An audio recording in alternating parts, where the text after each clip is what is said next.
Okay, I'm back with another Back to the Dawn. Okay, so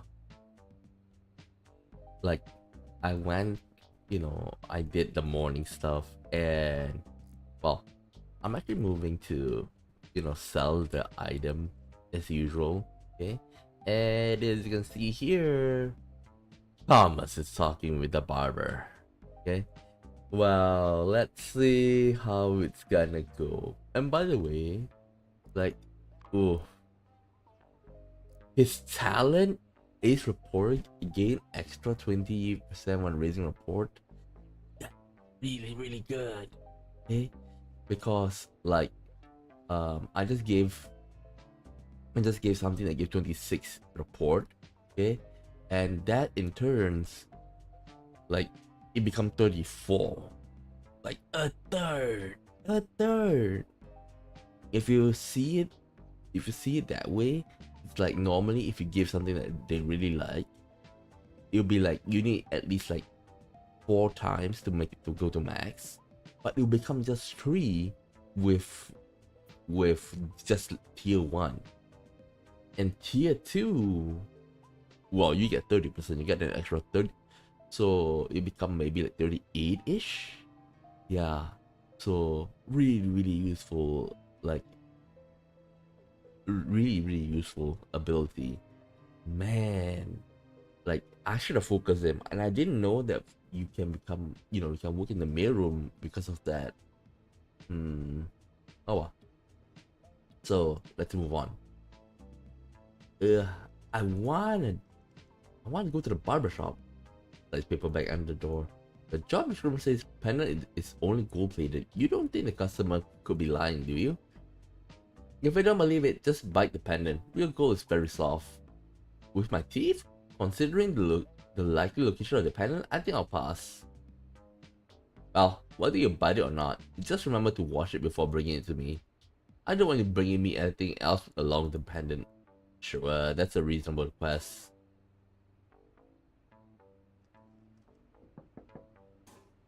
Okay. Player power struggles. Hope those customers are willing to listen to me when it comes to this topic.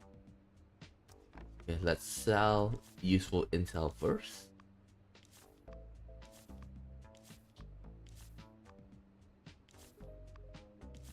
Man, that means that he took the the quest to go underneath the sewer. I wonder if we're gonna meet. That's something I'm very curious about. Oh, before that, I also need to sell this. Uh, this one. Okay, let's go inside first.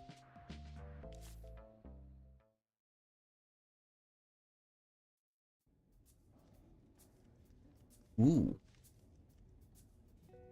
me and Noodle saw it with our own eyes. Bruce is definitely plotting something with Jumbo. I can't lip read, but it's clear they weren't just shooting the shit. As I expected. Jumbo isn't as dumb as he looks. But we never bothered Bruce, and he never bothered us. Why would he be why would he help the Bigfoot gang against us? As for Jumbo, I can't believe he joined forces with the guards. He's from Skid Row. I think they would join forces if they had something the other ones. Damn, does that mean we're gonna be the meat in a really shitty sandwich?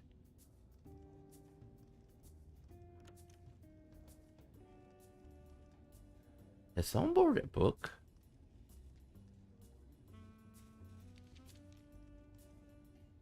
Oh, I now I just remembered the quest I took.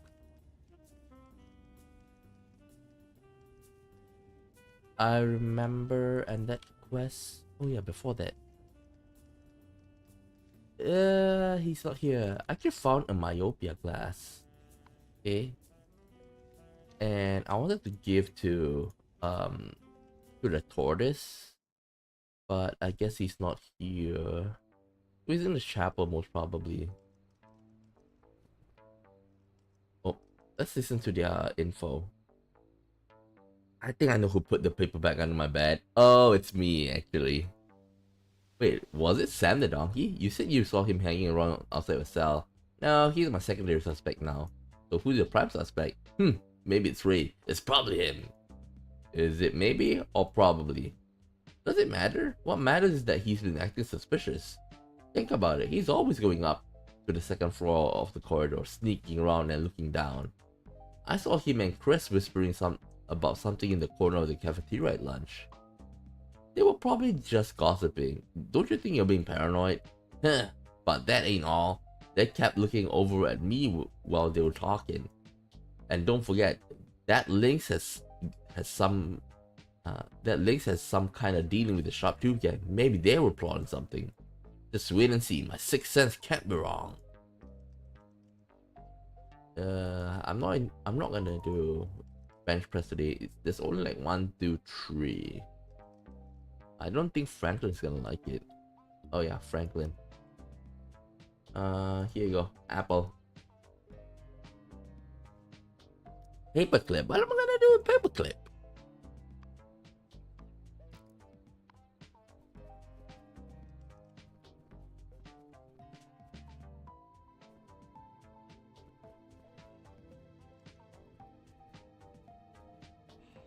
Why are they sitting here? May you awaken from your slumber, O great one.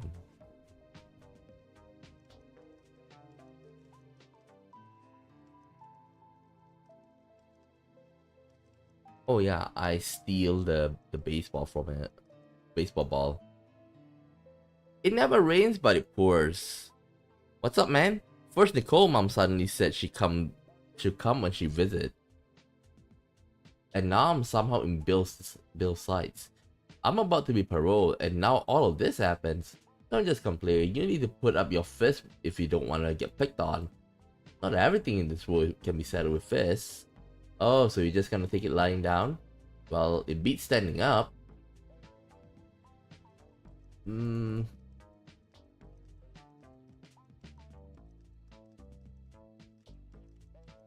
Okay, let's give him the special mission. So that one is the baseball that we need to go and find. We don't have anything? Okay. What other quests do we have? Ooh. I think I finished this one. River Conqueror. Make a wooden bridge. Oh. Let's pick some mushroom. Okay, so we got 6.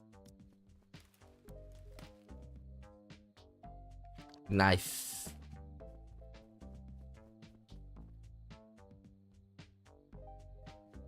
Ooh, we got lots of leveling up to do. Oh, we got Bernard over there.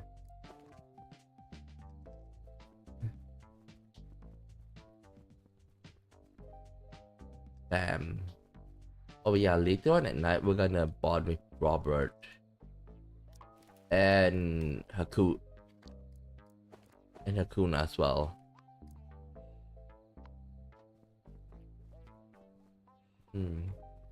Give me a second. I want to see who likes apple.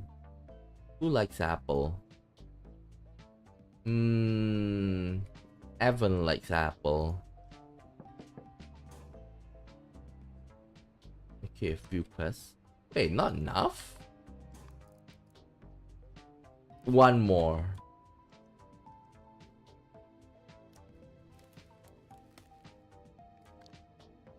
Okay, that's a bit too much.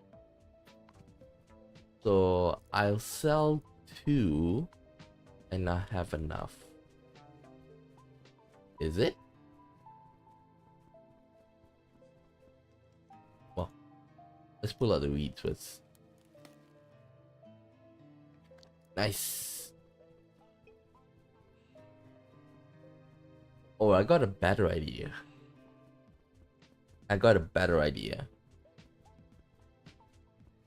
Oh man.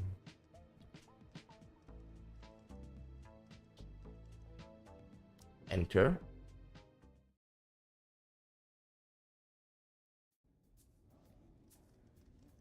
First thing first. Him. We're gonna give him 1. Thank you.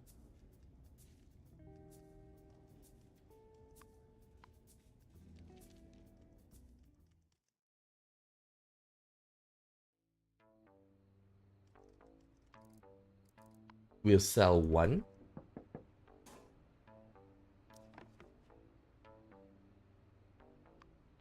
There we go. And now we can pick up 3. Done. Deliver. Knock the stones. Good size and good hardness. Here's your payment. I think the client won't be satisfied. Nice. Okay. Now the thing is, we have quite a lot of focus right now. So I'm gonna yoink some stuff. I'm gonna yoink. Oh, we got a bond with Pikmin as well. Oh, he hates me. Well, I did beat him yesterday.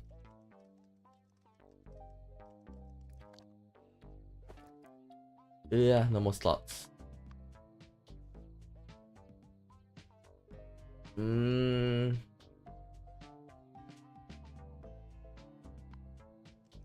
Let's go to the toilet. We're gonna start yoinking, but we don't have slots.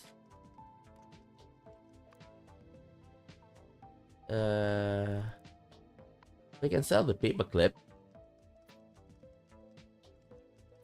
We can sell the paperclip. We can give the tea bag to somebody. Who likes tea bag anyway?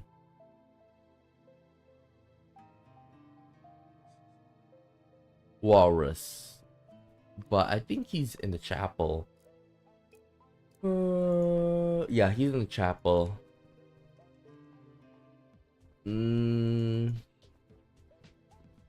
I can give it to Lynn the pangolin. Or I can give it to Oli. Wait, I think I just give it to Oli. The T is 16 supposedly on him, okay? 20. Nice.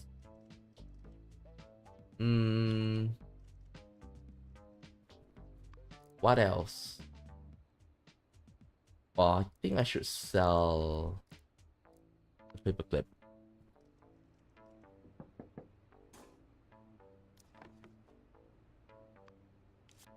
Paperclip. There we go.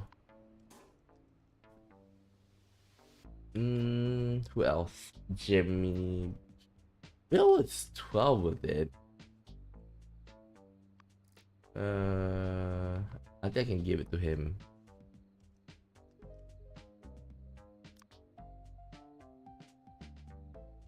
There you go. 12 become 15, not bad. Okay, now we're gonna see what can we yoink.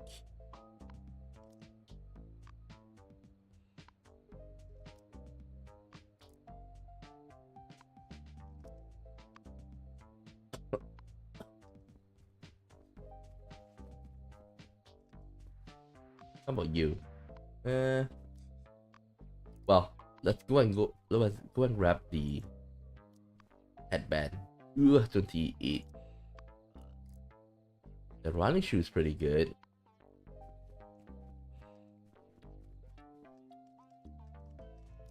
How about you? He probably likes the origami, but I already gave it to him. Nakuna I can bond with.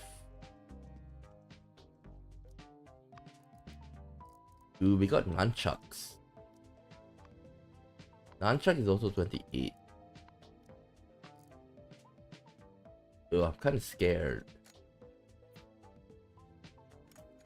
Ooh, we got so many friends that we can actually like get to tier tier 2, well, tier 1 ability. In other words, like we befriend, well, it's not befriend, it's bonding with them.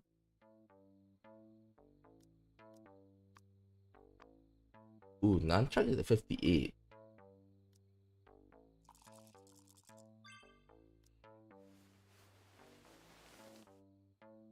There we go. So what can we do with the nunchucks? He likes it. But I already have it. Let me see. Crunchy. Well, maybe I should be friends with Alex, because it's kind of like, you know, the second week. I should just start focusing it. What do you have? Play pup.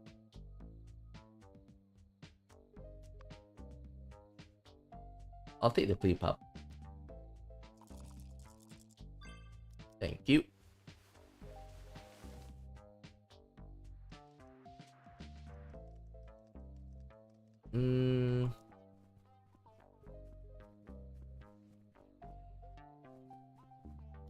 What do you have? Nothing interesting. The geek sunglasses is pretty good.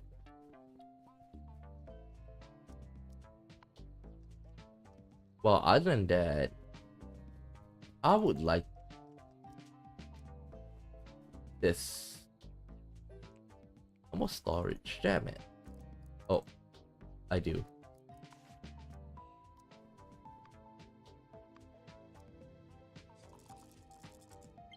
Oof. Nice.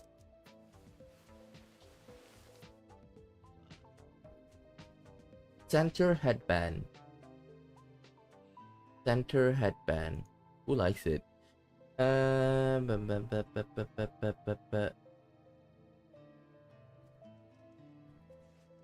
can give it to Vladimir.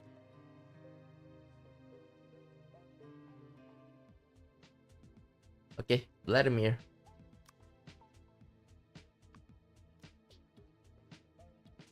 Okay. Anything he likes? Not really. Can yoink the alcohol.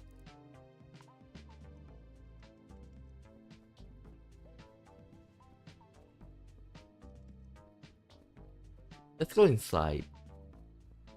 More target there. I also want to sell some inside. You know, to the barbershop. What do you have? Ooh, he got a pen. I want that pen.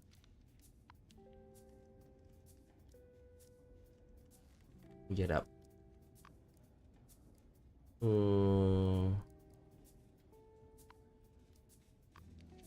I can try and rank and give him back to him stuff.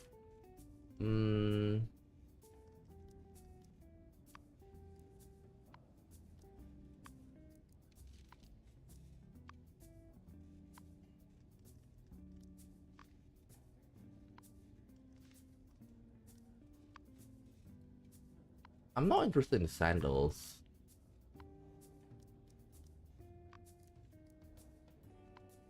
I think for now, what we're gonna do, we're gonna grab quantum learning, because we do need to give to get the stats.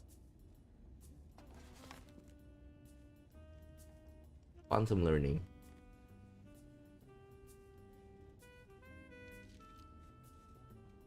Read quantum learning.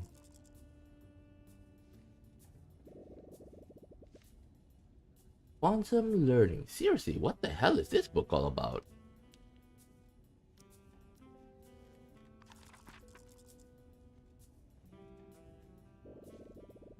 Ooh.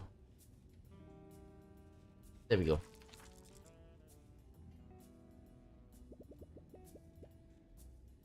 I think I learned the art of how to write a book that has so many words but absolutely no substance. I guess it perfectly sums the quantum physics in that aspect. Nice. It's only one, so I'm definitely gonna take it. Put it back. Okay, now we yoink.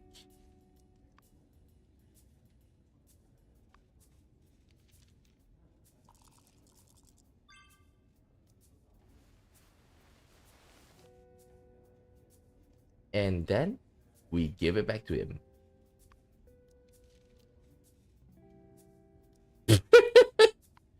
He gives me another shoe. Oh god. Okay, what?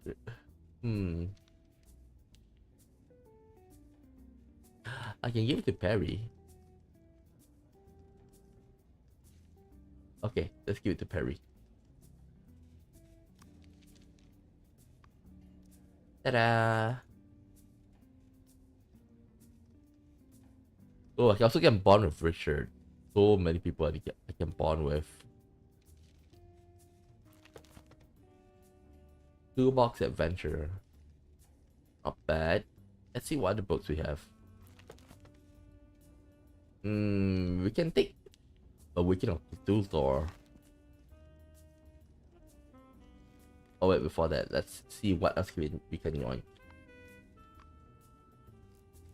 Ooh, we got a gold-plated watch.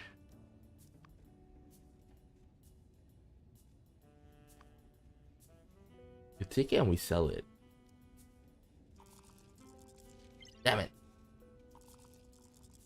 Yeah. Yeah. I guess it's a bit too hard.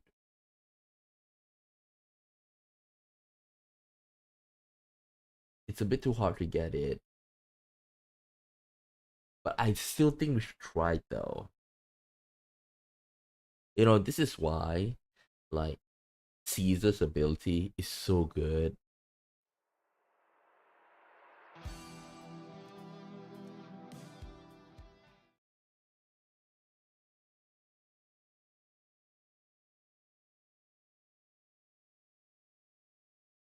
Caesar's ability is very good.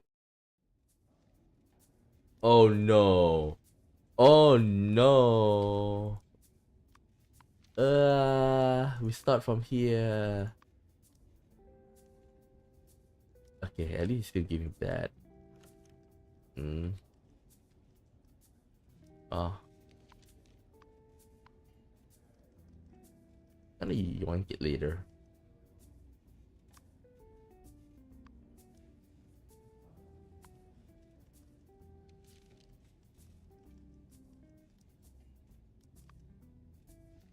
%, man. 5.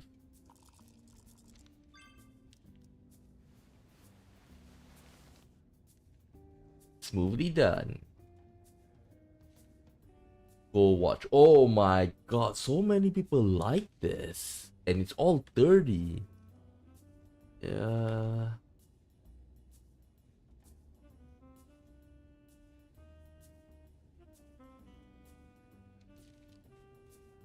You know what? I'm gonna be friends with Michael.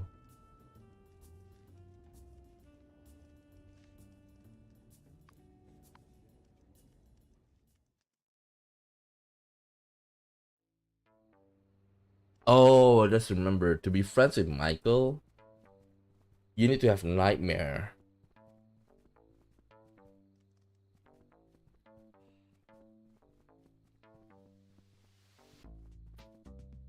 Yeah, 36. It can wake up hypnotized patient, but why on earth would I want to do something so cruel? I think I can yoink it again later. Let's see how much. Well,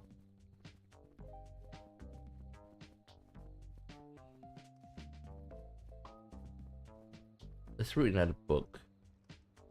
If that's the case, I shouldn't read the Awakening of Cthulhu.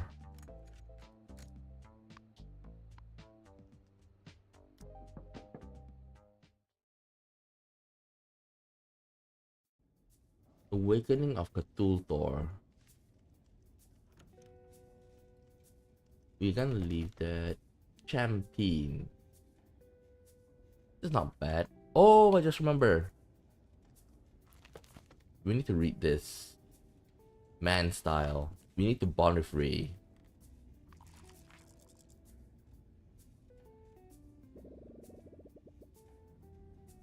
Every time I go on an undercover mission, I have to change my outfit to match my identity.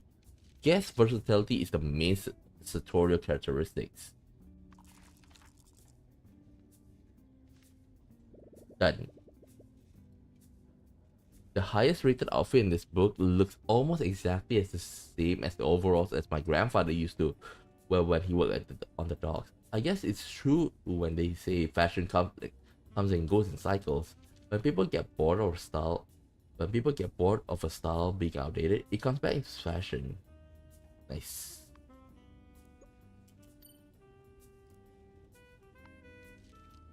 Okay, we're gonna put it back.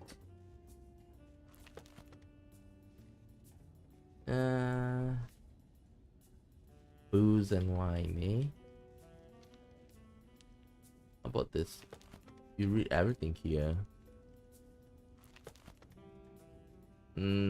Practical assault defense. When your opponent performs your history, not really. Zen meditation.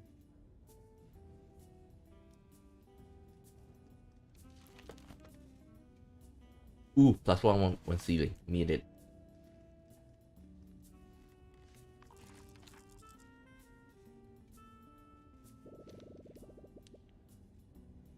Reginald cast aside his cane and jumped from the bell tower.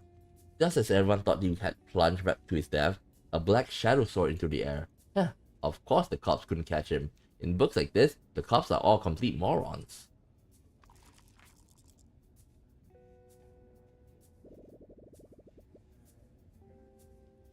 And... done. The Countess woke up to find that Reginald had disappeared, leaving only a note on the bed. She read the note and smiled shyly as she looked out the window. That Reginald's really something. He didn't only steal the works of art, he stole her heart and her husband's dignity. Nice. It's almost 6. Time to go back to the main building for dinner.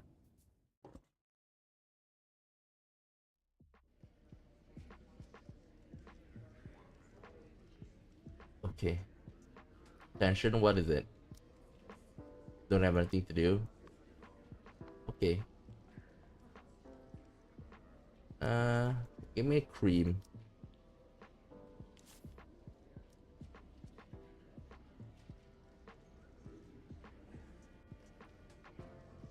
Okay, while we're here, I do think we should call... Ooh.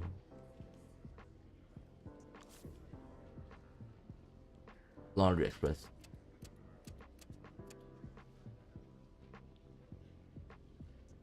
Thank you for calling Laundry Express. 7. How may I help you? Say the code phrase. I need to wash a pair of leopard print bell bottoms. Will that cost $33.33? Manager's out of town. I'll tell you when to get back. Okay.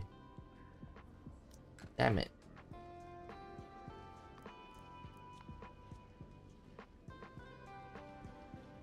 Just a moment.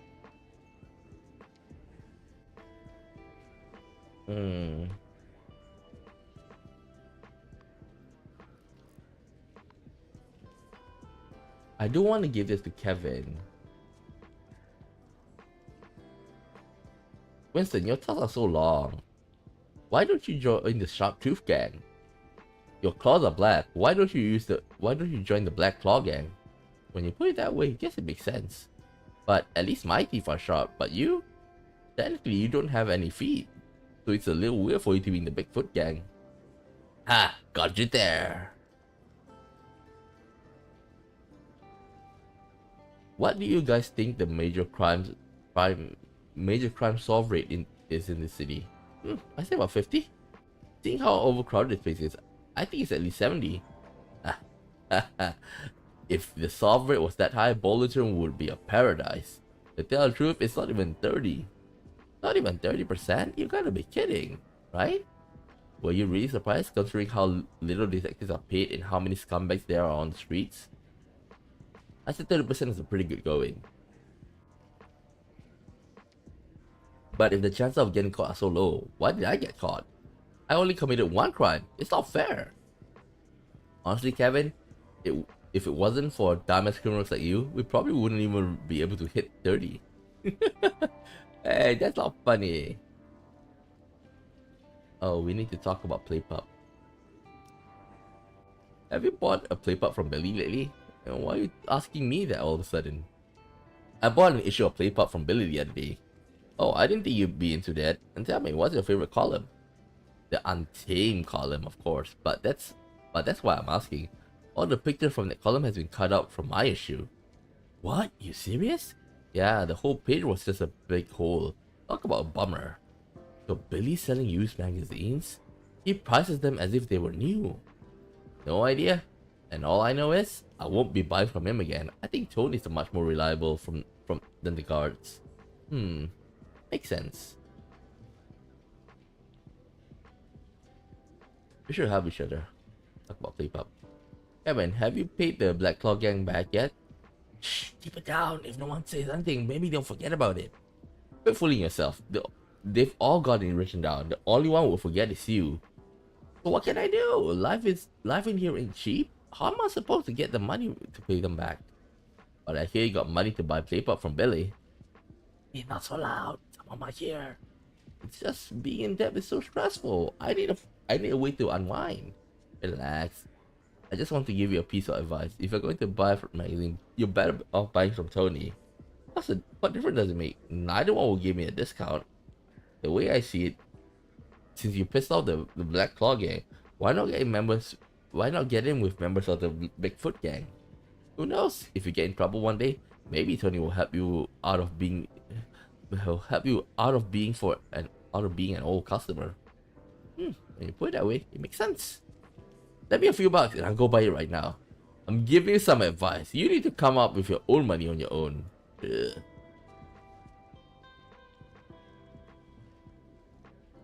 You mean you work at Hobbs Biotech before? You're not gonna blame me for losing your job, are you?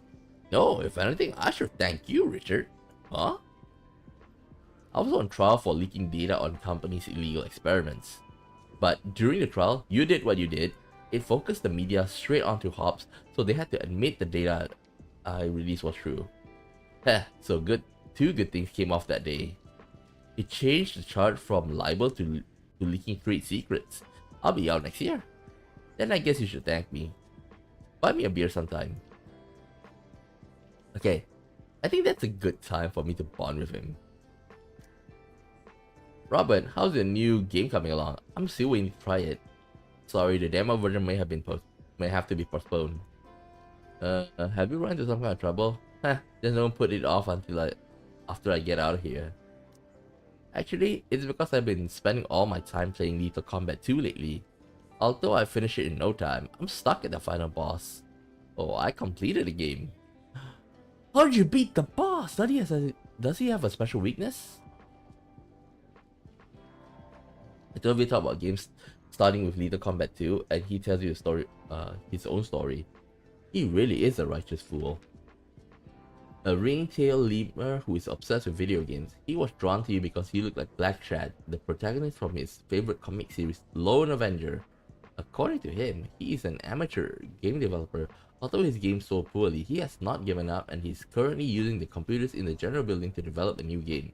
Robert's father was a partner in a law firm and his mother was an elementary school teacher. His family environment allowed him access to high-tech equipment such as computers from a very young age. The young Robert was fascinated with technology, but the thing that truly captivated him was the rudimentary computer games available at the time. However, Robert's parents did not support his love of games. They wanted him to be a lawyer like his father, not be distracted by childish electronic toys. In college, Robert studied computer science instead of law, against his parents' wishes, which led them to cut off all his living expenses other than tuition fees. Living independently was hard. Although Robert loved game development, his indie games did not earn him enough money to support himself, so he was forced to find a stable job after graduating from college. Become the system administrator at Hobbs Biotech. Robert's job was incredibly dull. All he did was thankless grunt work like installing software and repairing computers, a complete waste of his talent and skill, but he never could have imagined that his boring job would eventually lead to his imprisonment. During a routine database upgrade, Robert discovered an encrypted file hidden deep inside the system. Driven by curiosity, he spent several days breaking the encryption, but when he succeeded and saw the contents of the file, he could not believe his eyes. It turned out that the company, whose tagline was medicine and technology for a healthier world, had been conducting an illegal clinical trial of a new drug. Many of the subjects had suffered serious adverse effects, but because everyone involved had signed a non-disclosure agreement, the results had been kept confidential and new subjects continued to enroll. Robert could not take his mind off the long list of people who had received the drug.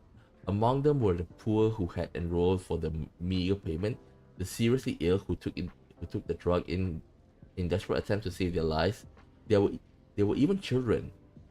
Some of the patients had lost their eyesight and could no longer walk. A new drug with such serious adverse effects should never have entered clinical trial stage. However, the company rushed ahead in order to speed up the development and seize the market as early as possible. If I stay silent about this, I'll just be as evil as they are. Robert agonized. And how could someone evil make games that are supposed to bring joy? The next day, Robert sent the documents to the media. The public was shocked. Topps Biotech tried to cover it up, but the company stock price nosedived. They then took the trader to the court. Although the judge dismissed the libel suit against Robert, he was eventually convicted of hacking and leaking trade secrets. He lost the lawsuit, but he earned everyone's respect, commented the Woodpecker Times after the trial. I never expected someone who played Lethal Combat 2 to have such sense of justice. Just because I like to play fighting games doesn't mean I like to use violence in real life. On the contrary, games are the whole reason I had the courage to expose the company's illegal activities in the first place. The protagonists in these games taught me something important as I grew up. Courage and responsibility.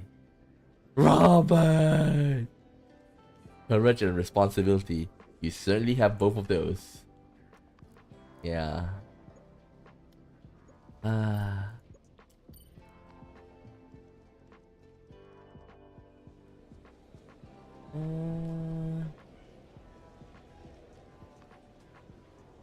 Oh yeah.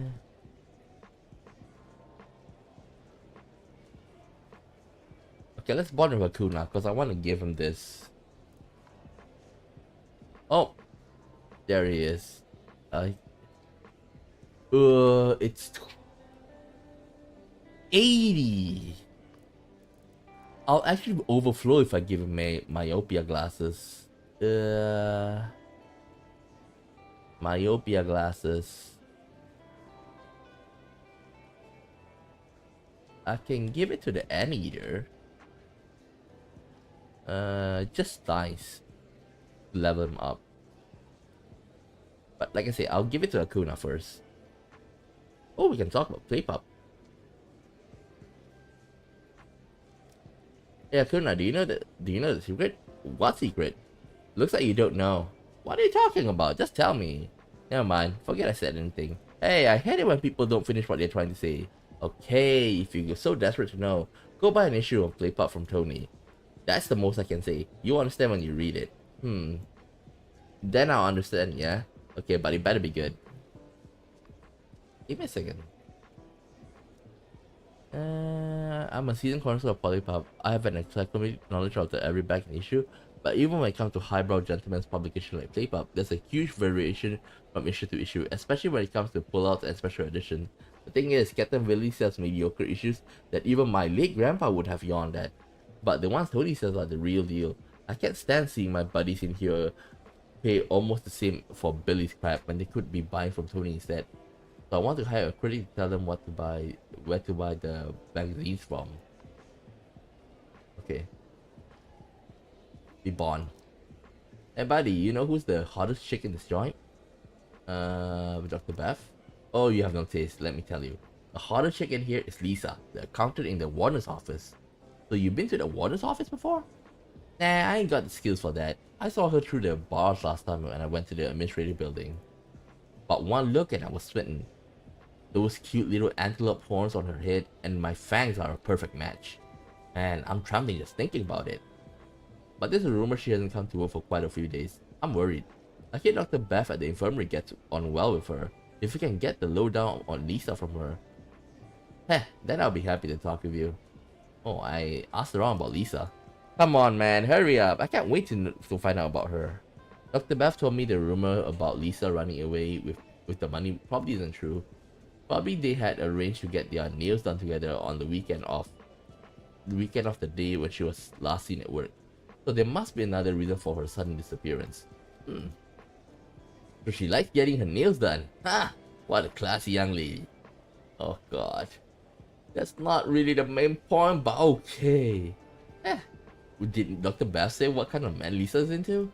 How about stars like me? Oh my god. He tell you his story and you perfunctorily tell him that Lisa might like it. His story seems pretty straightforward. A warthog who looks ugly but is brimming with confidence. After all, as far as he is concerned, having a ferocious face is a natural advantage in a dog-eat-dog world of prison. Moreover, he refutes your assertion that he is ugly, saying that you simply do not appreciate his looks. He claimed that he is actually a major heartthrob among warthogs, which you'll find quite hard to believe.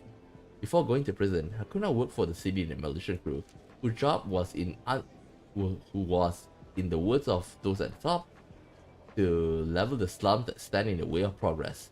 It was not a pleasant job, but he needed the money. He could not afford to be compassionate. Outside of work, Hakuna had two main hobbies, gambling and women. Sometimes the former was a means to attain the latter. After all, his meager salary did not go far when attempting to impress the ladies. One night he was down on his luck, losing all of his money in a poker game at a bar.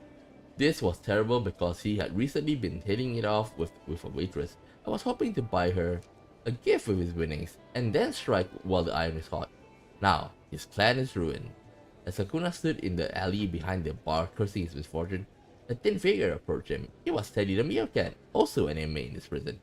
Teddy was a regular at the bar, and although he never gambled, he would drink with Hakuna from time to time.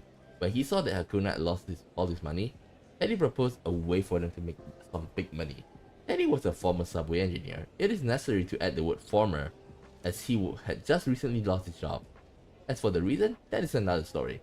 Anyway, he proposed that they both use their unique skills to pull off a major job that could solve all of their problems. The job in question was a heist in City Central Bank underground vault. As Teddy previously worked for the Subway Authority, he was able to see the subway plans that were not released to the public. They showed that an evacuation tunnel was built that never put into use, and that it was located directly below the City Central Bank's underground vault. At a distance of less than 10 meters, if Hakuna could borrow some explosive and cutting tools from work, the vast amount of cash in the vault could be theirs. What's the difference between sleeping in bed without a woman and sleeping on a bunk in prison? Bitter about his current situation, Hakuna agreed without hesitation. To hell with it, I'm in. The heist went down at midnight on New Year's Eve. This was Teddy's idea. The crowds of revelers and the fire provide the perfect cover as the pair broke into the vault. The next morning, the hungover security guard at the bank was stunned to see that the vault had been cleaned out. So how did they get caught, you ask? Well, according to Hakuna, it was all because of Teddy. His hyperactivity relapse, which resulted him in constantly talking in sleep. His greedy, unfaithful wife heard everything, and she and her lover took Teddy's money for themselves. By a cursed twist of fate, however, his wife and her lover actually died, causing the detail of the vault heist to become exposed. Hakuna could not seem to catch a break. Do you hold a grudge against Teddy? Nah, I'm not that petty. Besides, if I hadn't ended up here, I would have met Lisa. Oh god. It's a blessing in disguise.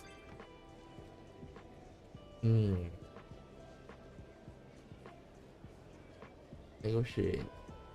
When using intimidation to negotiate. Okay.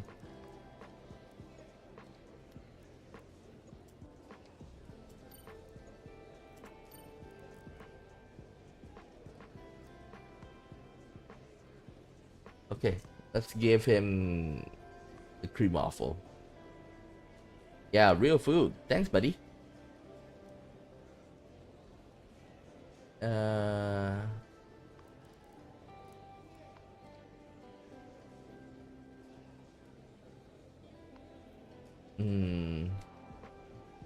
I can be friends with Ray. But before that, oh my god, we're hungry. Potato pizza. You want to be model now? Fine. Oh, I need paint. Yep.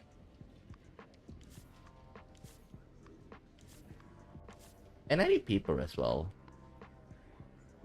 Oh, sure, just buy 2.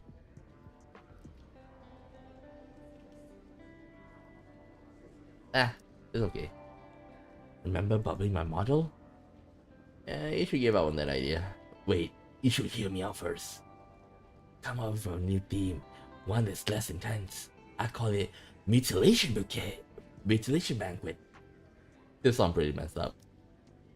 I want to portray the subtlety of pain projected on the face. I'm in pain now. Can't you see it? Yes, that's it. I must record it. He takes out a sketchbook and starts talking about his bizarre source of inspiration as he goes. It should be an insane asylum, not prison. A scary-looking subspecies of iguana. He was quite well-known painter before he was in prison, and after meeting you, he invited me to be his model. But when you learn of the concept of his new painting, you were overcome by fear and disgust, as he wanted to paint your death. Beckman's family is of ancient lineage, which, according to him, is descended from aristocracy of a small kingdom. However, his great-great-grandfather's generation migrated to this country because of a disease outbreak. His grandparents built a house in North Point, area of the city, which is now well over 100 years old. As a young man, Pickman showed a remarkable talent for painting, using the bizarre, curious, and trinkets in his home as inspiration for his surreal, bizarre, and psychedelic paintings. Although his unique work was hotly debated in the underground art circles, no regular galleries were willing to exhibit it. The mainstream art magazine Easel described them as derivative vulgarity that appeals to the lowest common denominator. The arrogance of the mainstream art world incensed Pickman. They call my work derivative and vulgar, then I'll paint exactly what they want to see. A year later, Pickman converted the basement of the old house into a private gallery and opened to the public. Initially, it did not attract many members of the art world, mainly young people coming to satisfy their curiosity. Word on the street was that the gallery was 10 times scarier than any carnival haunted house. One of the pieces, titled Infernal Feast, seemed to depict a nightmare scene in which several distorted, filthy monsters are consuming a poor soul as his torn clothes and smashed glasses lie in a pool of blood on the floor. It was both chaotic and ordered, like some kind of unholy ritual. As word spread about Pickman's gallery, some members of the mainstream art world were attracted to it. One day, 2 editors from Easel could no longer contain their curiosity, come to see the Infernal Feast under pseudonyms. One of the young editors said, after looking at the painting, if the editor-in-chief hadn't gone missing to escape his debts, he would have retracted his scathing review as soon as he saw this painting. It may be terrifying, but I must say that lifelike depiction is more reality than fancy. The young editor was expecting his senior colleague to follow with a similarly enthusiastic comment on the painting, but the other editor trembled as he spoke. Elliot, I recognize the glasses. The ones in the painting. They're the chief's. Look, his name is engraved on the frame. What did you do to the editor-in-chief? Was the monster Infernal Feast of just a fancy, or... You should be honored to become one with a painting that made history. For the monster, well, you'll find out once you officially become my model. I'd rather never know. Okay. So... Oops, we need another point. Yeah, he's nuts. Oh, yeah. We'll give him later. Damn.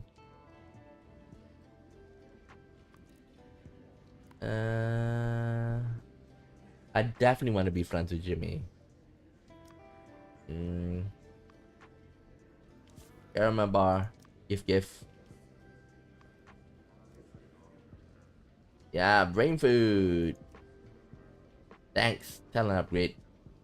Looks like you're real passionate about networks, man. You use a lot of computer jargon to you. He may as well be speaking to you in ones and zeros. Skill upgrade.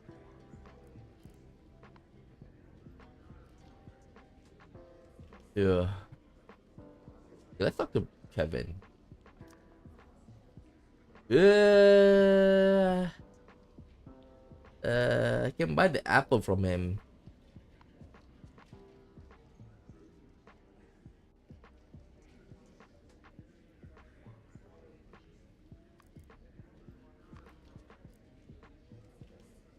You know what? I'll buy a waffle from one of them.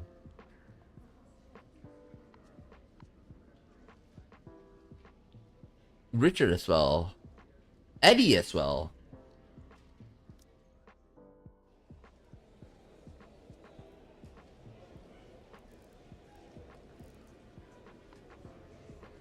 I'll give it to Fernando. Fernando, don't you think you're a little too close to me? You're way in my personal space. I smell a certain scent on you. I never knew you had such a good nose. I'm wearing some special cologne. If you have extra, could you share it with me? I'm willing to pay. I'm sorry, I put a lot of work into my fragrances. They contain pollen, nectar, and my intense love. Well, I don't have anything against you. Love is about destiny. You can't just buy destiny with money.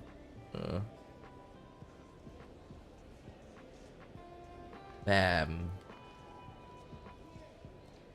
Yeah, you can take the glasses.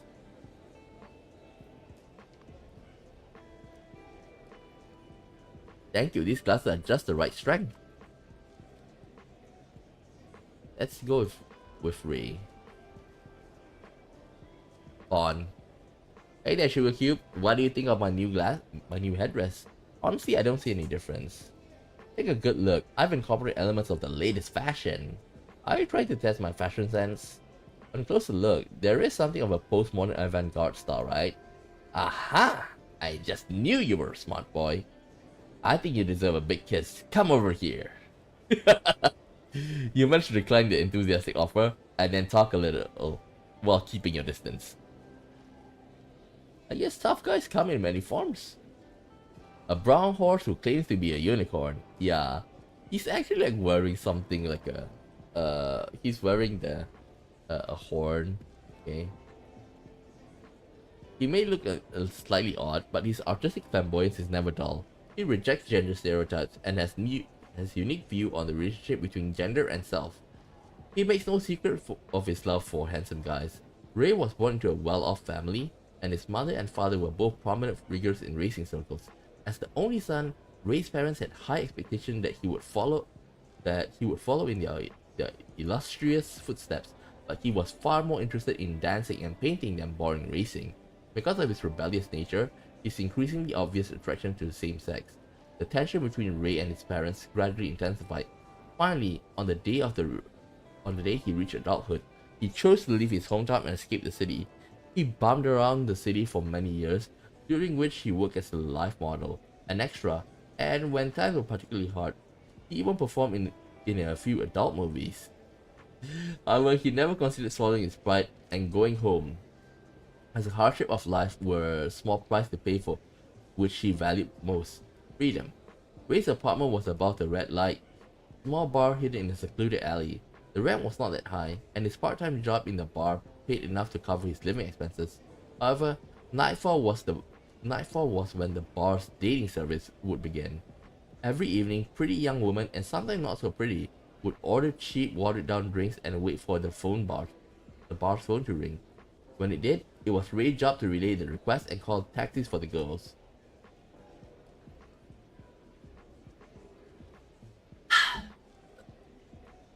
Why hasn't Coco shown again? Asked one girl. The bitch probably got some work-related injuries, came to reply.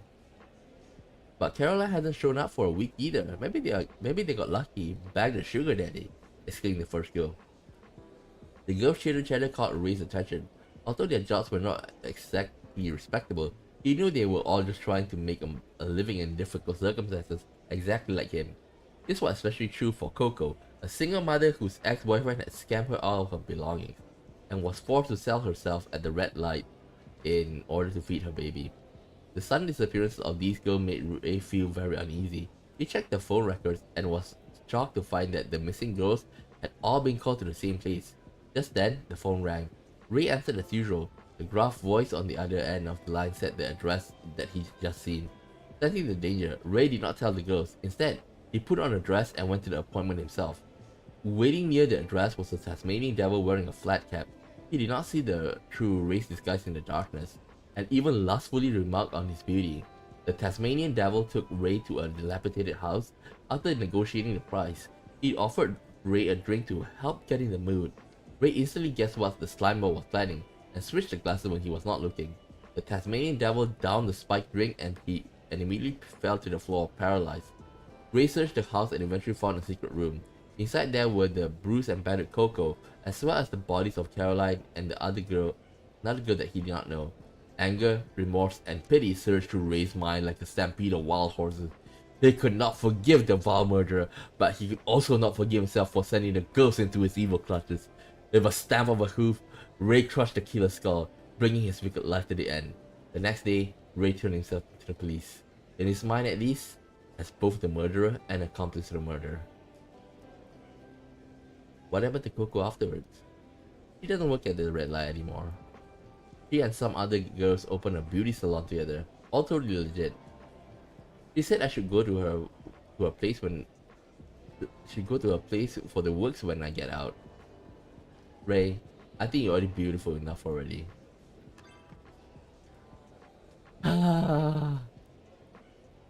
When communicating with a character who likes men, you gain +2 charisma. When buying items from a prisoner, every 1 point of your charisma will reduce the required report by 2.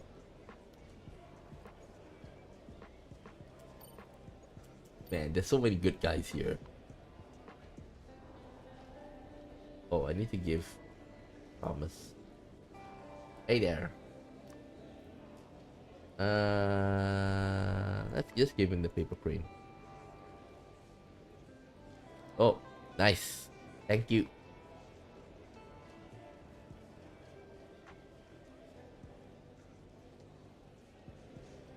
Tony. Bell.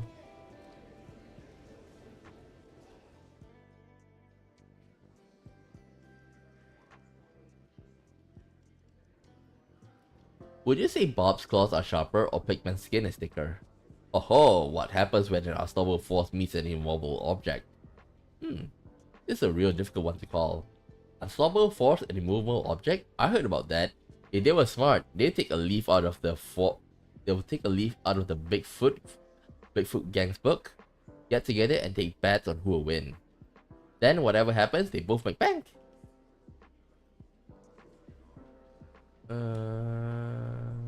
Oli. Diego. Lynn.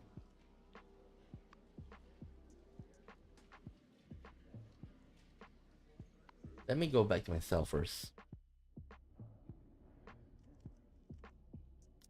Organize. I have so many cloth.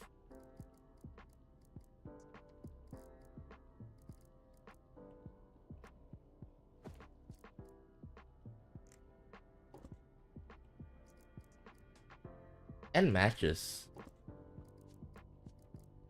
I can grind the coffee. Iris. Mushroom. Oh, I gotta be friends with John.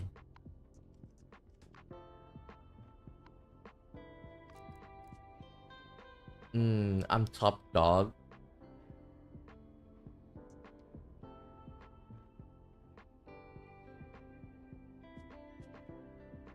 Okay.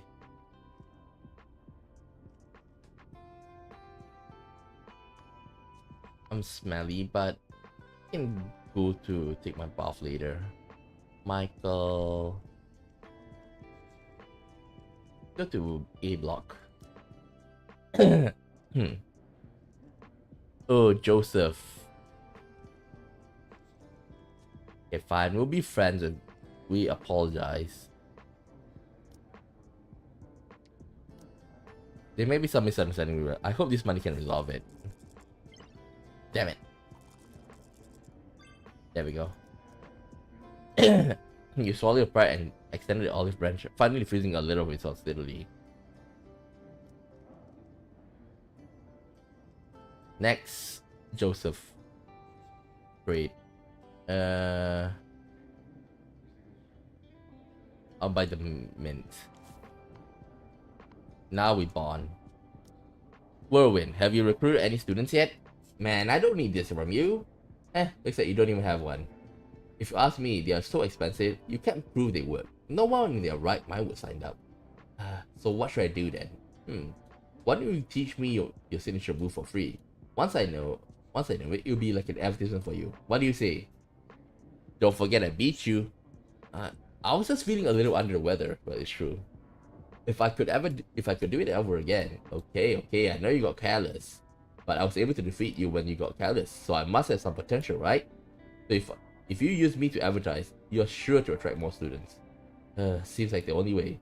Why don't we start with the first lesson right now? He teaches you some advanced boxing knowledge and gives an example using stories from his days in the ring. So it wasn't all just hot air. He was really a big deal. A kangaroo with a strong muscular physique. As soon as you meet, he tells you his fists are your fists are the only real friends theory of surviving prison. As it turns out, his goal was to sell his boxing lesson. As one-time professional boxer, there's no doubt that he knows his stuff, but the outrageous cost of his lessons makes you wonder if he actually has any students.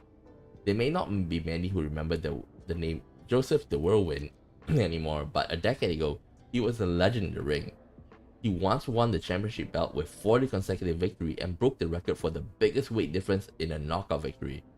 However, this legend was ended in his 41st fight. His lackluster performance stunned the spectators, and he was easily KO'd by an unknown second-rate fighter. The media claimed that his bizarre defeat was evidence that his fights were fixed, and with that, the Whirlwind's reputation was in tatters. Joseph told you that it was a conspiracy to set him up, and that he felt weak and dizzy after he got into the ring. He suspected that someone had drugged his drink, but unfortunately no evidence could be found. After being labeled a fraud, Joseph could no longer compete at the top level, and the debt-ridden former champion was forced to compete in low-level fights. But how could he repay the huge loan he had taken out during his championship days on a meager earning? Just as he was growing desperate, he was approached by an underground fight-fixing syndicate. They promised Joseph that as long as he cooperated with their fight fixing, he would get a share of money placed on each bout, which would be much higher than his fee. Bitter and angry, Joseph agreed to the proposal. Since the whole world already thinks I'm a fraud, what have I got to lose? Every fight went exactly as planned. His superior strength and skill meant that he could win or lose at his will. As he participated in more and more bouts, he gradually attracted the attention of the mainstream media. Eventually, with the help of his manager, he was able to win his way back into the top tier. His first fight was to be against his nemesis, the fighter who used vile trickery to end his 40-fight winning streak. Joseph was extremely excited to hear this news, both for the chance to return to the top tier and for the chance to get revenge on the scumbag. He had finally got himself back to peak condition after a month of intense training, and he was confident that he could knock the bastard out in the first round. But just as he was psyching himself out for the bout, he received a phone call from the syndicate. They wanted Joseph to throw the fight, and promised him a lot more money than usual. With a second thought, Joseph immediately turned him down. He could lose 100 or even 1,000 fights, but he had to win this one on the level, because all he had left was his dignity as a boxer. Infuriated, the syndicate threatened to turn over evidence of all Joseph's previous fixed fights to the police if he did not do as they say. If faced with a decision between taking a dive and making some money or ending up in prison, they believed that Joseph would make the smart choice. The fight began, and his opponent glared at Joseph with contempt, as if he already knew the outcome. The bell rang for the first round. With a bob, a weave, and a mean right hook, Joseph knocked out his opponent in only 3 seconds. He had finally exacted his long-awaited revenge. The next day, evidence of his fixed fights was sent to the police just as threatened. Joseph was sentenced to 5 years in prison, but he said he had no regrets. His exact words were, "What kind of boxer would I be if I was afraid to throw a punch for fear of getting knocked out?" Joseph, are you really that short of money? Yeah. I run these lessons to make cash. My sentence ends next year. I plan to return to the ring when I get out. But I need money to hire the best agents and get the best coaches. I'm getting older. I haven't many more fighting years left in me. This may be the final round for a comeback. Ah, man, kinda like feel sad for him. I feel sad for most of them.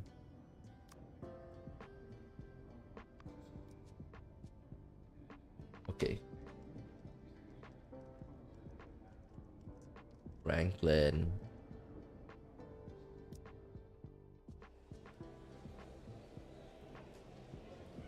They leave me alone. Nope. Here. Thanks. I'm not gonna bother him yet.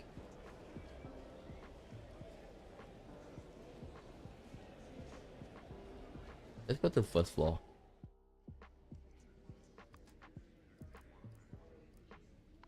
Ooh, I think I should go and take my bath now.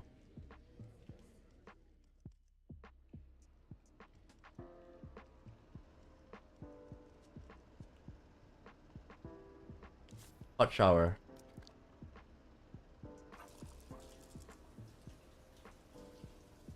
Just what I needed.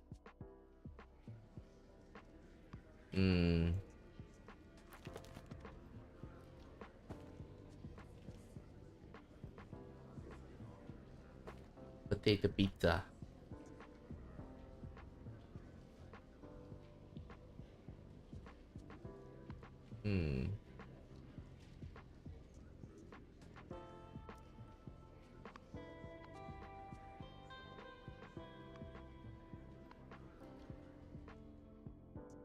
I think we're gonna yoink.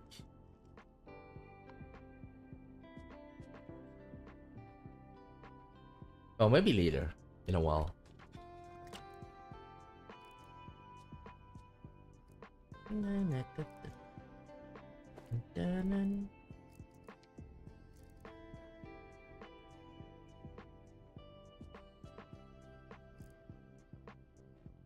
Three over five, still okay.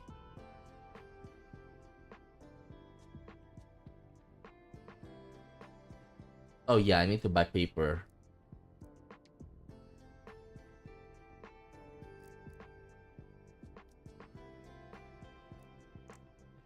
I need to buy paper.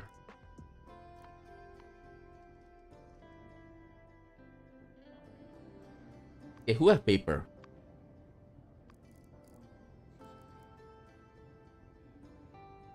We got 6 from the.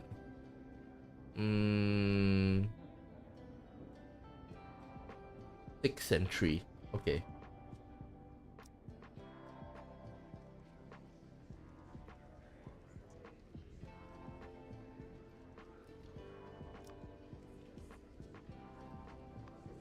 One, 2, 3, 4, 5, 6. Second floor.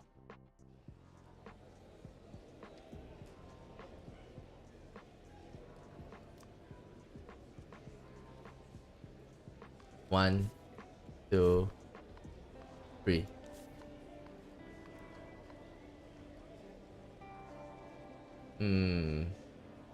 I don't want to be friends with Bam. What is Bam like? Bam. Bam, bam, bam.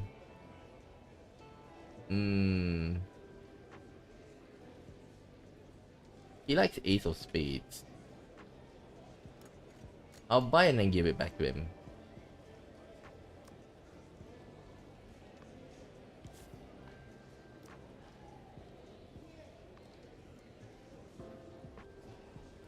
Okay. I'll leave Fernando first. If I'm not wrong, he likes. There we go. Okay, let's be friends with Kevin. Great.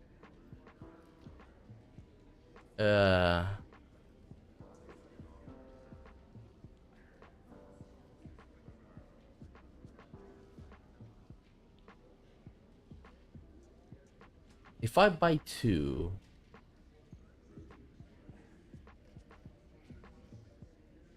If I buy two... Max? Max. You again. Sorry I don't have time to chat now. The debt collectors are coming and I have to find a way to avoid them. Talk to me, maybe I can help with some ideas. Forget it, you don't understand what it's like to have a cash flow problem. Even if I tell you more, you won't understand. It seems that I need in order to make him drop his guard, I also have to be in debt. Not interested in that though. But... yeah, I want to take out a loan. Just give me 550.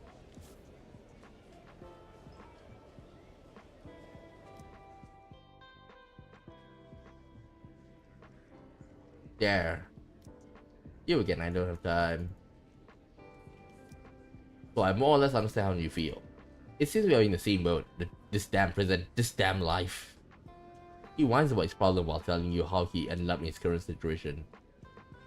All I can say is he has nothing else, he has no one but to blame himself. A short koala. The first time you meet, he mistakes you for a thug coming to collect a debt. It turns out that he's a deadbeat who is constantly borrowing money to live it up. But he never pays his debt. Once he realizes who you are, he tries to borrow money from you too. Needless to say, his attempt to take you for a fool infuriates you. Do not be taken in by his current predicament. Back in the day, Kevin the koala was a big spender, with a predilection for fast cars, expensive watches, and beautiful women. He worked as a real estate agent and was also the company's star seller, earning a generous commission each sale. His outstanding sales were thanks not only to his eloquence, but also another little secret: being a very good liar. He would help ineligible buyers get mortgages by falsifying their financial information. The housing market crash. Of course, he charged an additional fee for this service. Kevin made a lot of money for himself and his company, until one day, without warning, the bubble burst. The company's illicit activities came to light. Kevin was fired as a scapegoat and his savings were wiped out by a huge fine. He was furious at his sudden fall from rich to penniless. The company had condoned his actions all along, so why should he be the only one who punished? He had to make the bastards pay. One night, he used a stolen key to sneak into the company's offices and steal a large amount of customer information, which he then sold on the black market. A week later, a drunken Kevin was arrested in a luxury hotel room, by which time he had completely squandered all his ill-gotten gains. You think I lost? No, I won. Indeed, Kevin was right. The company suffered a serious public relations crisis due to the customer information leak. This, coupled with previous mortgage fraud scandal, decimated the company's once high market value, resulting in bankruptcy. Kevin had the last laugh. It's only right to pay what you owe. They should understand that better than anyone. So after everything I said, do you have any ideas how to help me hide from my debt? I should just pay up. Hey, what kind of solution is that? Yep, I needed this. Swag bag.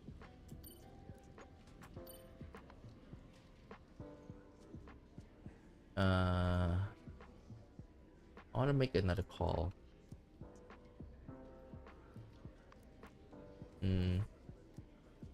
Organize. Okay, now we can give the play pub.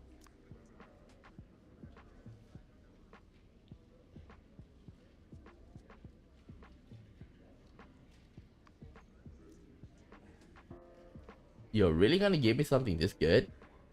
Ooh, he gave me a shoe. Ooh. Okay, shoe, eh?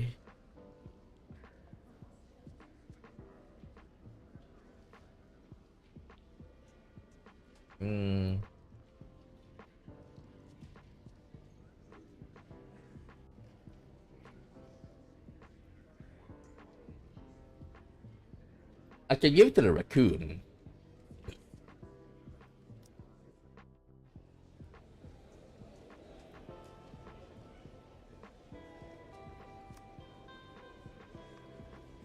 There we go.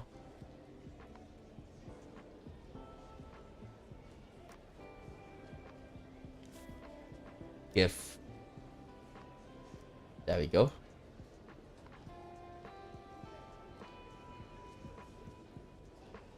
Hmm.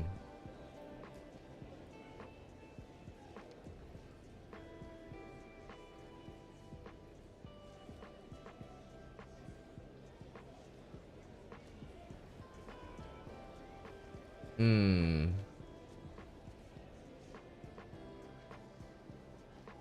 William. I can give him the coffee. I can grind 2 more later on.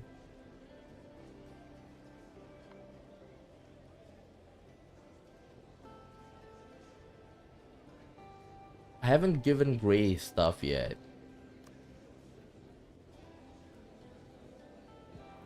What does he like?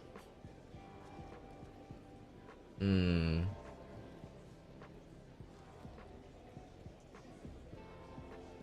I can give him the paint.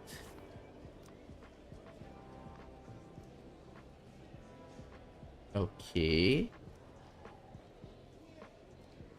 We do it tomorrow with him.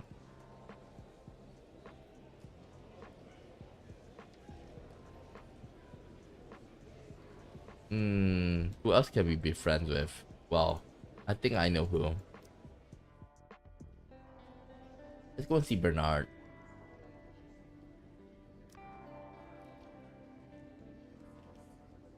Uh, 94. Okay, let me just check. I can just give it a piece of paper and will it work? If it's 5, I'll get just nice.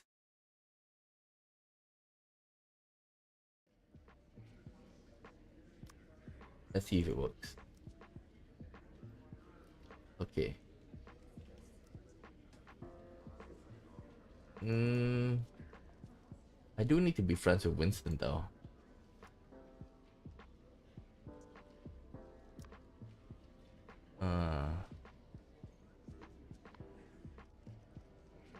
Oh, Richard. But before that, Walter. There we go.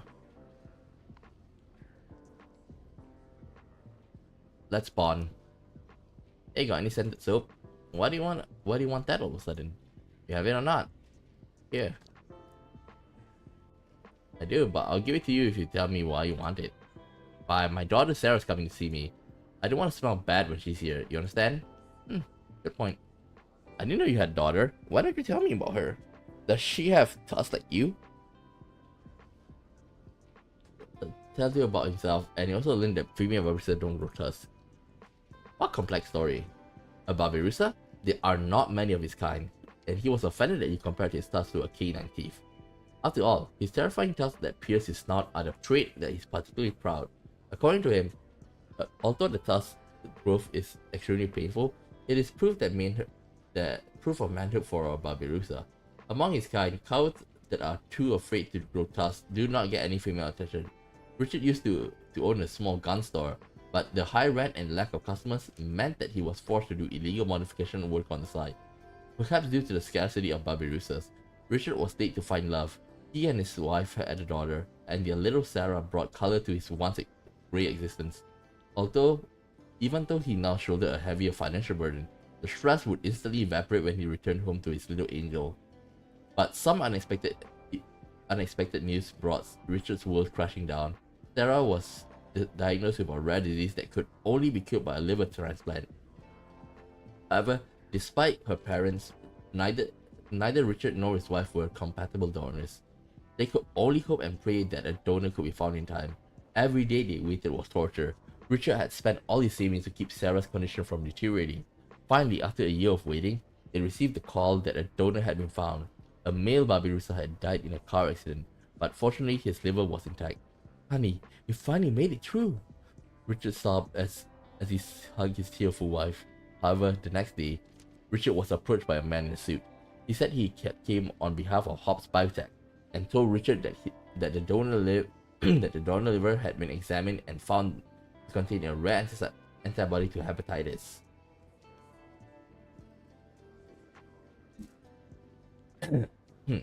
Their company was researching related drugs, and if Richard would allow them to have that lever, the speed of drug delivery, drug development would be greatly accelerated, which would save countless lives. Of course, they will also cover all of Sarah's future medical expenses until a new donor become available. No, I'm afraid I have to refuse. I can't watch Sarah suffer any longer, and there may not even be another donor. On hearing Richard's answer, the man turned around and left without saying another word. A few days later, Richard received a letter from the hospital. However, it was not to inform him the date of the operation, rather than the donor liver was no longer available. The mayor had intervened, arguing that limited resources should serve more people. The despair crushed Richard, so he decided to fight back. A tooth for a tooth.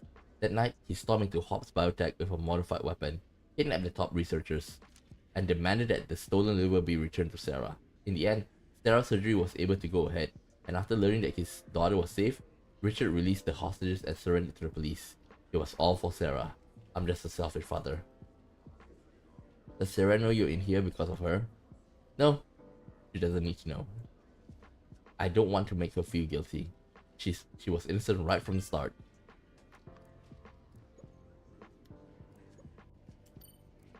Damn. Okay. We're hungry.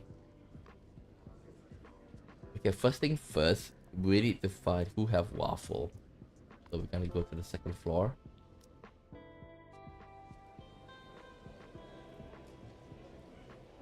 Great. I want the waffle. Waffle gives me 4. Okay.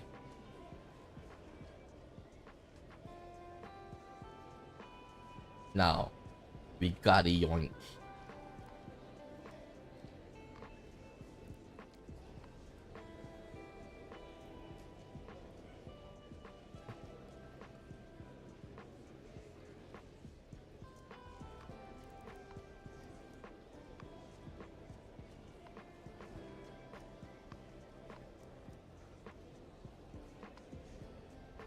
Okay, let's see. Pencil. Who likes pencil?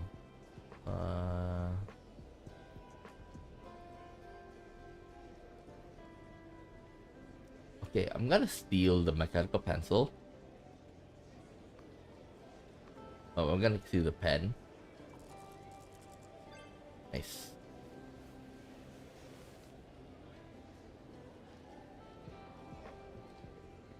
And then we go back to our place.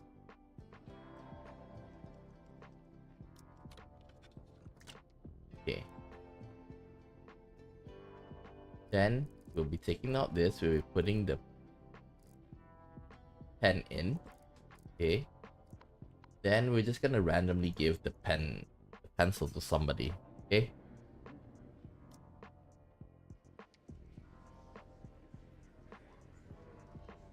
Winston. Winston, I think I'll yoink the liquor for him.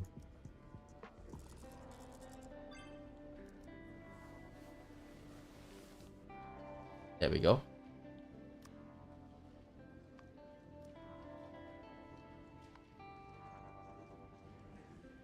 Oh yeah, I haven't given Pikmin the stuff.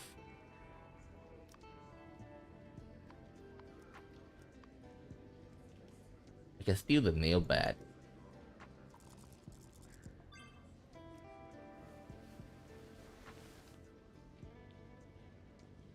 Okay, then we can give it to him.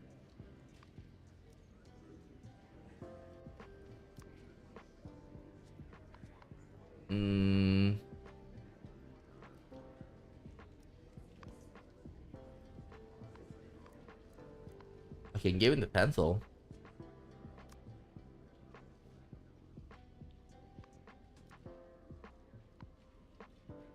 Okay, what else?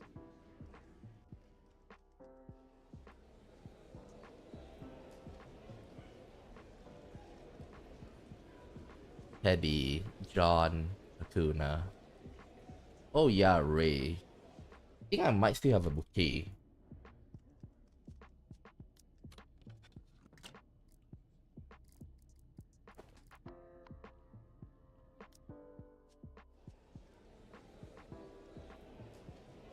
Gift. Okay. Ooh, he gave me sandals. Okay, what can I do with the sandals? Who likes it?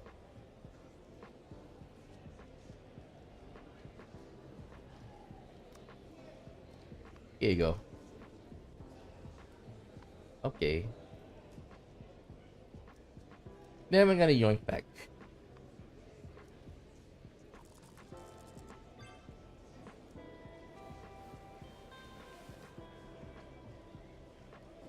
And I think I want to buy the soap from him.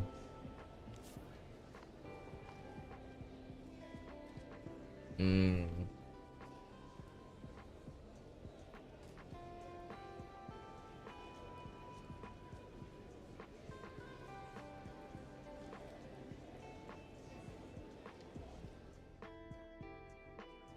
Who do I want to be friends with? Oh, I still haven't given Diego.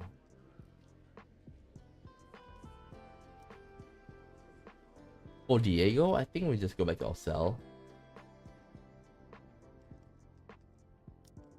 I have a couple of painkillers.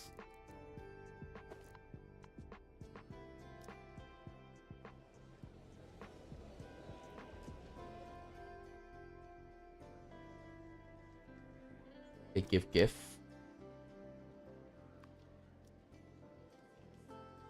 Okay. I think we're gonna be friends with Diego first. Diego is like much more important than that.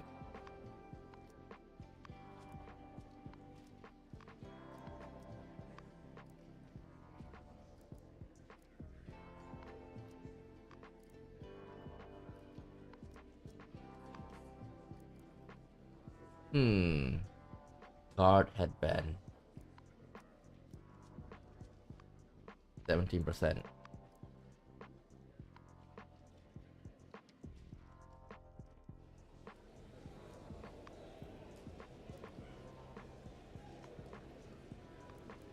Amber amulet.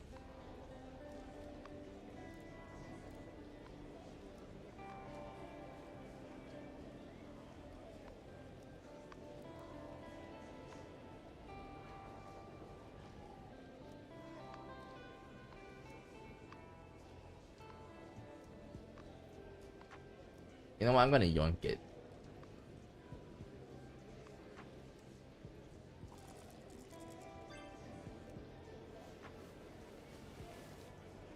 Okay, we good.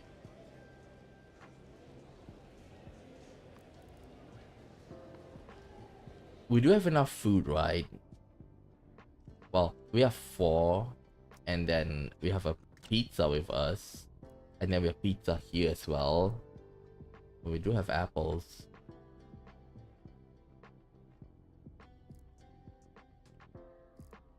I think we're good. I think we're good.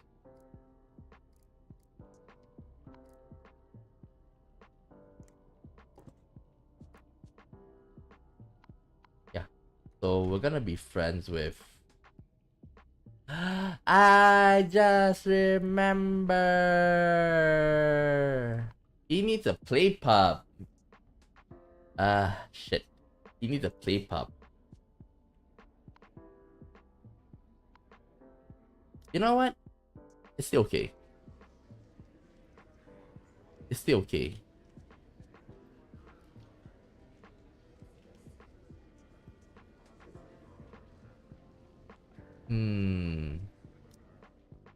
It's still okay. We got Tony over here. He doesn't have a play pup. Damn it.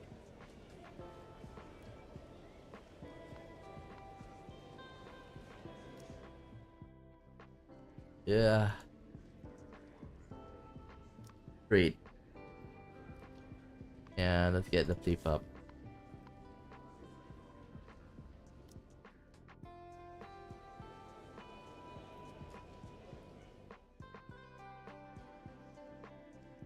Hey Diego, let's bond. Oh my Catherine, why did you leave me? What's up with him now? Hey, you don't look so good. It's terrible. My Catherine, she left me. Who's Catherine? My heart, my soul, my angel. But she suddenly left without saying goodbye. I think I have been lost her for good. From now on, I'll only ever know the loneliness of being single. Has he had his heart broken? Yeah. Hey, cheer up, check this out. Believe me, one look at these girls and you'll soon forget all about Catherine. He flicks through Playpop and starts talking about himself. I should have guessed. An alpaca who constantly has drool hanging on the corners of his mouth and whose brain is addled from heavy drug use. It is not uncommon for him to hallucinate in broad daylight, during which naked elves and lobsters' nights are the most frequent of the friends he sees. Because before being incarcerated, he was an apprentice chef, but it was to be the start of his own downward spiral. Diego had been plagued by bad luck since childhood. His dad was a drunk and a deadbeat, so his mom took the family's money and ran off with another man before Diego had even been weaned. When Diego was 4 years old, his dad was somehow drowned himself in the toilet at a bar. By the time Diego was 14, he had been in an orphanage for 10 full years. Because he was too old and needed too much food, he was thrown out. But he always have waffles though, meaning that he doesn't eat that much, right? Okay. When he left, the director gave him a letter of recommendation for a apprenticeship at a restaurant called Good Life, owned by a distant relative of the director. The apprenticeship was hard work and poorly paid, but Diego loved it. He finally felt there was hope in his life, but it was that the wheel of tragedy was unstoppable as it mercilessly rolled over him. For unknown reason, a serious fire broke out the restaurant's kitchen and the unlucky Diego suffered severe burns. He was in agony, but his unscrupulous boss put the blame on his off the books apprentice and refused to help pay his medical bills. Poor Diego could only rely on cheap painkillers and his raw determination to fight through the pain. He recovered in a few months but now had a severe drug dependency. He tried quitting the drugs, but soon gave it up. Desperate for money to fund his addiction, he learned how to steal, and it was not long before he joined a street gang. The drugs meant that he was constantly off his head, so even after years in the gang, he could only do lowly grunt work. But he still managed to screw up, even the simplest of jobs. In fact, he is only incarcerated now because he gave the game away during the smuggling run.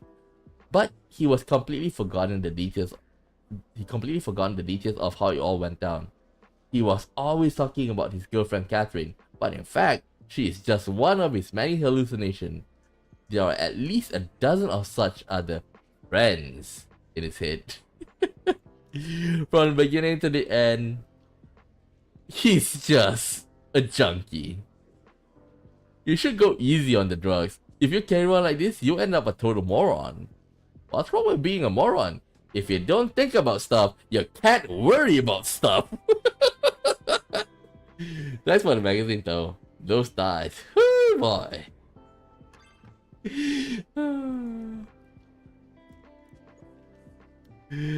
If only life was that simple.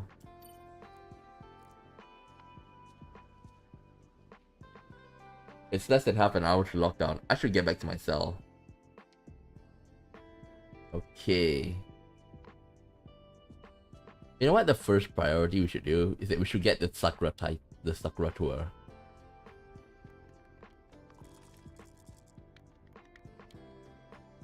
And done. Unlike you, Tanaka-san, I won't hide from my feelings anymore. What? Did I trigger Hanako's confession plot? I knew giving her all those precious gifts would unlock a hidden ending. Okay. I really needed this, okay? Even the recipient doesn't like your gift, it will reduce report and can give a gift again. But that's not the main point. The upgraded version give you, you can give 2 gifts, one in the day and one in the night. And I really want this. There we go. Okay. We now... Oh. Okay. Now.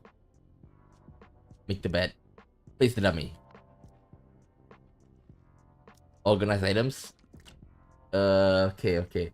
So, give me a second. Gotta put this in. Anything else? Uh, Dang, I don't have a mask. But it's okay. Into the sewer we go.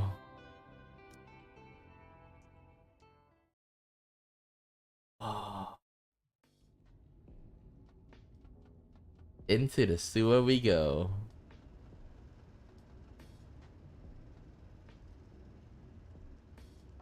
We gotta go do the eastern side, okay?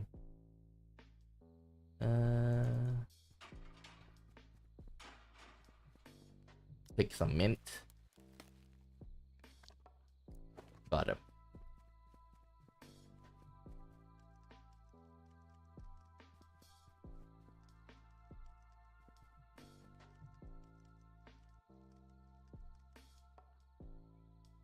Let's search.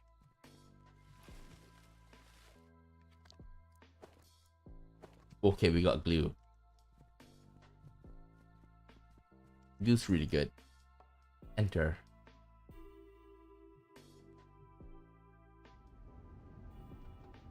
So, oh, I forgot to go to the toilet.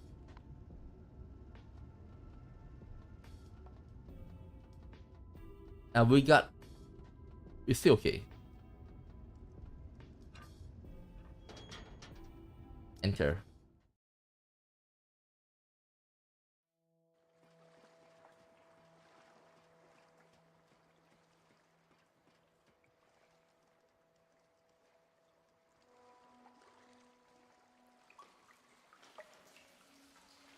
Okay, time to make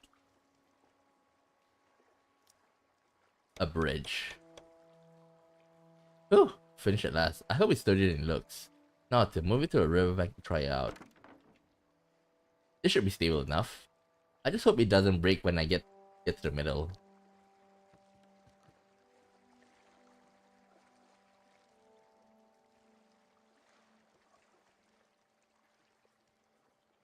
Let's go.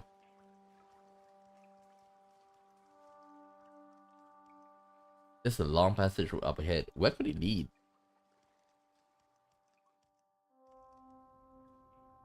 There are routes on both sides.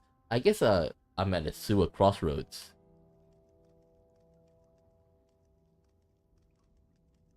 There's a ladder on the wall. It must lead somewhere. Try to open the door. It's no good. The door is locked up from the inside, and with an anti-theft lock, looks like I have to find a way through this door. Unless I can find another route.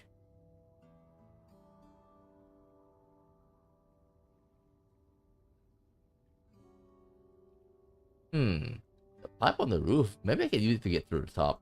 But just thinking about it makes my shoulder hurt. Nah, we can just pick the lock. Go. Good, it's unlocked.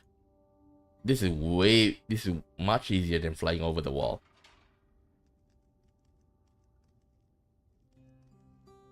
This letter is rustier than the others. Looks like it could be chemicals in the water draining on the top.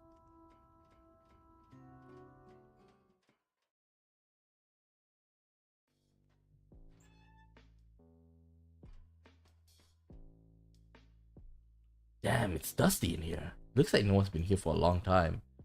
All this equipment, it looks like some kind of operating room. It looks like I reached the infirmary, but this should be the first floor. That must mean that the consultation room on the second floor is right above me. Huh. Let's take a look around first.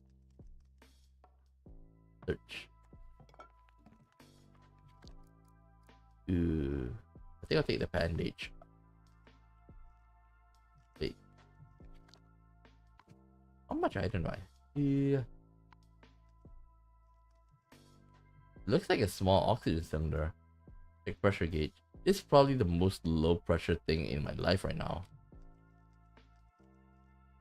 This medical equipment looks like it hasn't been used for a long time. Furniture is blocking the way. Oh.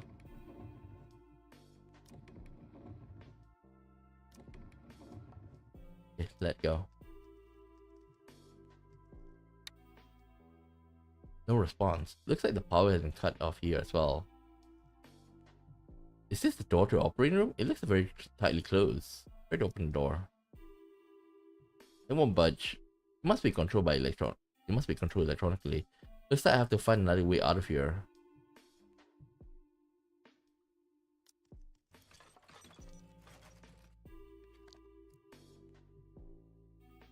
Okay. Let's see what's in the drawer. There's a key in the corner. Did someone just throw here? Nice. I also need a battery. I don't think there's anything else we can mess around with. Okay, I'm gonna return to my cell for a while. We're gonna go to the toilet.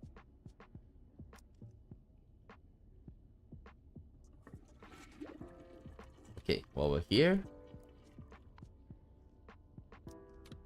Should have taken the alcohol just now. What am I? Put it here. Put it here. Put it here. Put it here. Put it here. Okay, what should I do? I'm gonna eat. There we go. That gives us some energy. Move the toilet. Go.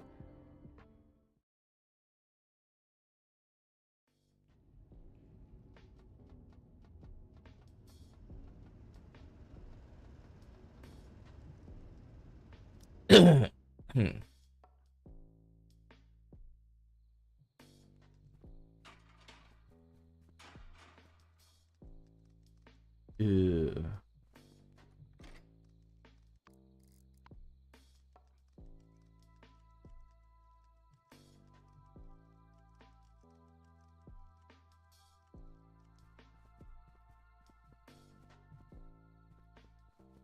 Let's go back in.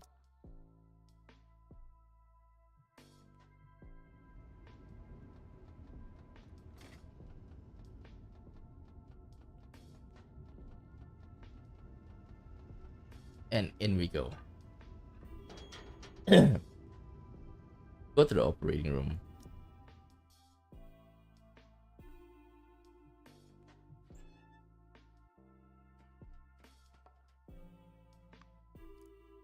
I think like I said just now, maybe we should just take the alcohol.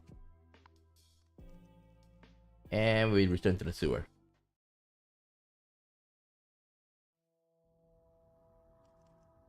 Okay, we're done with that. Next, let's go here.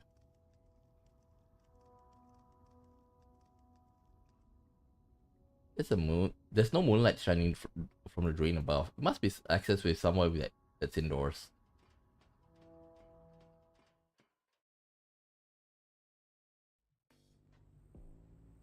So this route leads here.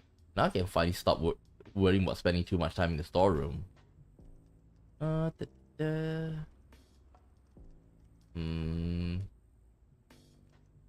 Pick the lock. EG. No wonder it's so well secured.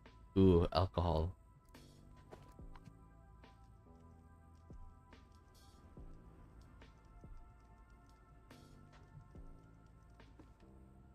What a mess. It's a travel supplement from the Boulder Time HQ sometimes uses to send top secret mission orders. Breathtakingly spectacular. Top beauty spots you won't want to miss. What a cheesy headline. No wonder how anyone buys it. But that's why probably the HQ uses it. What a strange calendar. Auspicious days, inauspicious days. I have absolutely no idea what it means. It looks like some kind of Eastern fortune telling. Pizza joint. Okay. Type of well useful. Some of them even have holes in them. Probably nothing useful in them. Okay. Very good. Time down. Ooh.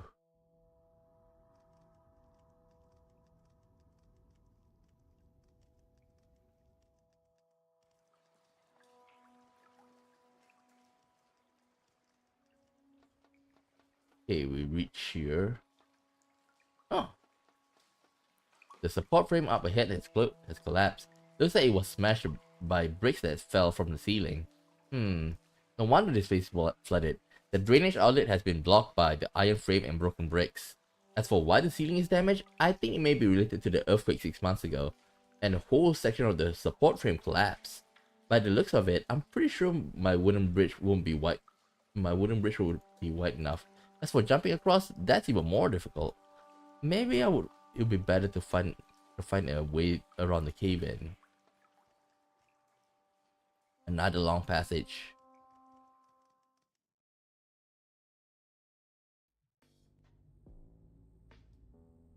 Uh, mm, uh. It's not good, it won't budge. Look through the room, the gap. Isn't it the cleaning room in the staff block? So this route leads here. Then the thing that's sitting on the drain cover must be the shelves full of clutter. Looks like I have to move the shelf from above if I want to climb up from here. Okay, so that's what we need to do tomorrow. Okay.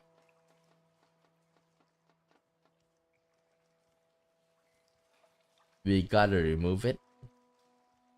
I don't think there's anything we can do right now.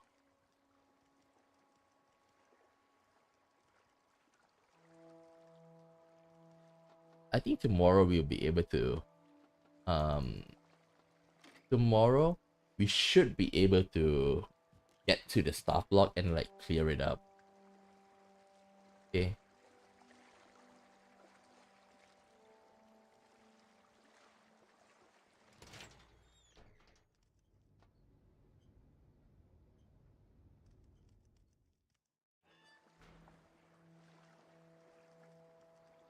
Up we go.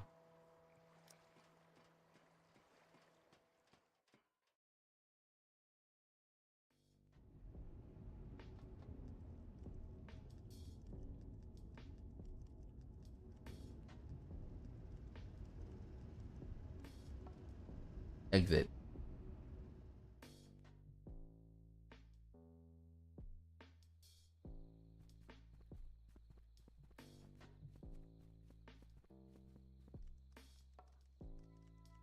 Wait, so we have time? Why don't we push?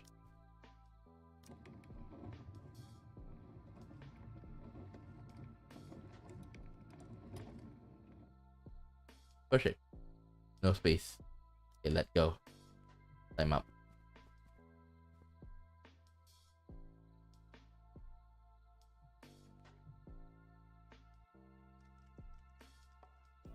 Up we go.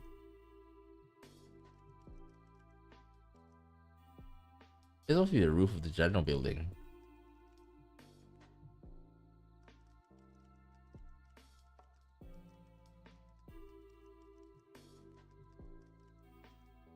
There's a lot of power cables running through the roof. This I have to watch my head as well as my step.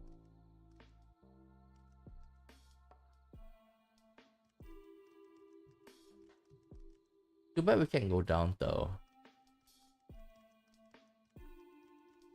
Just checking what else I can press.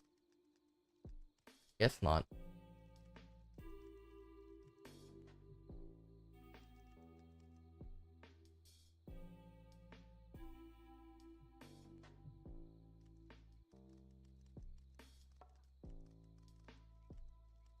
So I think now we can use the time to craft. Camera, I better not go any further. Okay.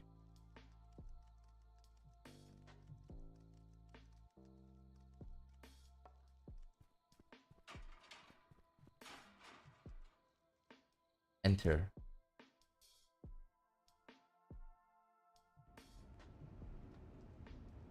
So we go back.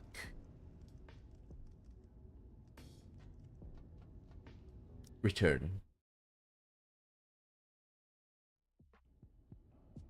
Okay. Now We're gonna craft Voice of the Forest modified.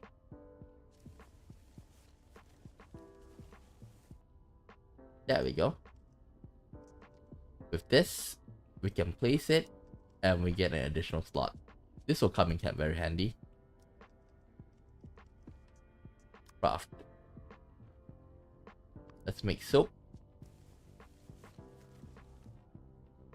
What else? What else? What else? Ooh.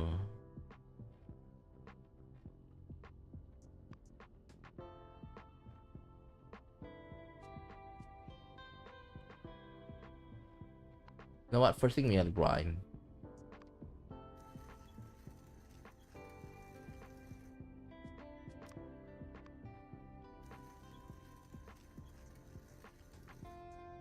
Okay, next we gotta make paper cranes.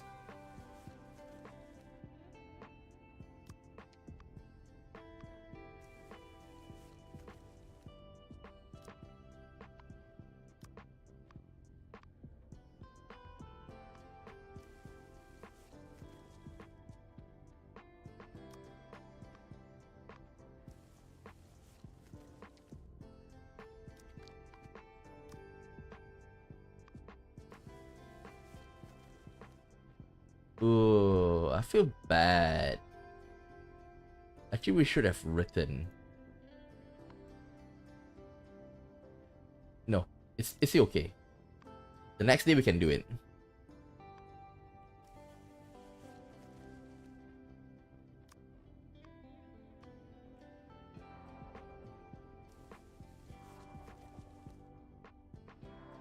Okay, we do one more and we'll be good.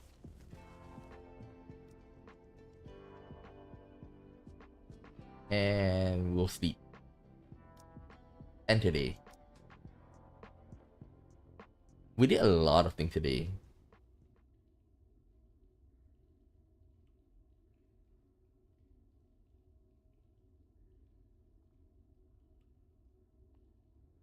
A lot of things.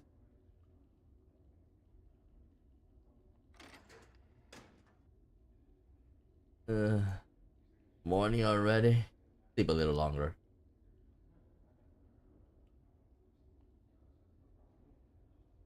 There we go.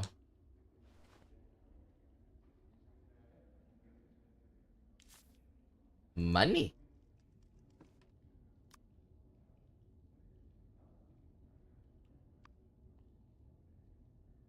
Make the paper crane. And then we write. Dr. Beth. There we go. Finish the letter to Beth. It's almost count time. I should get going. Attention! Right, shut your mouth. The head count's about to start. 1, 2, 3. That's 46 of the first and 1 absent. The absent is in the infirmary. That's all. I'm so impressed with your recent progress. It makes me think I ought to step up my game. From now on, I'm gonna be twice as hard on you. It's for your own good. Now, time for a message from the warden. I think it's important to enable our inmates to learn while serving their senses and develop skills for when they return to society. Therefore, we're partnering with our academy to provide computer school service. You can take courses for free just by using the computers in the library. This education policy is exclusive to boards and prison. I'm not as good as learning stuff. Learning is a waste of time. It makes me sleepy just thinking about it. The general building's Black Claw territory. If you don't give it a try, you never know how stupid you really are. Dismiss. Computer skill. I think it's a bit too forward-thinking for this place.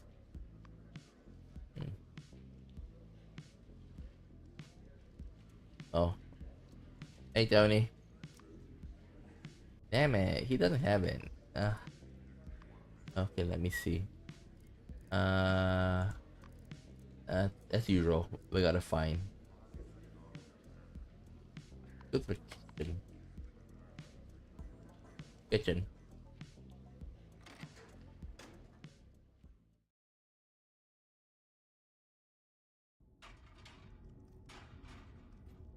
He's supposed to be here.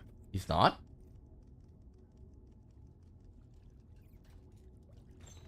Oh, there he is.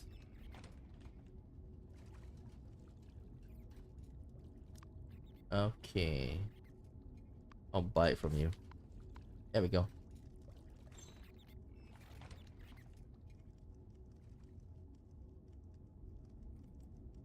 Okay, remember we can give both in the morning and at night.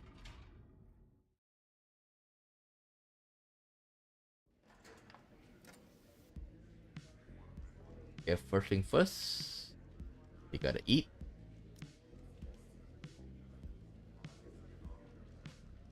Okay, while we're here, let's talk.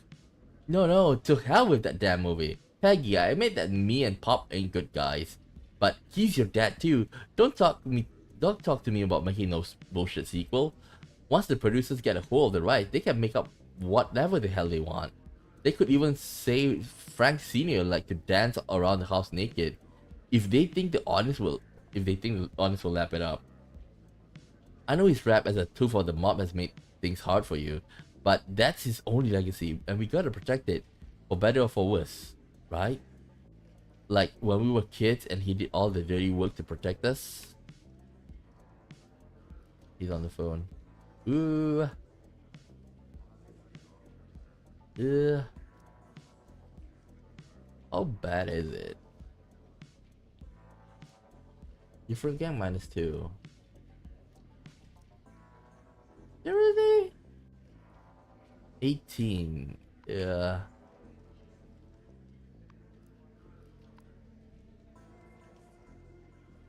What is it? Dangerous knowledge. I ain't having no damn thieves on my watch. Oh, I think I'll do it later. Let's go to the staff block first.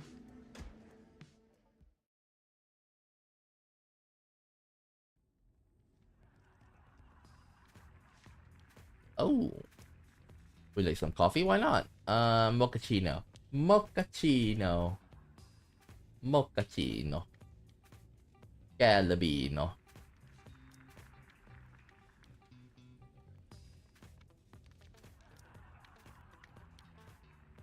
Macchiato. Calabino. Macchiato. Okay. I rather like mochaccino. Well, mochaccino. Mochaccino is easy to make. And latte. I'm talking about game. I'm not talking about um make coffee recipe. Okay, so macchiato is 3-2. Mochaccino is like the usual 1-2-2. Okay. Got two mocha. Okay, no problem. Let's go. We gotta make double mocha.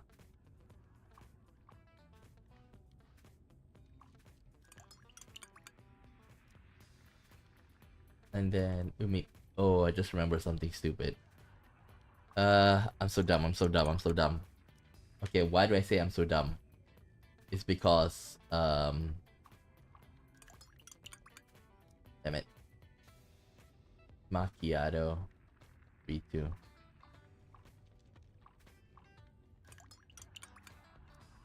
2-3.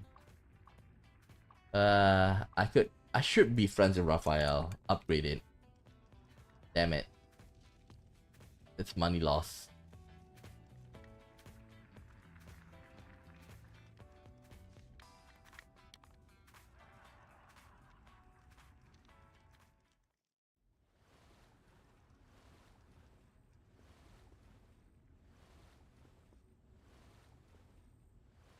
Okay.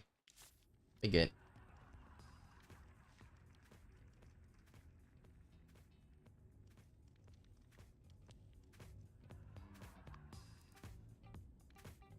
Okay, first thing first. Pick them up. Ooh. Give me a second.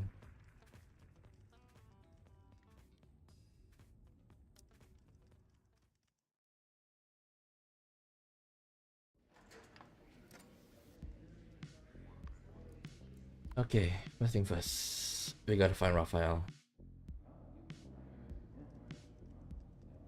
There's raw file here. Okay, there's raw file.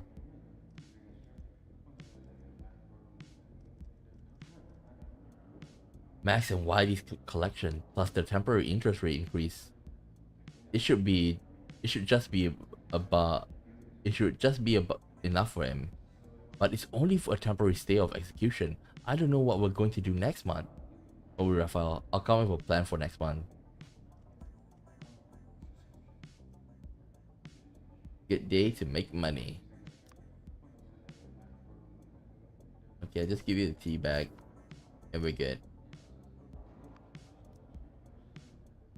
A well-chosen gift. There might be hope for you yet. Let's upgrade. Heh, the amount of profit you make depends on how you calculate it. Our accounts are calculated for a lowly gangland accountant. This is a skill. For Raphael, it's an art. Okay, we got 30%.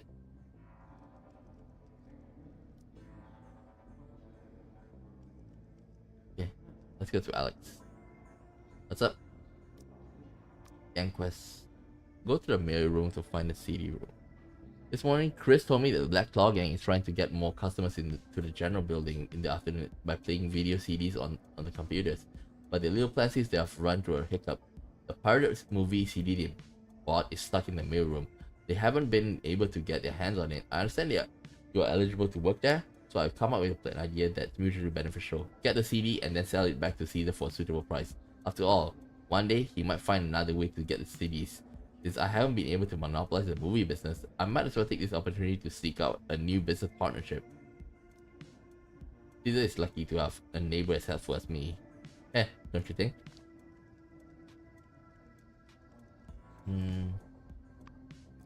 Ooh. Contract expense. Well, we can watch a movie later on. Well, starting tomorrow.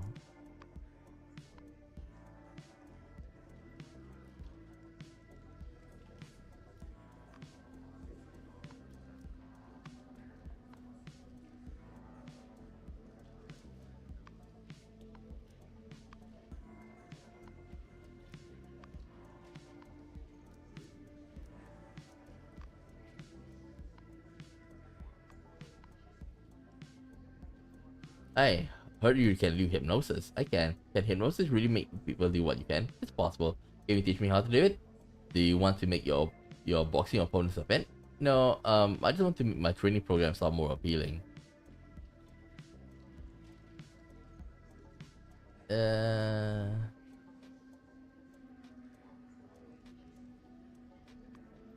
Okay, why don't we go to stop block?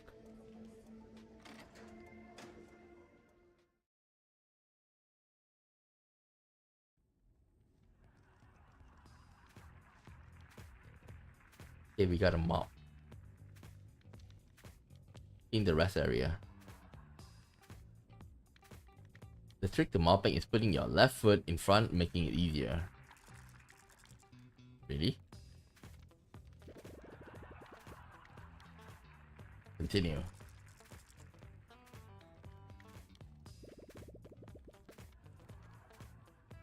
One more.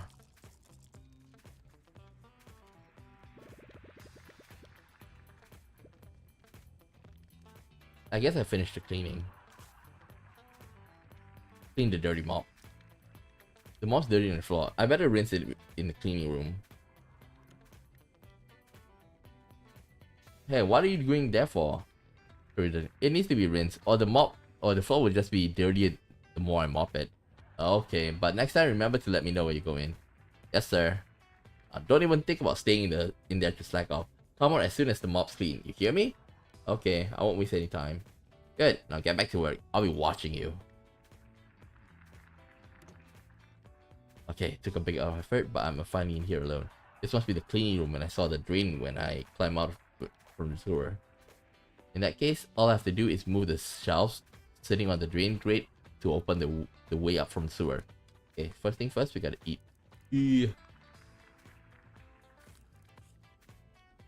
Okay. I'll just leave it here to shower a little bit. I can use the time to do something else. Okay. First thing first. Move it. Pull. There we go. There's a lot of shells. No wonder I couldn't push a ring cover from below.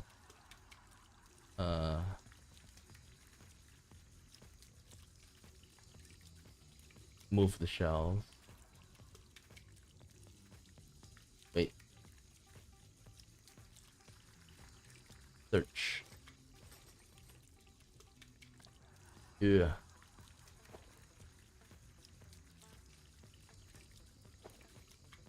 No more slots in the pocket. Move the shells. Push.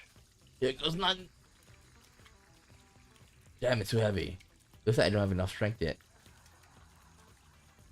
Remove clutter. If I remove the clutter from the shell, it should make them a lot lighter. It will definitely save me a lot of effort when it comes to moving them. Few minutes.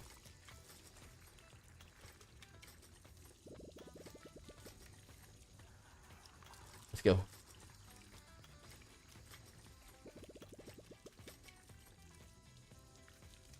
The chef is done. How about now? Oh, 17%. Damn it.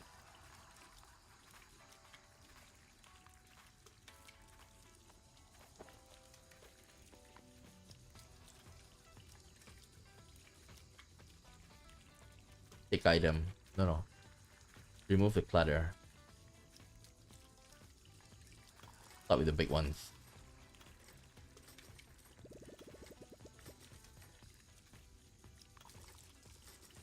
That's nice.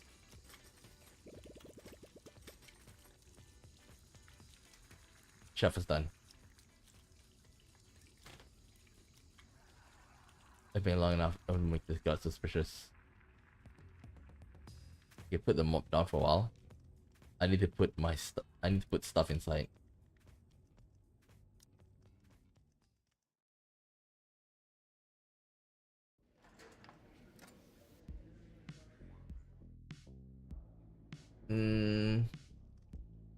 Organize items. I can hide this. But I need to take this out. Gotta put this in. There we go. We can put this in. We can put this in. I gotta give this to Diego later.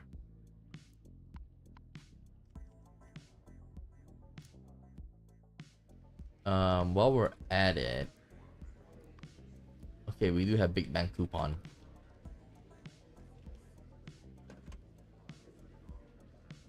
Insert. 52517.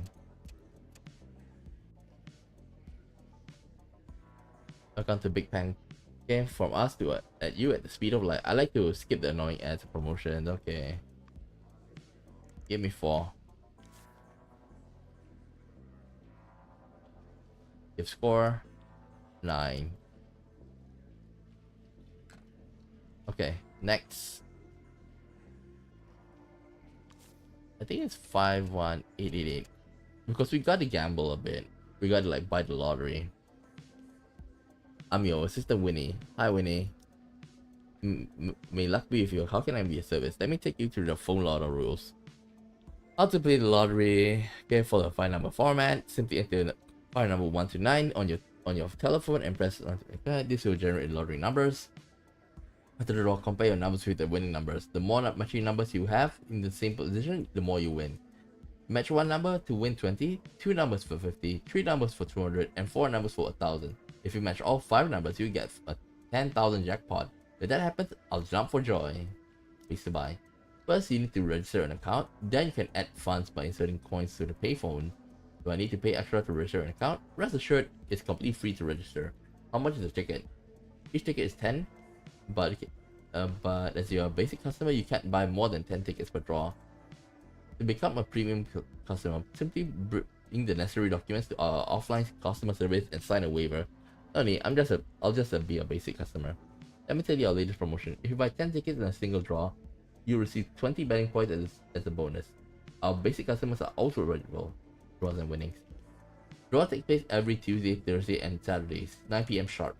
After the draw, you can call me at any time to check your tickets. If you win a prize, I'll send you the remittance slip the next day.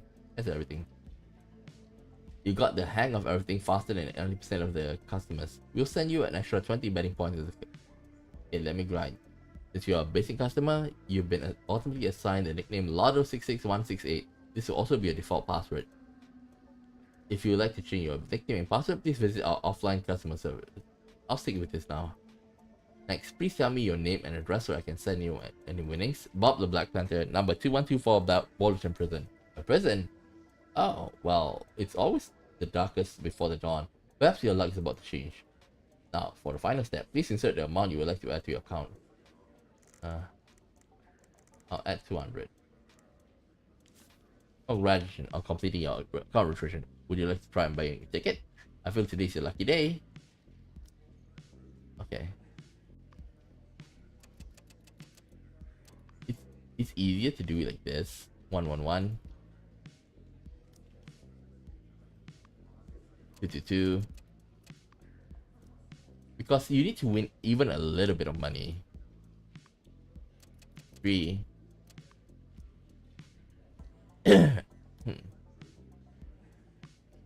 444.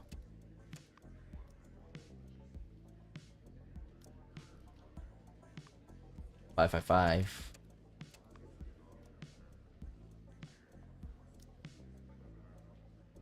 666. This way, we will definitely gonna win no matter what. 777.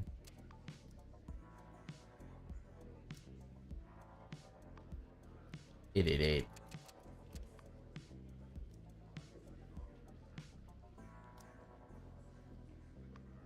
999. So no matter what, I'm gonna win.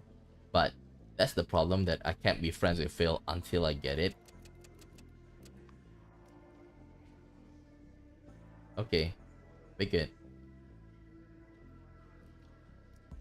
I'm looking forward to the next call. Wishing you the best of luck.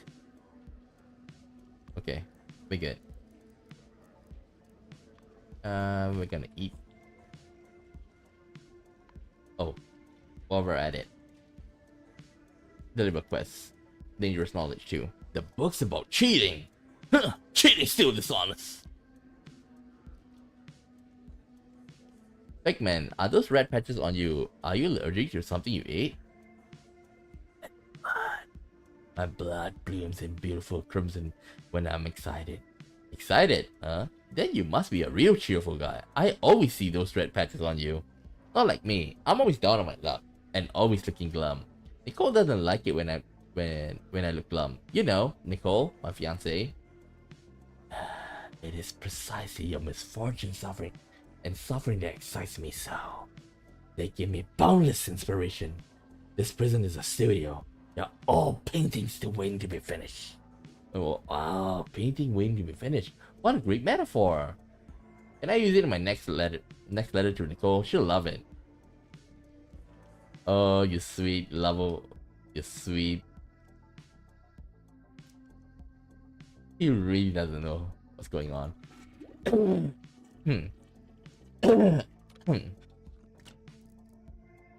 Okay, we gotta take a match.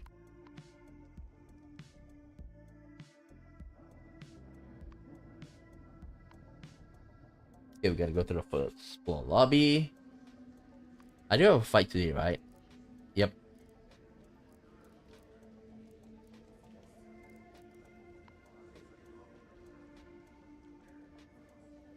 Let's go to the stop block. we still haven't moved in.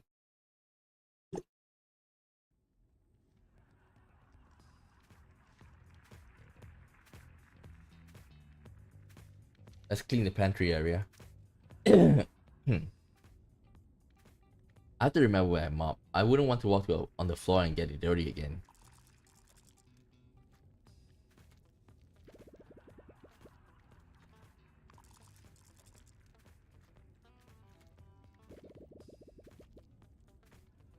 Okay, this should be do it. And done. Clean the dirty mop. Okay.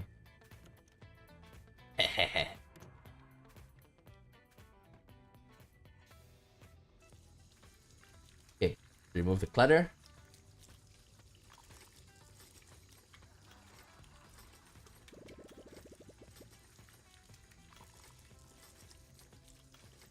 There we go.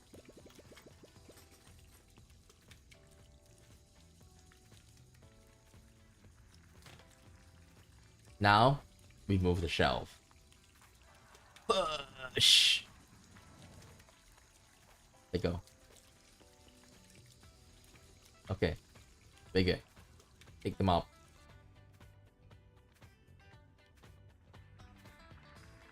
Yeah, we good.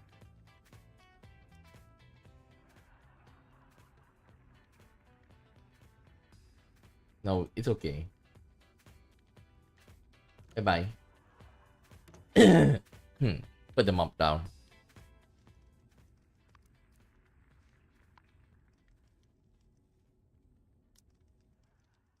Okay, we're done with that. Next, what we're gonna do?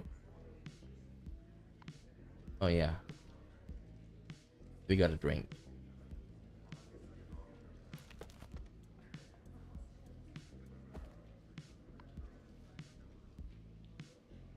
Drink coffee. Now, we go to the mail room. Remember, because we need to, we need to take the thing for Caesar.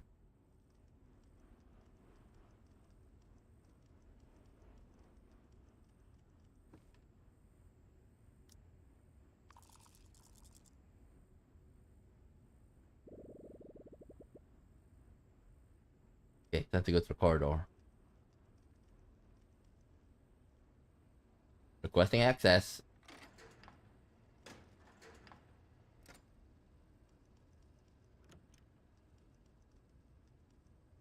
Process the mail. Ugh! What?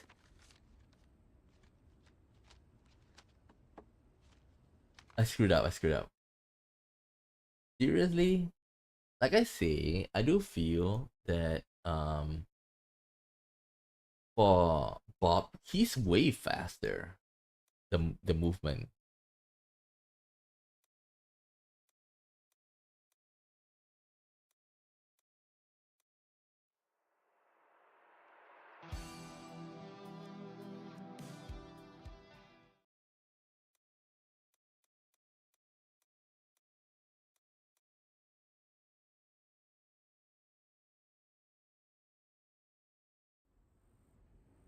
Okay, let's go.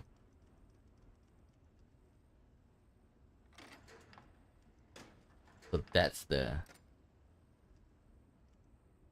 Wait. I think I should see that.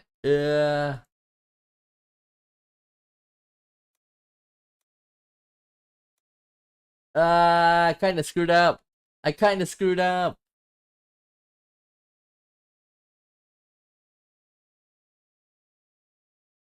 Kind of screwed up.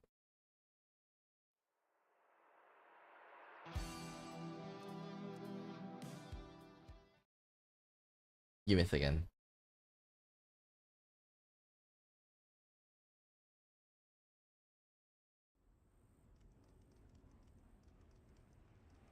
You said the CD-ROM sitting on the Owen's desk. It must be the pirate movie this Alex mentioned that the Black Flag on order. How do I get my hands on it? With Owen inside, I can't just walk in and pick it up. Unless I have to make something to leave. Okay, no problem.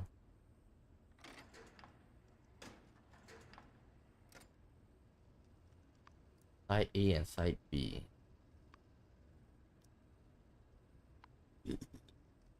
Okay.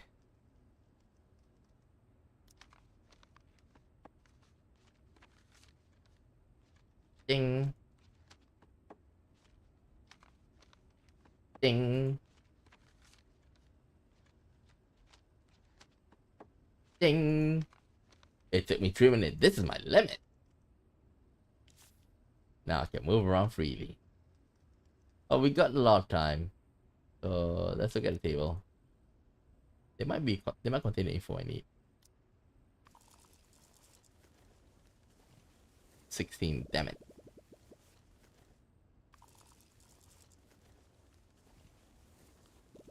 There we go. Read the work log. This routine work stuff. Take the change. Okay. 4-digit place is that.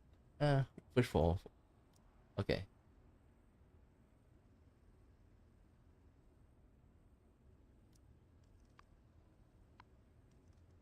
Okay. Organize. 5 minutes, 2 energy. Yoink, yoink, yoink. Then, let's go.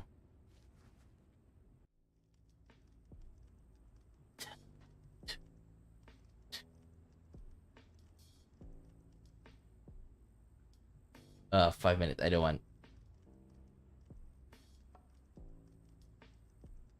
A fire alarm.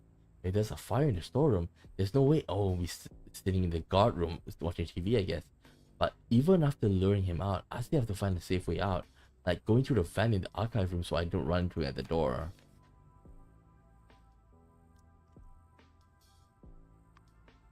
Go. Pull. Ding, ding, ding, ding, ding, ding, ding. Huh? Oh shit, a fire in the storeroom. Huh? What the hell? There's no fire? Is this stupid machine playing up? Yeah, now I should get the CD-ROM while the guard room, while Owen's checking the alarm.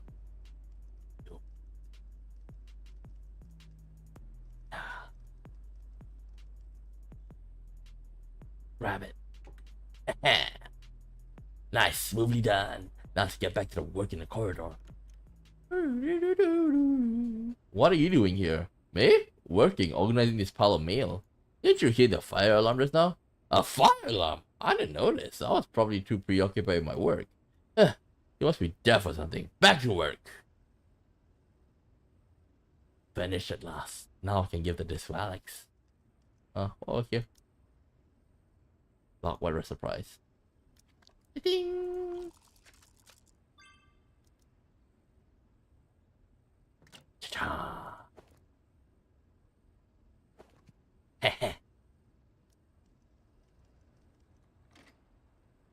Yep.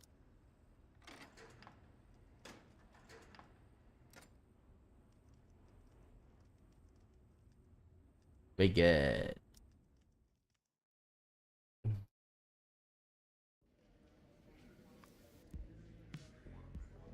Forward headband. Who likes forward headband? Let's check. Len the pangolin. Len the pangolin. Len the pangolin. Len the pangolin. Where's Len the pangolin? Oh, over here.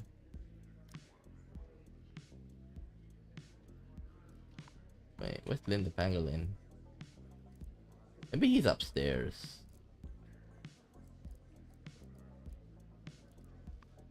He's in the infirmary, damn it. I'll give it later. Back to cell.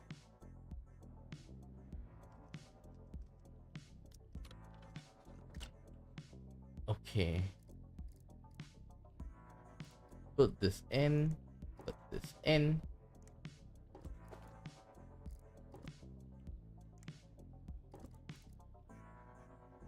Oh yeah, what's Diego? He's in the infirmary as well? Come on. Well, I can give it during, you know, recreation time. Damn it.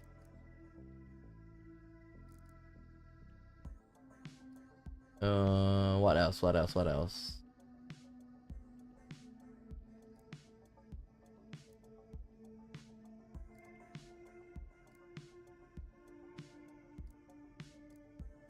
Color paper pigeon. Color paper pigeon. Gang Affairs.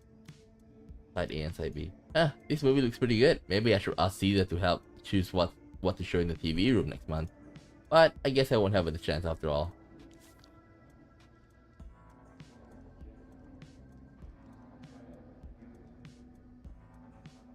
Morning, Vladimir. Friends, you look like you haven't slept a wink. Alright, I haven't been sleeping well lately. I think it's my cellmate. I've had insomnia ever since he moved in. You mean Bam? But he's a cat, just like you. I thought you get just along just fine. No way, felines are solitary creatures. We are innately hostile to our own kind. I think that might be the reason I'm not sleeping. I get it. Putting you two in a cell is like putting two wrestlers in the same ring. We get irrepressible urge to drop kick each other. Drop kick, eh? That sounds like a good way to send me to sleep. No problem. Iceberg will always be happy to oblige. Calm down, man. I was just joking. Gotcha. Me too.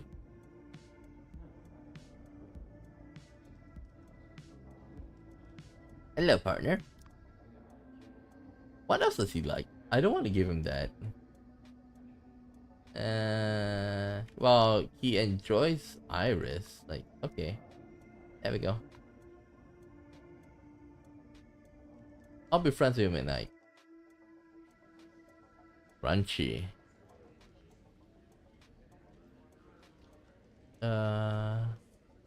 Eddie. William. Walter.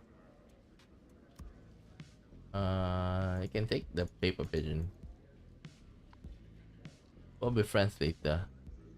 Pikmin, eh?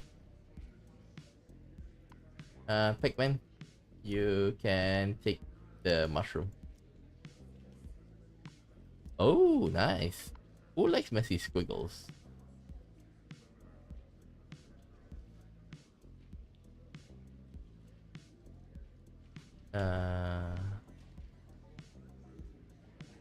Give it to Joseph.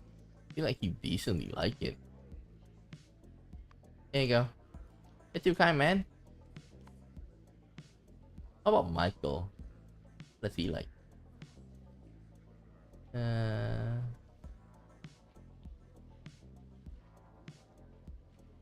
He's okay with a flower.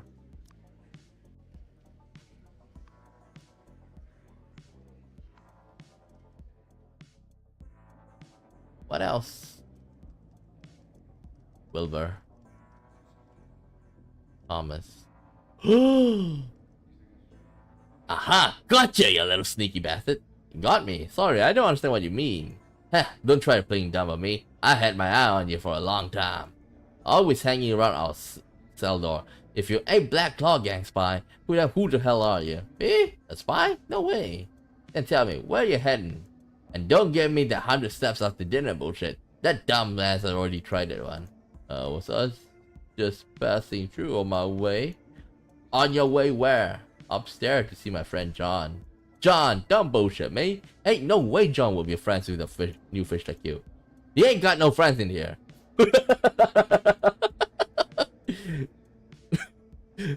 Even if you're telling the truth, go from the lobby on the second floor from now on. You hear me? Boss, the Bigfoot makes the rules in this corridor. Damn right we do. Hey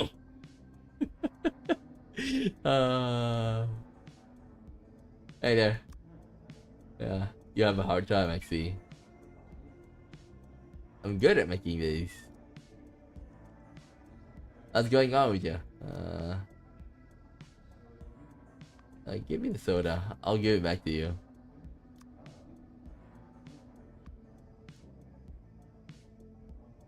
Did you know that my nickname's the Soda Slayer? Lumber. Don't really need it. Frank have decent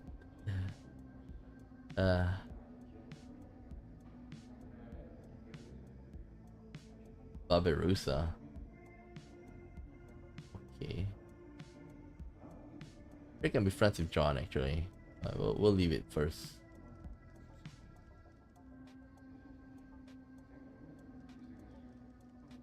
Let's go to the second floor. I'll go to the roof.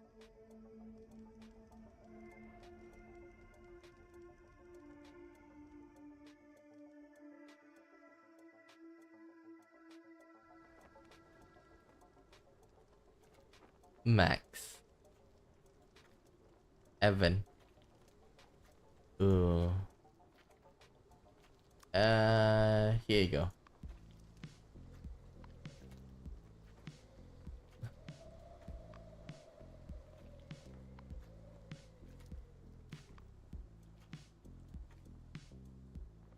Wait, he already ate it? Damn it.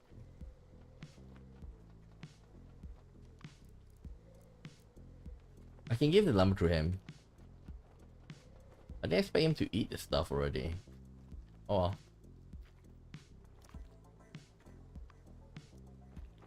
Gift for me? Ooh. Hmm.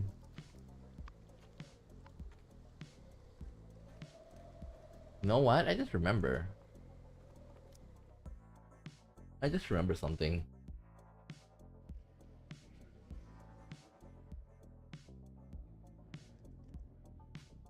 Look under the bed. Ta-da! Oh yeah, I need to change games as well. Need anything? Change game.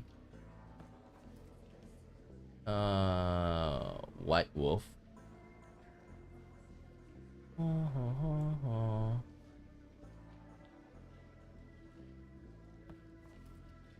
What else do you have? Oh, I'll take insect farm. We'll do it later tonight.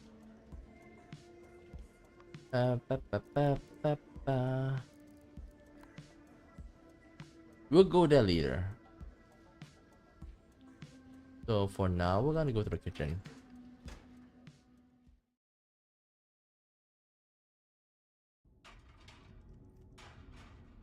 Kitchen. Oh yeah, we gotta search stuff. Nice paring knife. Okay. I guess we'll go here for a while. Paring knife.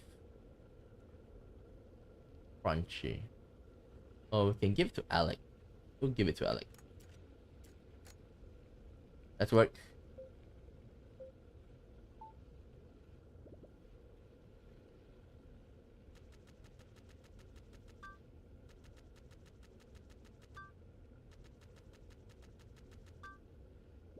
Apple. 1, 2, 3, 4, 5, 6, 7. There we go. Oh, 1, 2, 3. Man, I like doing bread. It's quite easy. Okay, then we take a cucumber. 1, 2, 3, 4, 5, 6, 7.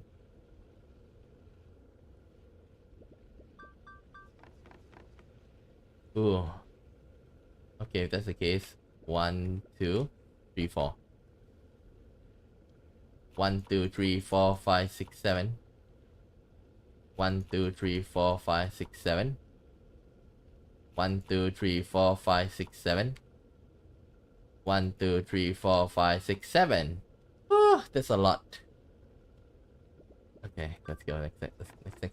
Ooh, we still have it. So let me see. 1, 2, 3, 4.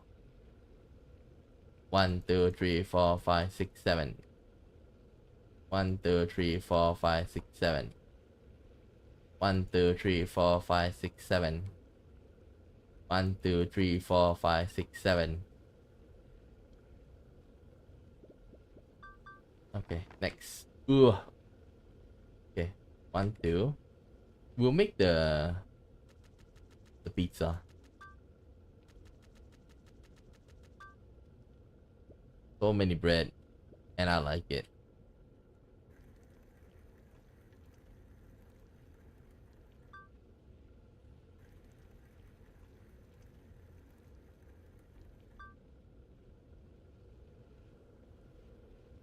Okay, this is 8.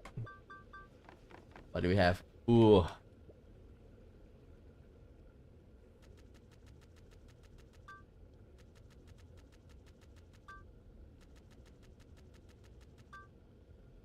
Okay, grab this. 1, 2, 3, 4, 5, 6, 7. I don't know if I can have enough time.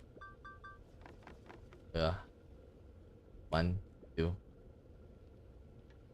1, 2, 3, 4, 5, 6, 7. 1, 2, 3, 4, 5, 6, 7. Yeah, we don't have enough time. So 10 is good enough. Woo. Unless we can speed up running.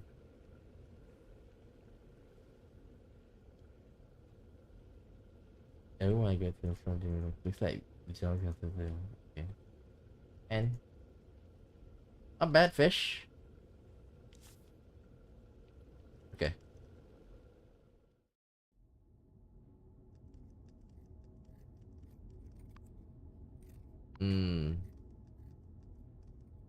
With the main building.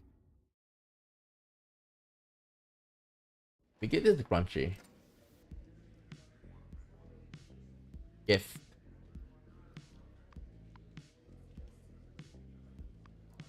There we go.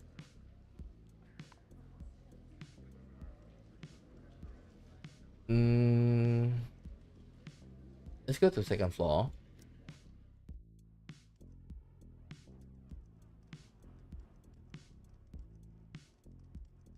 I do want to steal.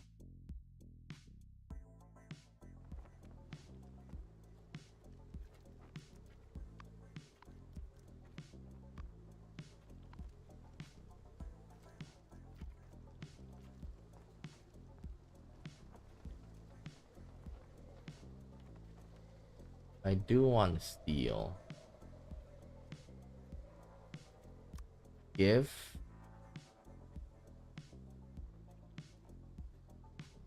Okay, that's a screw. Oh, a metal pipe.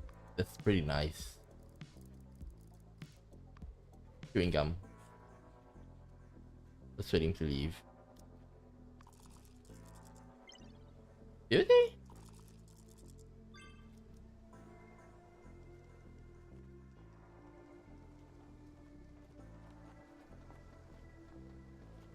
I'll give it to both of them. I won't be friends with Evan. Go to the first floor. Today, if like I say, if there's a lot of people, we'll exercise today. Oh, William. Hello. Yeah. Coffee. Tony. I guess Tony doesn't have anything good. Can buy chewing gum from him. Wonder if that works.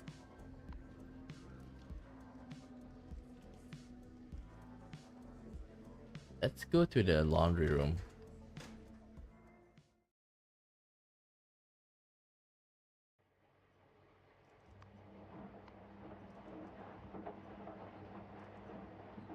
Oh damn, so close. What happened? I heard from Bob that if you iron the clothes for the exact amount of time specified, you get double pay. I think maybe I can do it. Seriously? Just come to me if you want to make some money. Why bother working? No, I'm not doing it for money. I'm doing it for the challenge. Really? Ah, it's like hidden challenge in a video game. Is there any bonus reward if you succeed? I don't know, but at least I'll be able to iron the clothes better.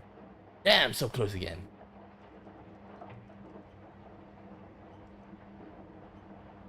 Okay, just waiting to leave.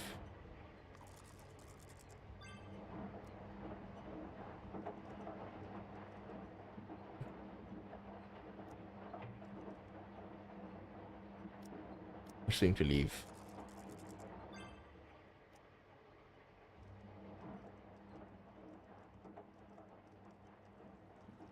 Just waiting to leave. Oh, I don't even... Wait, let me check my gang. As a lieutenant, you can make members willingly give up their phones, their jobs, and their lunches. Damn.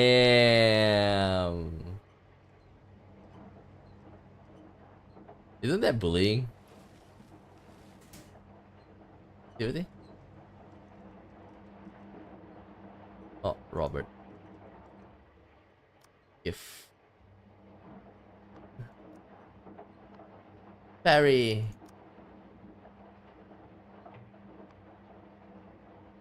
Wait, before that, I want to improve on Perry first. Ooh, there's a lot of stuff. That's a lot of stuff.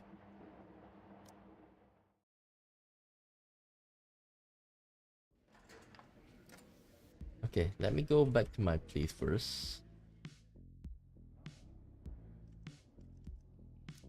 Organize items. And put this in.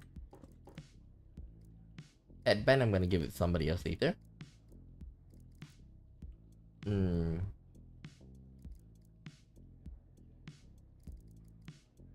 I can give this to somebody.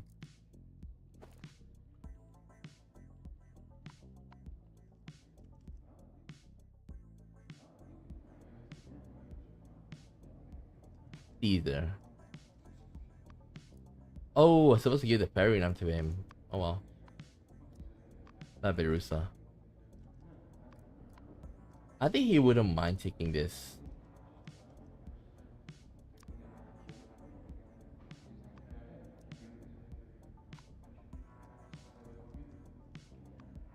Yeah, Tim. I think he wouldn't mind. Point.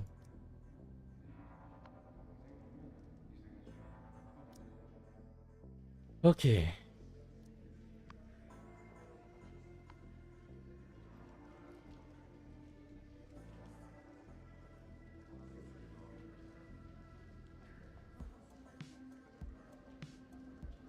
Okay.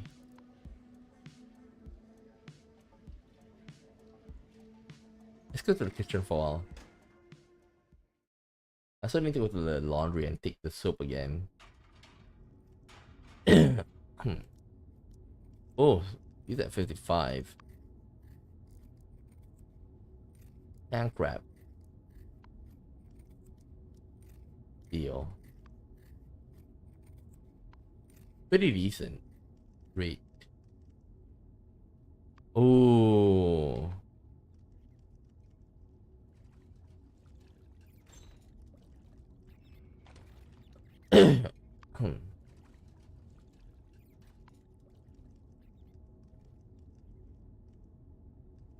Shibata.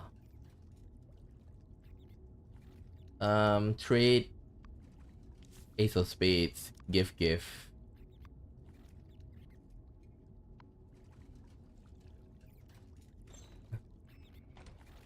I think it's Rudolph Unit 3. Rudolph will need 3, what do you call it?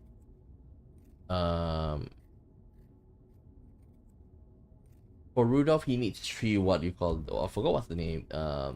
Like 3 movies, okay?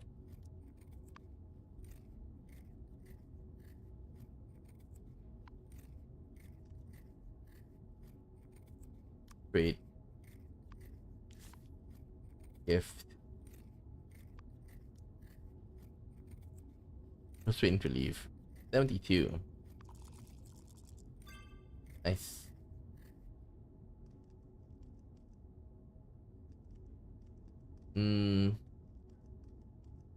Return to main building. I'll grab the bouquet of flowers.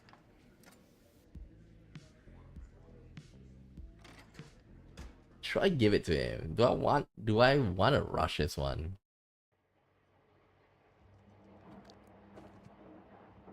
Leave. Oh yeah, I need to think about Perry. Where did his shoe go? I think I can visit Raphael for a while. He definitely have some shoe.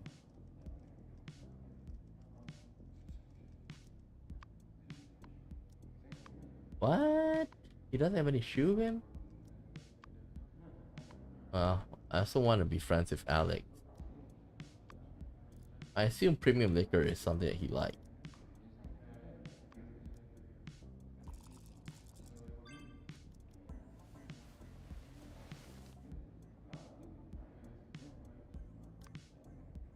Yeah, liquor.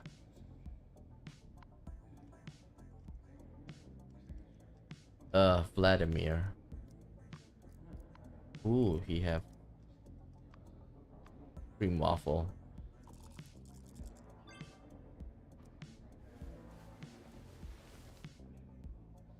Cream waffle, give it to him.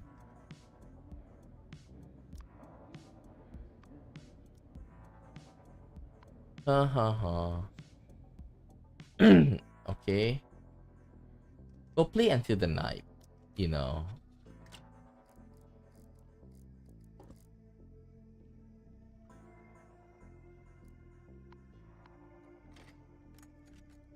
Okay, let me see.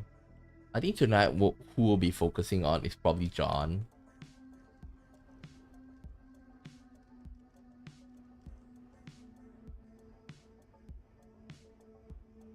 Unlock.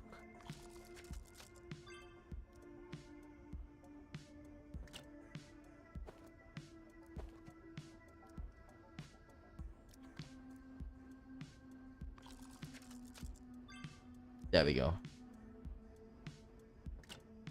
Nice. Almost space in my pocket, eh?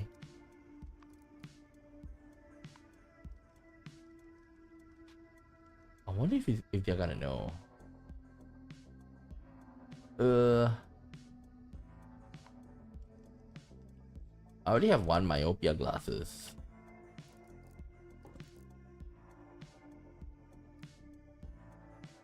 Premium liquor, I can give it to Walter. That's why I can give it to Bam.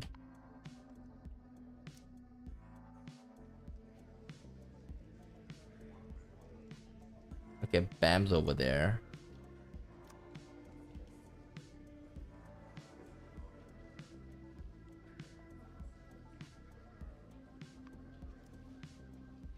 Okay, tonight we're gonna bond. Having you know the ability to give two, one in the day, one at night is really good. Okay, yeah, give me liquor. He gave me liquor.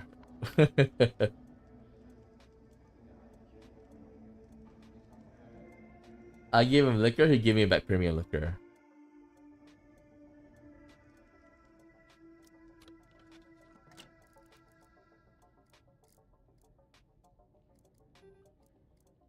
Violation is too high.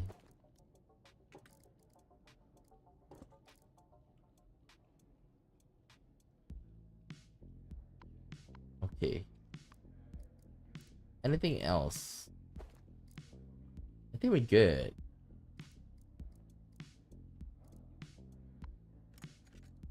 I think we're good.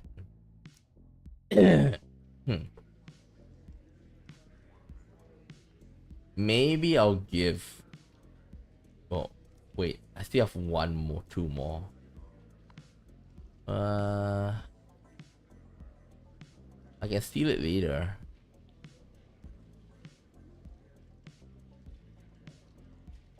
Go to the kitchen. I'm gonna steal from. I'm gonna steal from.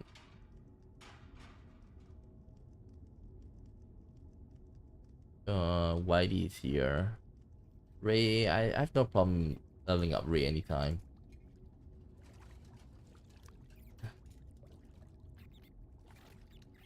Ooh. Okay, who has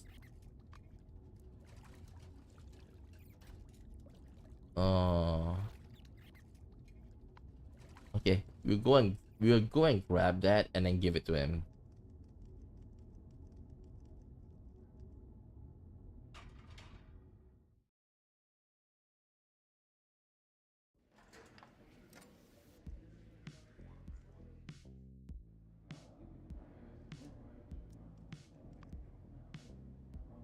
Yogurt. Nice.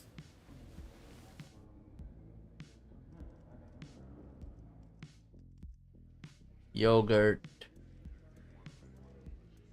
Let's go to the kitchen.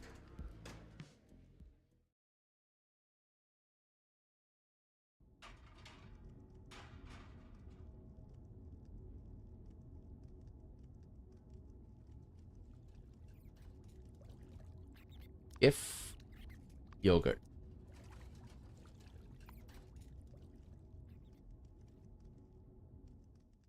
Okay. Let's go.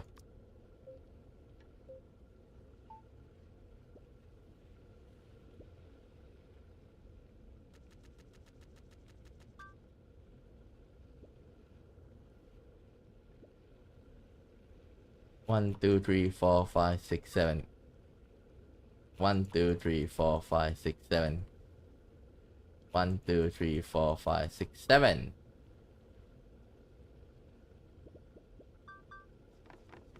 We got pasta, we got this. Okay, and then what do we need? I think we're gonna go with this. Like this.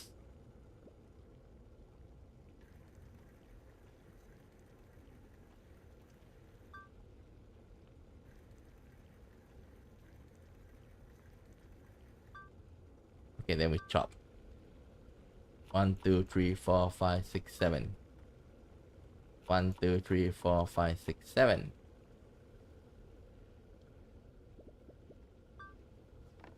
Nice. We grab this.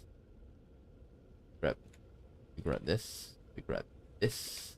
1, 2. And then that. I think this is it. 1, 2, 3, 4, 5, 6, 7. 1, 2, 3, 4, 5, 6, 7. What else? Oh, 1, 2, 3, 4.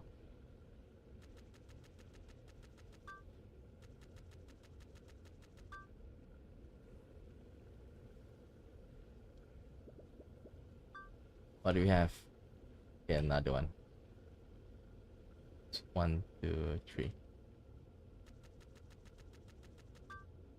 Grab this, then we chop. 1, 2, 3, 4, 5, 6, 7. 1, 2, 3, 4, 5, 6, 7. 1, 2, 3, 4, 5, 6, 7.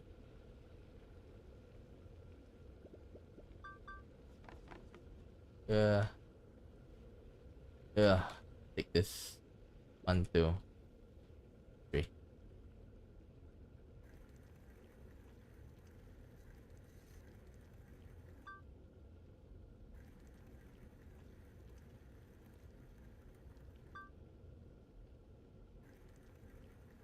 At least we got 9.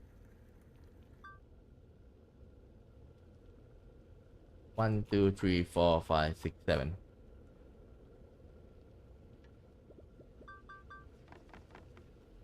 There's no way you can do it. It's triple items. Unless it's bread.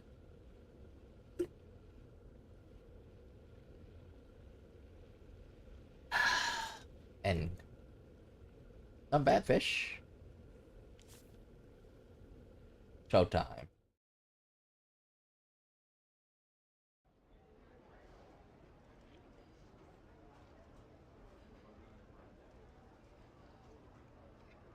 Order food. What do you want to eat? I'll take the fries.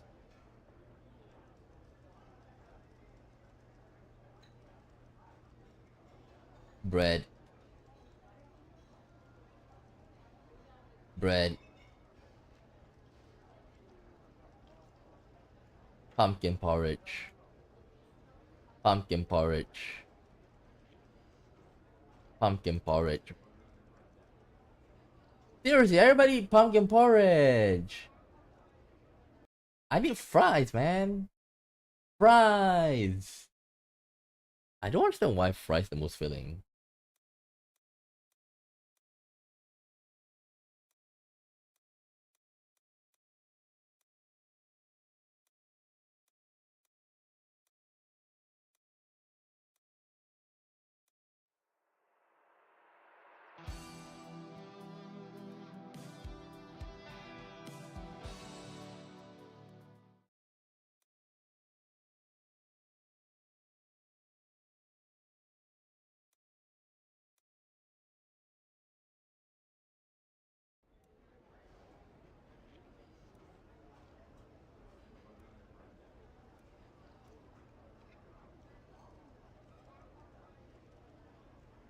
Order food, fries. Please, somebody have fries.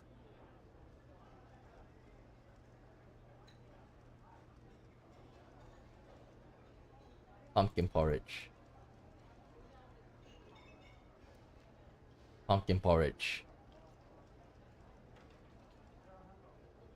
Fries. Okay. Whitey, give me a fries.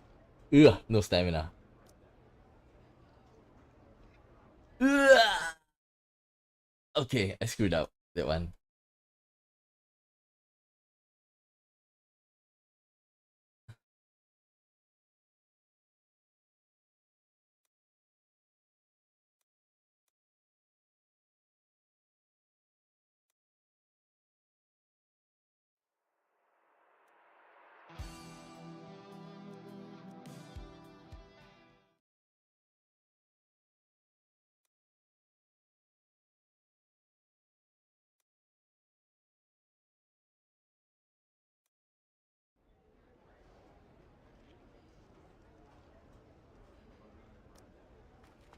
Fries. Man, this one was like so dumb of me. I should have eaten first. Okay, good. This is way easier. Let's eat the fries first.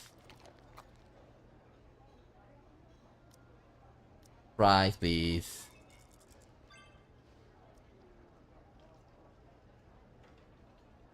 He gives probably food to you.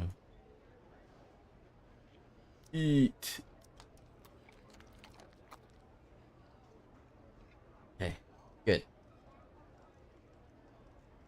From 4 to 119, not bad. Yeah.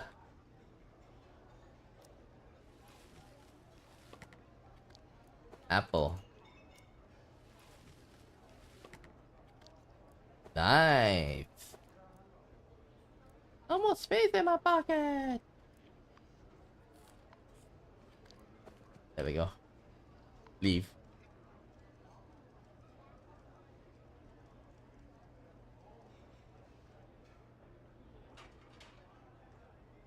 Search. A paring knife. Seriously, that's like really good.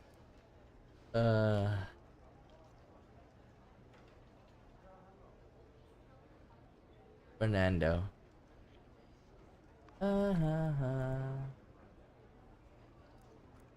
No, I'm just gonna eat the apple.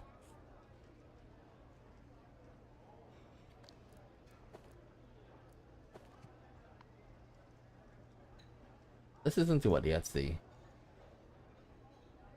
Always with good on the credits. You need them to change up, you need them to change cells, you now need the damn things to get a bigger cover. Don't talk so much when you're eating. But I just can't stand the warden's dumbass policy. This is prison, but that dick in the wheelchair making it so uncool. Huh. Dick in the wheelchair? You know what Clark did before he became the warden? Beats me. Guy's such a hard-on for credits. He was probably some nerdy college professor or something. He was an Air Force colonel, commander of the famous White Reaper Squadron. Whoa, I ain't never even heard of it, but the name sounds so cool. So if he's such a tough guy, how did he end up as some pencil pusher in a wheelchair? They say it was a car accident. He had an award ceremony before his retirement. He probably had too much to drink and hit a truck on the way home. I guess he was better at flying plane than driving a car. Damn, that's a serious diss. Yeah.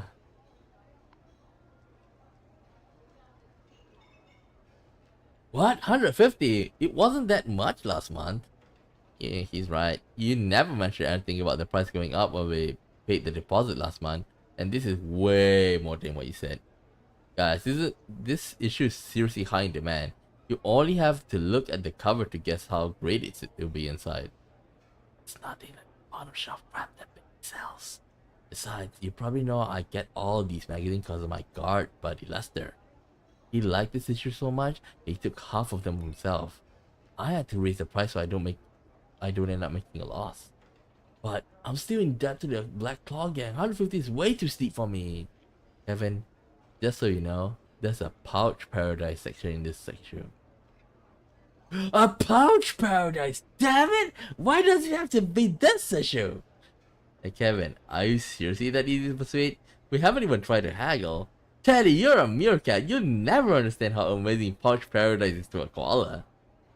Why? Why don't we just put a half the money each? If I miss out this issue, I won't be able to sleep for a month. How are we supposed to split a magazine? We can't just tear it in half. How about you get it during the day, I get it during the night? Nice try, that's not gonna happen. Lunchtime's over. Stop loitering around here and get out of here.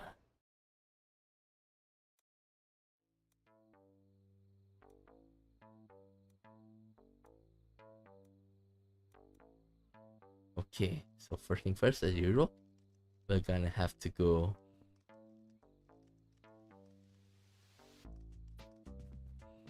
Da, da, da, da.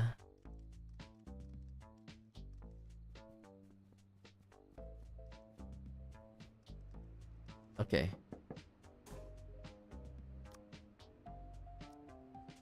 Ask Ray also about the color one. Ooh. This is definitely about the anteater yesterday. Some animals see the world with their eyes, some in the world see with their ears, while others smell the world with their noses. Have you ever had an old memory awakened by a familiar smell? It happened to me recently. It's a little embarrassing to say, but Ray's cologne smells just like my ex-wife. Even when we're divorced, she still has a special place in my heart. Maybe my life in prison would be less tumultuous if I could smell her scent. Unfortunately, Ray refused to share his cologne with me, maybe because he doesn't find me attractive.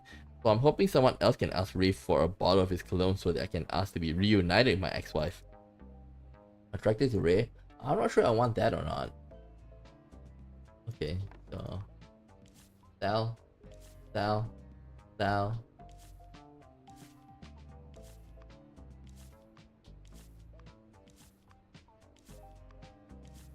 Okay, by the looks of it, today's a good day. Because we got Diego the alpaca. Magic food. I have a painkiller for you.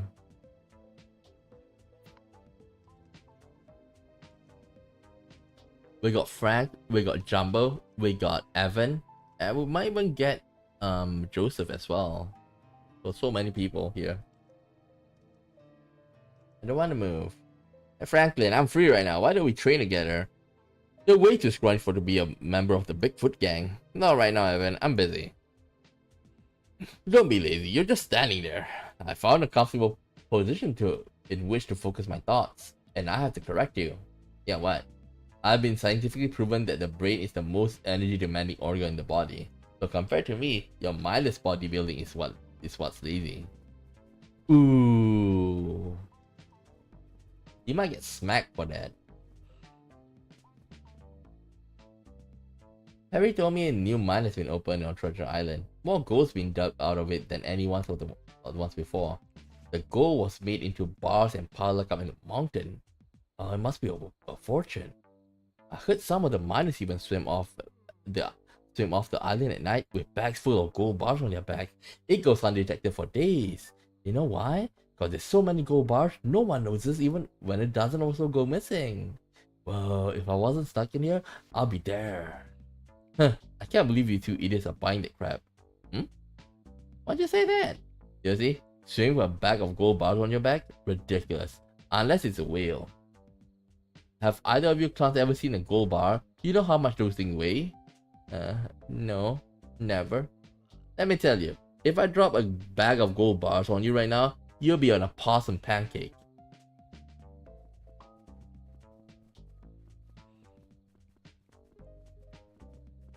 Dun, dun, dun, dun. Dun, dun, dun, dun, dun, dun. Dun, dun, dun. Oh yeah, I need to give stuff. Got any news? Yeah. You always need to be well armed in this hellhole. Oh, holy. Here, a tea bag.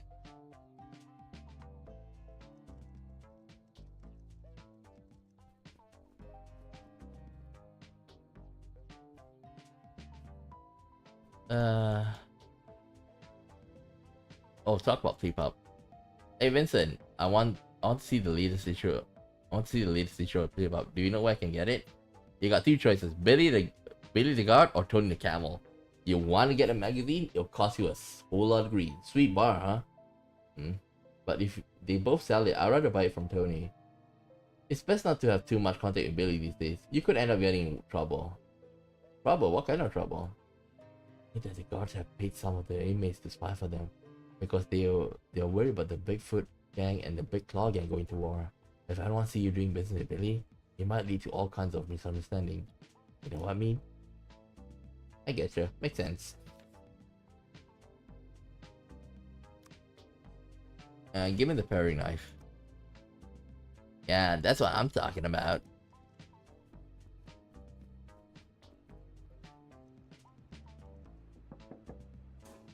Okay, liver quest. Did they take your advice? I guess so. Is there really such a good and bad when it comes to those magazines? Heh, if you ask me, the ones I like are good. The ones I don't like ain't necessarily bad. So what are you into? Well, naturally I'm into. It's none of your business. Take your money and go.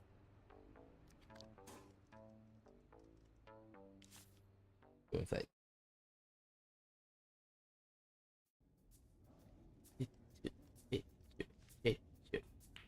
Come on, Richard. You can't take this long. Don't rush me. I'm working on the angles. Angles? What angle are you? What angle? Whatever angle you choose from, you're not going to win this game. Do you want me to work out the shot for you? Side pocket or corner pocket? Either option looks great. Shut up. Don't get mad. This is a gentleman's game. Such behavior would not be at all gentlemanly.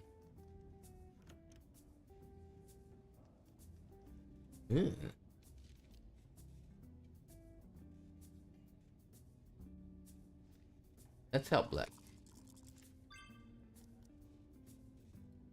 Black, go right, and you're sure to win. Oh, looks nice.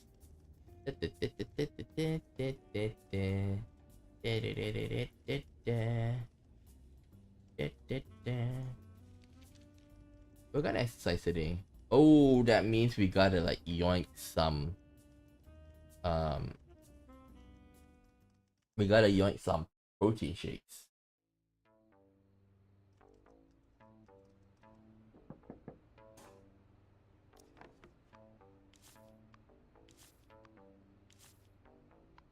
We gotta yoink some protein shakes. Oh, he got metal pipe.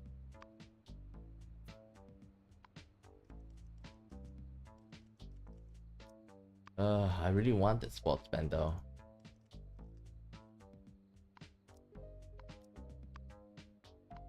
But good thing is, he have a protein shake.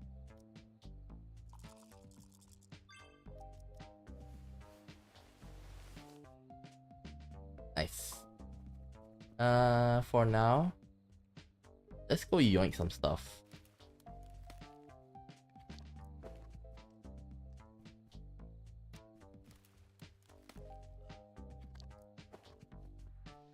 Hey, who am I gonna fight today? Pigman, okay. It's gonna be easy.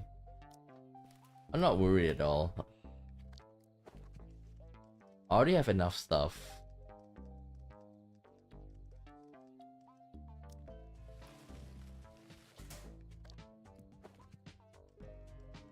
Ooh, we got lumber. I can sell it.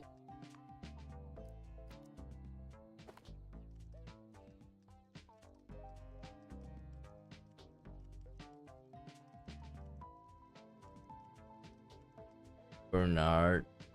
I can bond.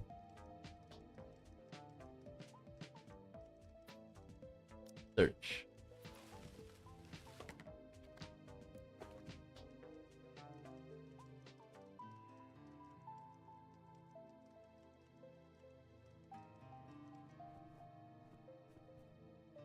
Mint.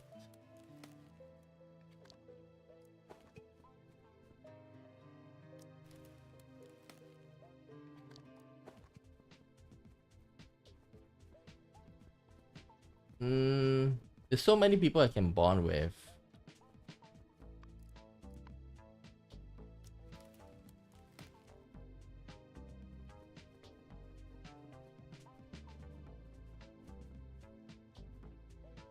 think I already given to everybody.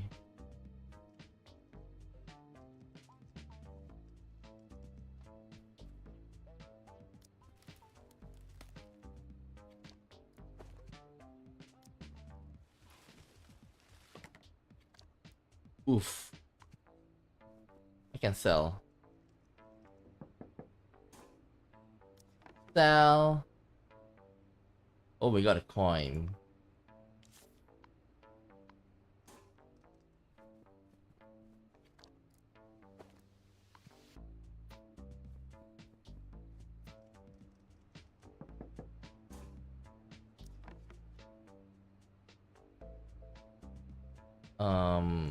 There it is.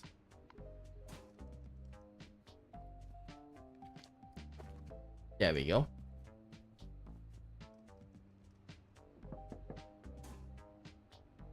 Sell.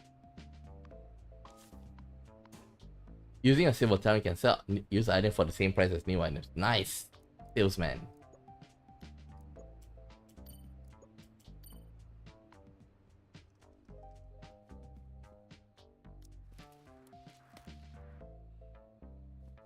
Oof. Do I have a tier 2? If I can find somebody with tier 2, I don't mind using it. Chapel.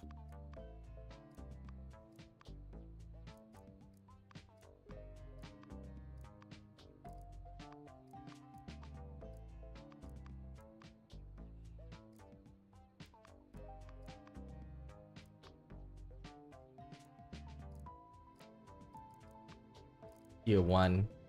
Tier 1. Ooh, I still haven't given one to Perry yet.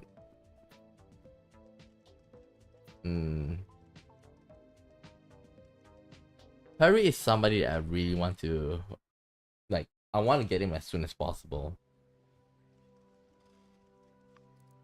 Do I have Golden Legend? Nope.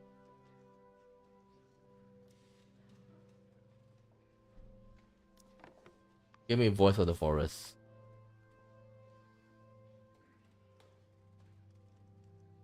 Almighty Father, please open your eyes.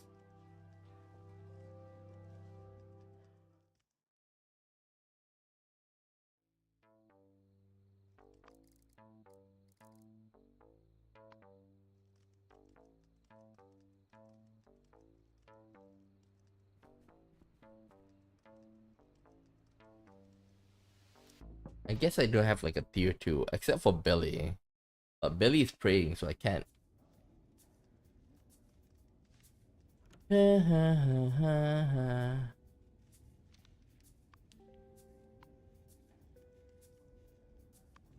Wait, where's Perry? He's in the backroom club, damn it. Okay, that's kind of like a waste. They pop magazine. So many people I need to bond with.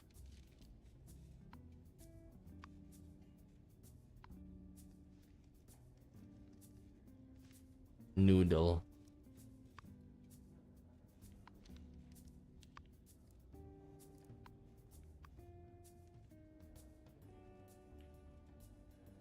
Okay, we will drink the soda. And we'll take the protein shake.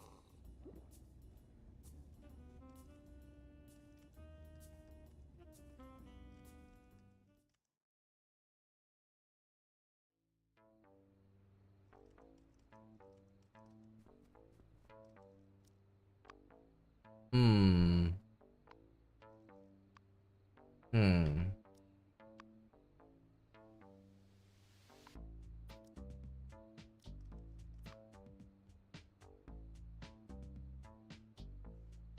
I can grab the premium liquor now.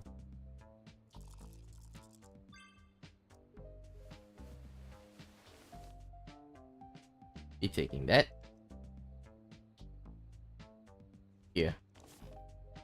Bench press.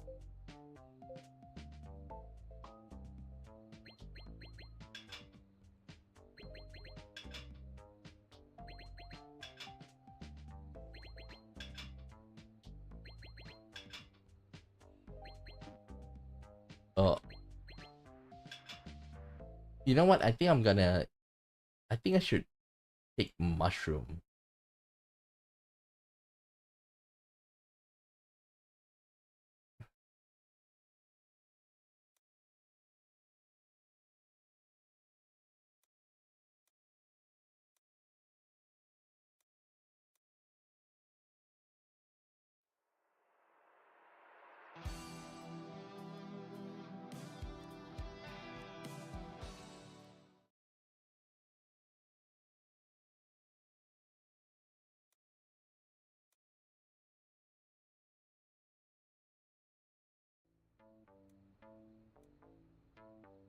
Okay.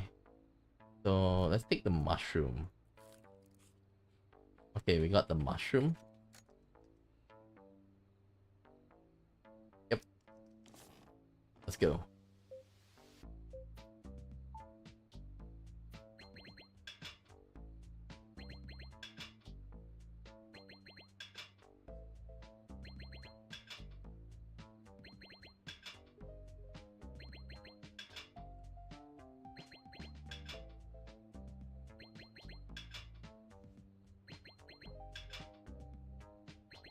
I wonder if I can go to 25.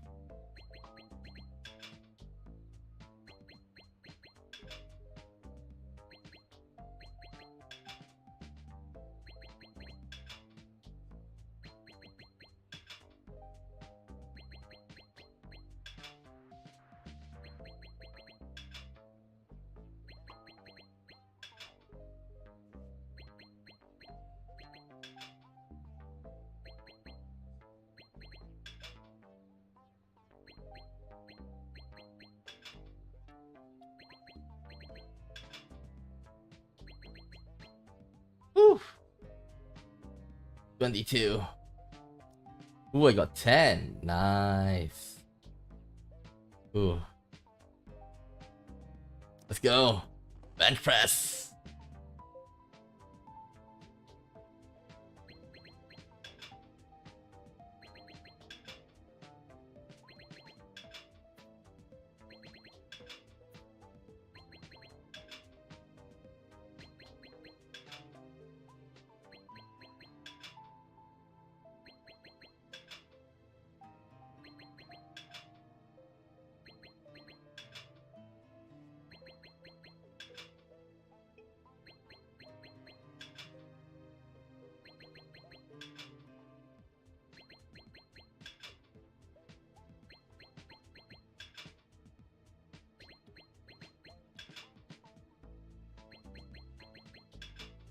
That's a lot.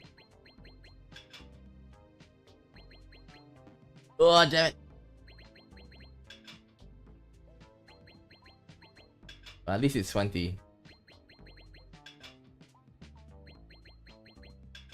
Oh, I didn't expect that. 22. Jumbo. Ooh, I can probably go with Evan right up.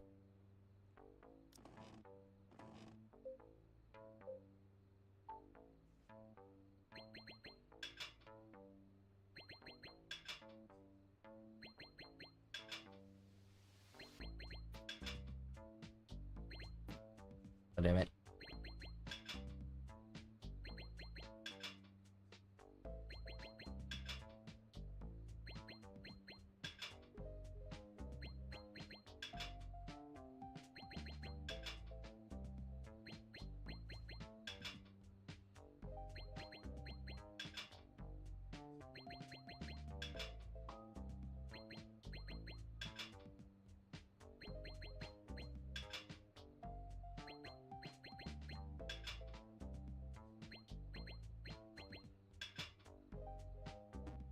Ugh. Yeah, I want to get at least like 20.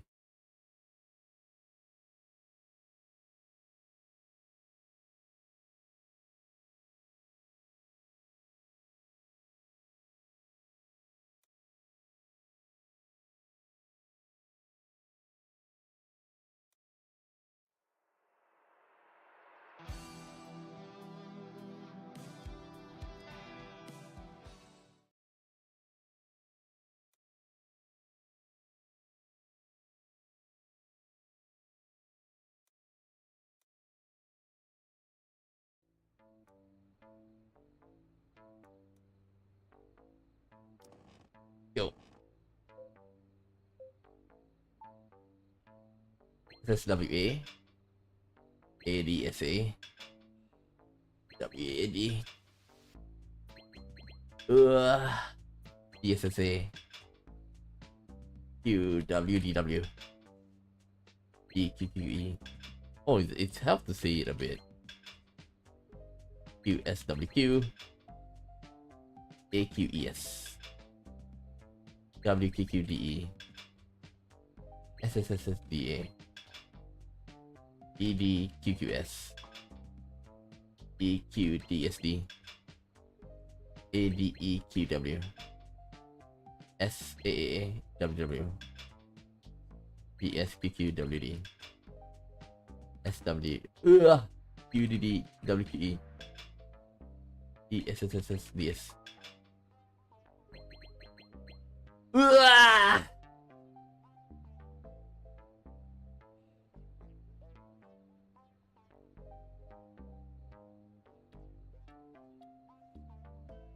Never mind. Let's just check. Okay, I think I'm gonna need to yoink something. I'm gonna have to yoink something. For sure.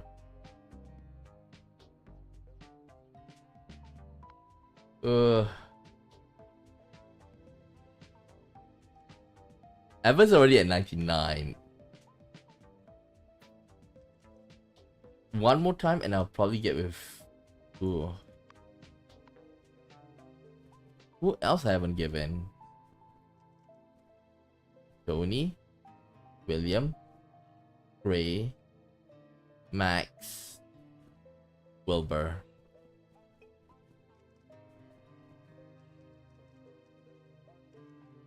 Jimmy. I need to waste focus on something, man. Lynn, Henry. My legs have gone numb.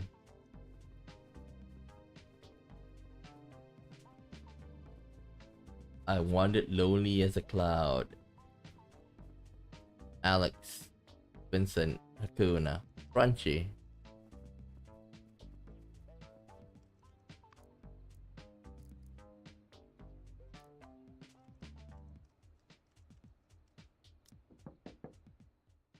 I wonder if they already have the movie up yet.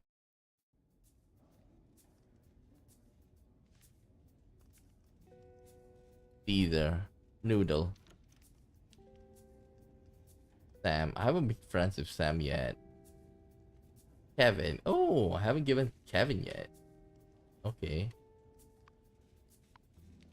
Does Kevin likes premium? Is it premium liquor or just not regular liquor? Premium liquor. Okay, let's see. Premium liquor.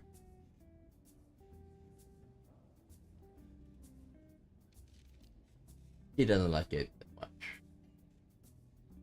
I can give it to Ray. I can give it to Ray, but I think Ray's in the... He's in the backroom club. Okay. You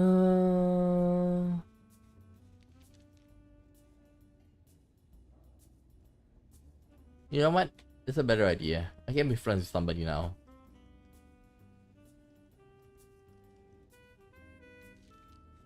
Who do I want to be friends with?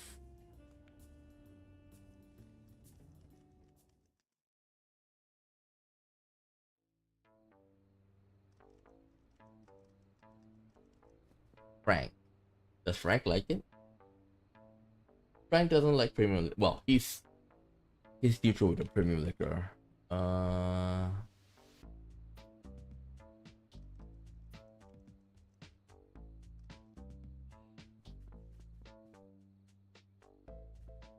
Winston,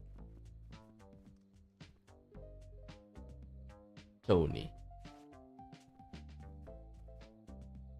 Get me friends with Mac. Actually, on second thought, I should just be friends with Evan.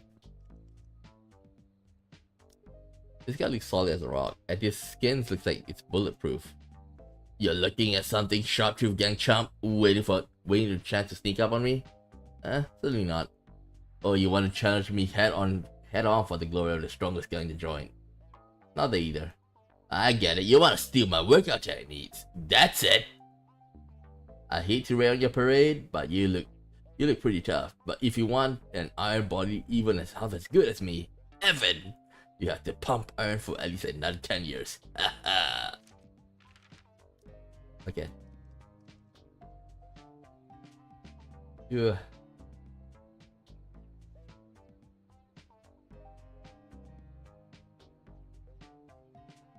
$30 minutes.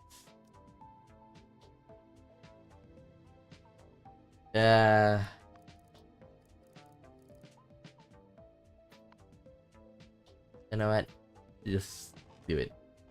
Bench press.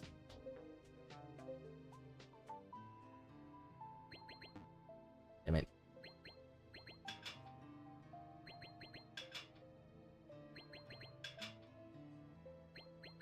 I need 10 this time too, because I want to be friends with. I want to increase my Winston one.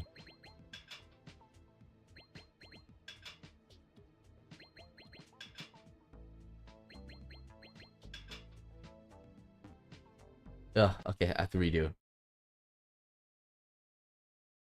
Because that way I can, use the focus properly.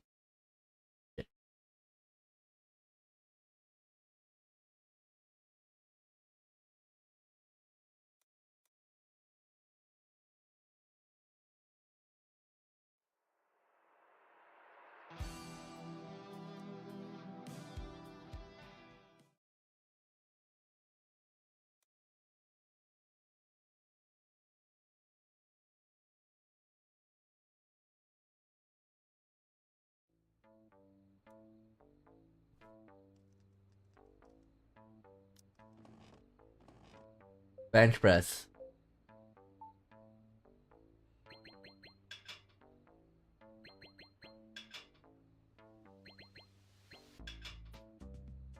I almost made a mistake there. DW, KW. DS.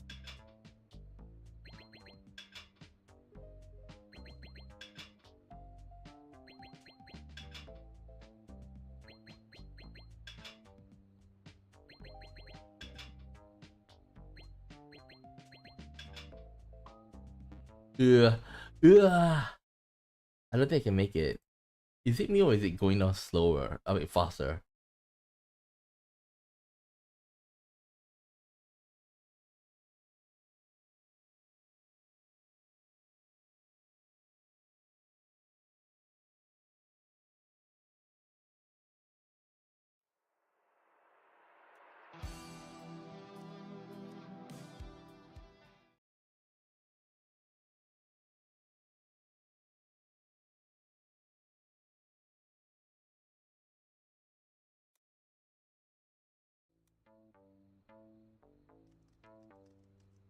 Come on.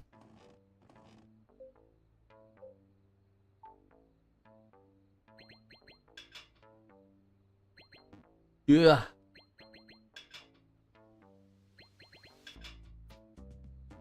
Okay, I can really screwed up. I think I need to say it out loud so that. Yeah.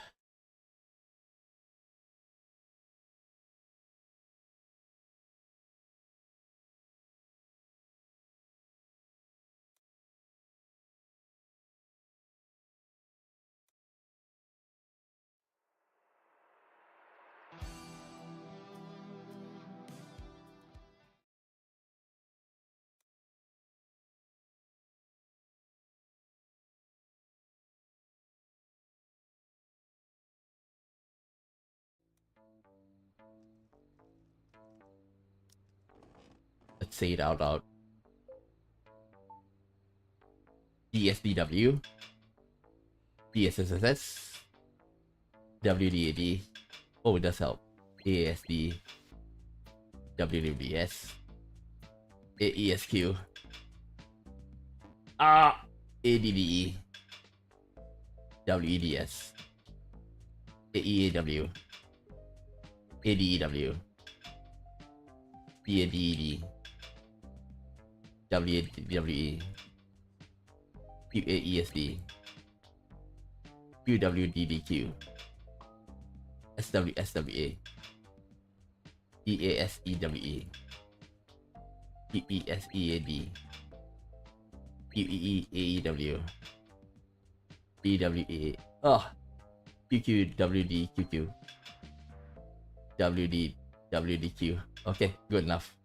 QDEDDD. Okay, never mind. We're good. Okay. Talent upgrade. I don't know the legendary walrus. I don't know the legendary walrus plan, but I might be able to teach you something else. There's no sea in prison, but at least you learn how to keep your balance when you sleep in the bathroom. That's a practical trick. Okay. One more time.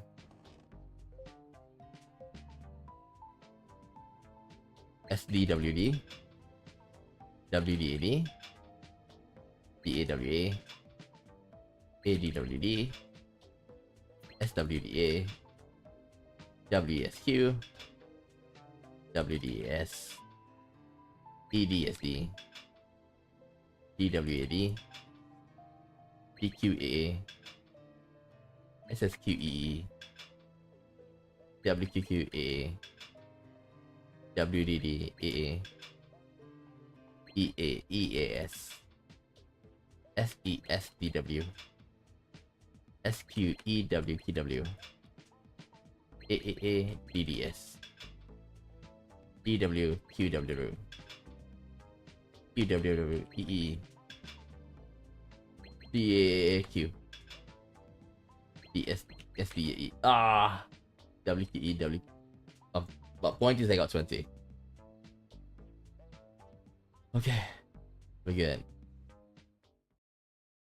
We're good.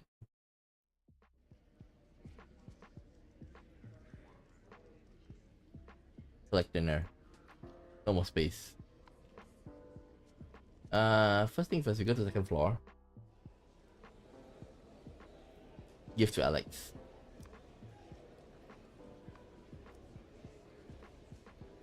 Gang affairs. Gang quests. Nothing else. Okay.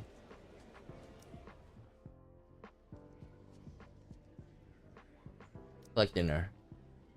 At cream.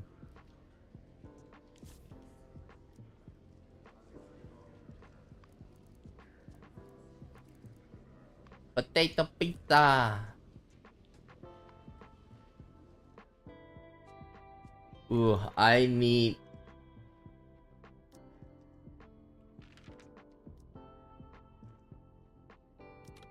Okay, organize items. Let me see, what do I want to do?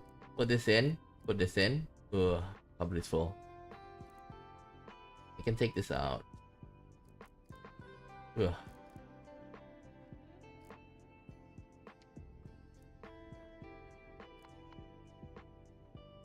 Second floor. Na na na na. Na. Na na na na.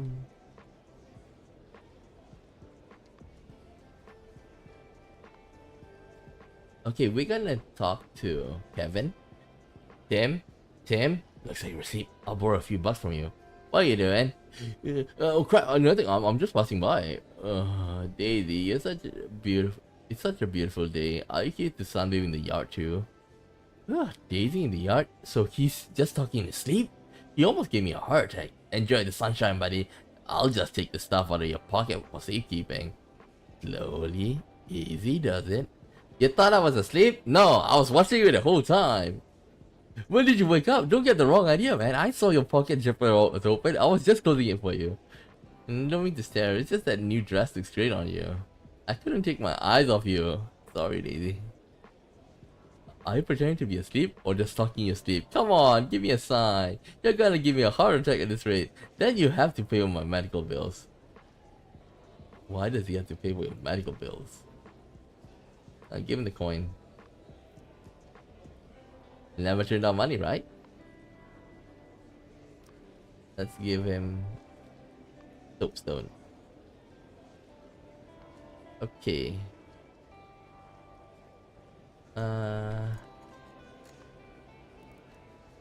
Organize.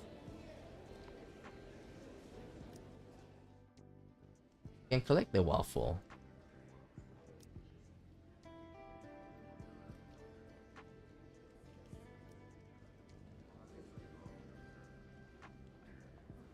Maggie, I'm so glad to hear you say that.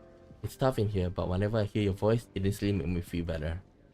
You helped me so much already, Maggie. Okay, then I'll ask you one small favor. The prison allowing things to be sent now. If you have time, maybe you could make a trip back to our apartment. There's my usual pen on my desk, and there should be a personal stereo on my nightstand. And if you find any movies I never get around to return to the store, please send them as well. Those things are really helpful are really in demand in here. I should be able to trade them for useful stuff. The spare key, the usual place by the door. You may have moved out, but it's always been there.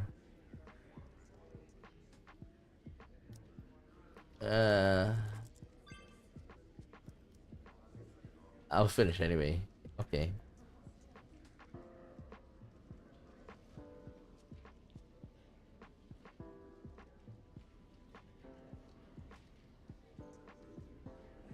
Okay, who can I do to rank up to rank 2? Well, I can't do him now. Yeah, even he's at the boxing ring. The people that I want to talk to, they're all in the boxing ring.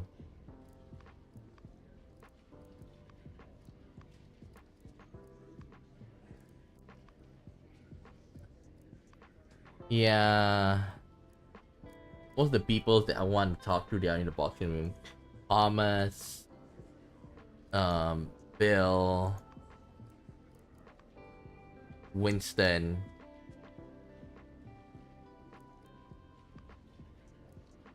Alpaca. Damn it.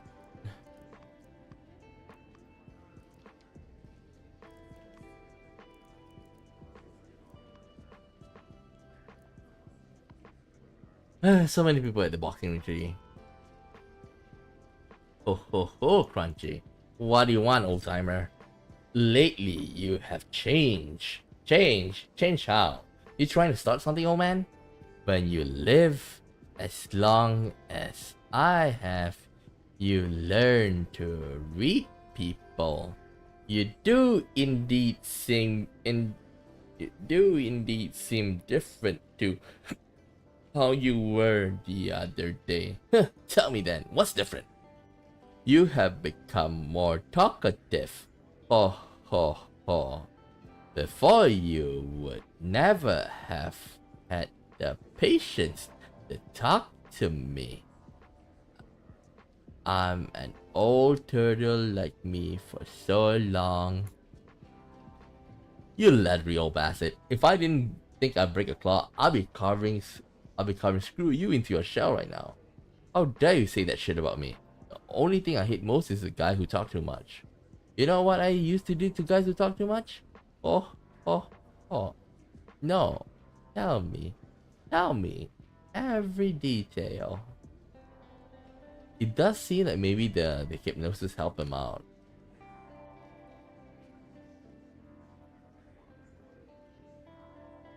That's Bond. How's your new drug development going? I'm really interested. Sorry, I can't reveal too much details myself. Although now that I'm entering a critical phase, I need of an assistant. But you can probably guess that there's no one here who want to do anything with a boring skunk like me, unless there's something in it for them. I can be your assistant. You'll be willing to assist me? I appreciate it, but I warn you, the work could be dangerous. Your main job as assistant will be test the drug. The new drug mechanism of action is still unknown, so there's a chance of toxicity or shock. That doesn't sound like much fun. Based on my previous failure experiment with myself, you need at least like 90 max health to survive. So if you don't have the physical resilience, I advise you to forget the idea. I have enough health. You want results? Test your drugs on me. And that's good to hear. Then let's get started. Hopefully there won't be any surprises. Drugs nauseating smell make you dizzy, but luckily he helps you awake by constant talking. His story was a real roller coaster ride. A skunk with a pungent smell, he was a high school chemistry teacher before he was in prison, but also holds a doctorate in pharmacology from a prestigious university. You learn that he is secretly developing a new drug using his malodorous spray for the purpose of repaying his debt. He will not reveal the purpose of this new drug, but it has piqued your curiosity. Walter had been fascinated by chemistry from a young age, and his talent in the field allowed him to build a successful career and find love. Annie was his laboratory assistant. Love blossomed between them during the research, and they soon started a family. However, Annie developed a lung disease, likely due to working in the laboratory for too long. For the sake of her health, they moved to a small town in the countryside. Because of a legend that the air can cure all disease, in order to take care of his wife, Walter quit his high-paying job at a pharmaceutical company in the city and became a chemistry teacher in the town's high school. However, the legend was that nothing more. Although the air in town was fresh and clean, Annie's condition got worse by the day. An in-depth examination at the hospital revealed that it was a rare genetic disease that could only be controlled by expensive drugs. Annie tried to persuade Walter not to pursue the treatment. She did not want to be a financial burden on her family, but her selflessness only made it harder for Walter to give it up to her. If only he had enough money, he would be able to save his wife. Walter racked his brain and eventually came up with the idea of using his knowledge of chemistry to manufacture illegal drugs. He stole some chemicals from the school and soon made a batch of high-quality product in his garage. He sold his drugs on the black market and in one night earned enough money for a month of his wife's treatment. However, Annie sensed that something was not right and asked Walter where all the money was. Walter may have been a master chemist, but he had no talent when it comes to lying, and it did not take him long to come clean about his illegal activities. Annie, however, was a devout believer in the father of the forest, and unwilling to harm others just so that she could survive. She said she would stop the treatment if Walter continued to make blood money. Walter could not change his wife's mind, but he was not willing to give up. Since Annie doesn't want to hurt others, I'll sacrifice myself. Walter went to the police station, turned himself in, and made a deal. If he helped the police bring down the entire black market drug network, then the police would fund his wife's future treatment.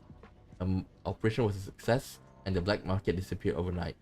Although Walter still had to go to jail for his crime, he was content. For Annie told him that she would continue the treatment and wait for the day they were reunited. How's Annie doing now? Is the treatment going well? Maybe the father of the forest is really watching over her. Her condition miraculously improved. I guess that's the power of kindness. So can you tell me what the new drug is on? Is it some type of illegal substance? Sorry, I can't tell you what it's for just yet. But don't worry, I promise Annie I wouldn't do what you think I'm doing. I never break my promise to her. Man, he's the man of a...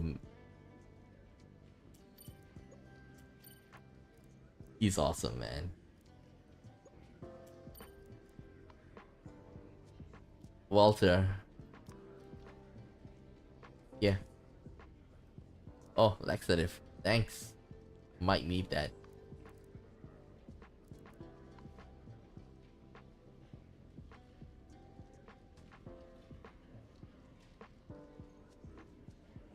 We want to report that we lost a big bag of money. Then go to Bruce. Why are you telling me? But you're a detective. Something like this needs to be handled by a true professional like you. Detective, eh? I was, but now I'm not a prisoner like you. But they are talented prisoners, and they are prisoners who are total waste of space. You are the former. Besides, we don't expect you to do it for nothing. If you find the money, we'll give you 10%. Okay, since you're so determined, I'll give it a try. First of all, when did you discover the money was missing? About a week ago. A week ago? That was pretty long ago. So who discovered it? That'd be me. Tell me how you discovered it. Maybe I can work backwards. It was night. I was asleep, but then I had a started stomachache, probably from the waffle I had from dinner. I had the lemongrass ones. I don't actually like that flavor, but let's stick to the main points. Oh, okay. And I heard it.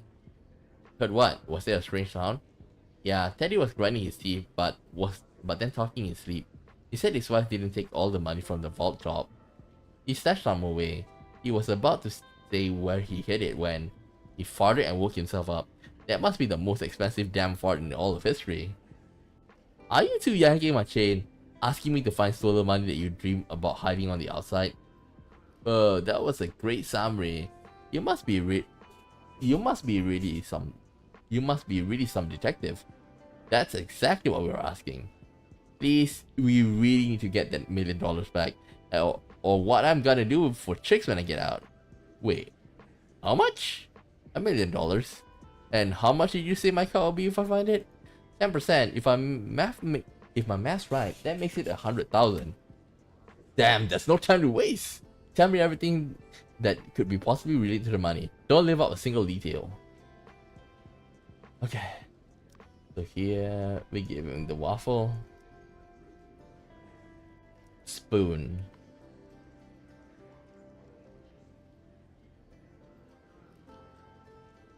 Oof.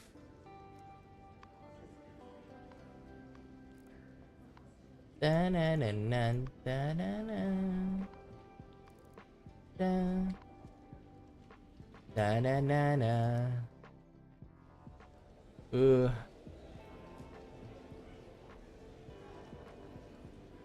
I think I give it to Noodle.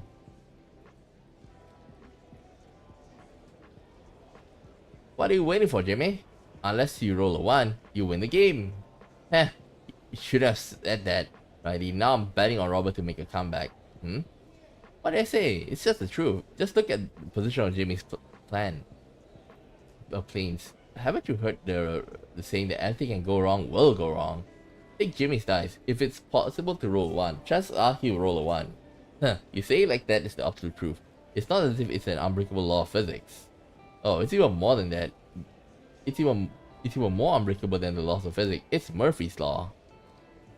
Jimmy, what are those two yakking about? No idea. They're arguing about something. Forget about them. Watch this roll. Oh shit! A 1. Yeah, spoon.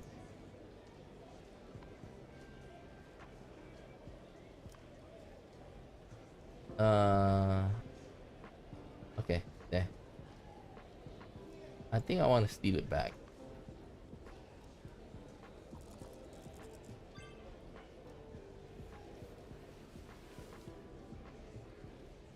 Maybe we'll go to the toilet.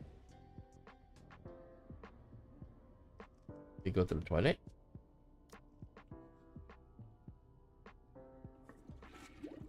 Okay. Then next, I do want to be friends. I think I'll go with Eddie. Fun. Eddie, have you solved your fiancé problem yet? Actually, I thought of a solution. Okay, tell me what it is. To tell the truth, I decided to escape. If I disappear, I'll be free of her forever.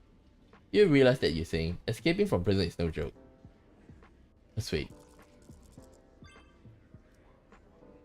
Tell me, what's your escape plan?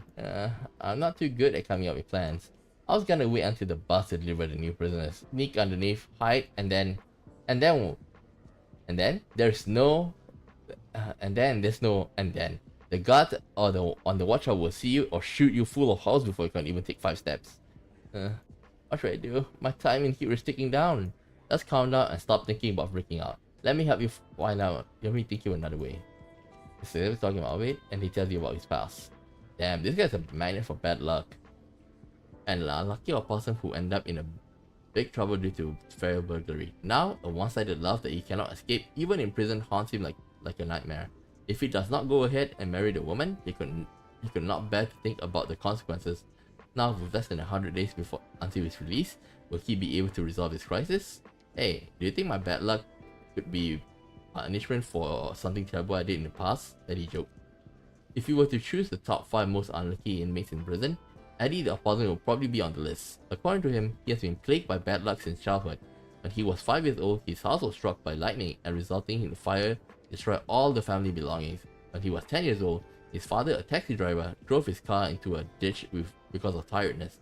Not only did he lose his life, but the family also incurred huge debt to compensate the seriously injured passenger. When he was 16 years old, there was a shooting at his high school, and he was shot in the buttocks.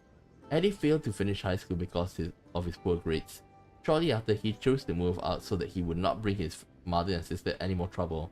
He took a part-time job at a drive-thru, but the conflict with his mean supervisor drove him to steal money from the cash register in a fit of rage. Eddie was sent to a detention center, where he got to know many highly experienced criminals. He learned a lot from them, and on his release, started his career as a thief. But even as a thief, Eddie's bad luck continued to follow him. He made dozens of attempts over the years, but his success could be counted on one hand. In most cases, the police would question him while he was still chasing a joint. when he did manage to break into a property, the owner would usually come back while he was halfway through the job. To say he was not cut out to be a thief would be an understatement. However, he never could have imagined that he would end up stealing a fiancée, let alone one that he could never get rid of. Determined to avoid the woman at all costs, Eddie decided to make a drastic last stand against his fate. His solution? Escape from prison. Although he sympathized with his plight, his plan, if he can even call it as such, is doomed to fail. He persuaded him not to be foolish and promised to help him think of a solution. But you know, in your heart of hearts, that with luck as bad as is, it's the best. Even the best laid plan often goes awry. Do you have any other ideas? I think since your fiancé is so anxious to get married, you should find someone better than you and introduce her. And maybe then she will break out with you.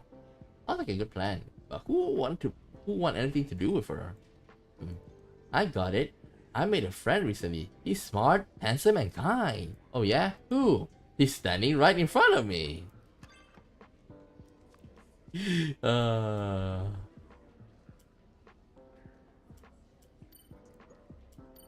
Okay. Okay, we're gonna steal a rubber glove and then give it back to him. No more space.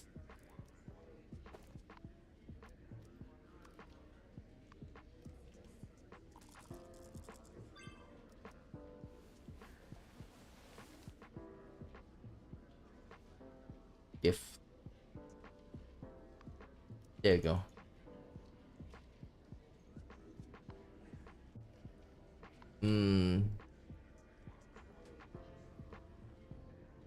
I'm going with Chris. Bond. Hi Chris. Hey, have you thought it through? Want to team up? I'm still not sure. It's a try, but I understand your concern. You're afraid you hold me back, aren't you? Hold you back. It takes 10 out of 10 charisma to gather information here. That's something you're a little short of right now. But it shouldn't be difficult for someone as slurring as you to raise your charisma. He started talking to himself again. I'm at 6. It's a bit hard.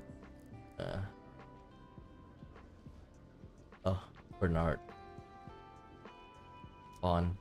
Hi Bernard, last time you said you'd tell me if you end up here, get a chance. Sorry, it involves confidential private police information. I may not be a cop anymore, but I still don't want everyone else knowing. And you're in a gang, am I right?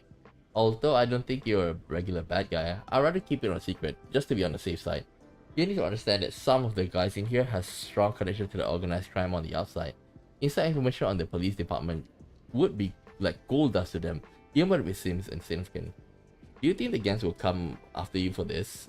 Who knows? My biggest problem right now is the lack of intel about it. For a veteran detective like me, not knowing my opponent's intention is like driving through the woods at night with no headlights. I can give you information. I'm on speaking terms with high-ranking members of each gang. If they are planning to come after you, I'll know about it. You mean I'm going to have a mole in here?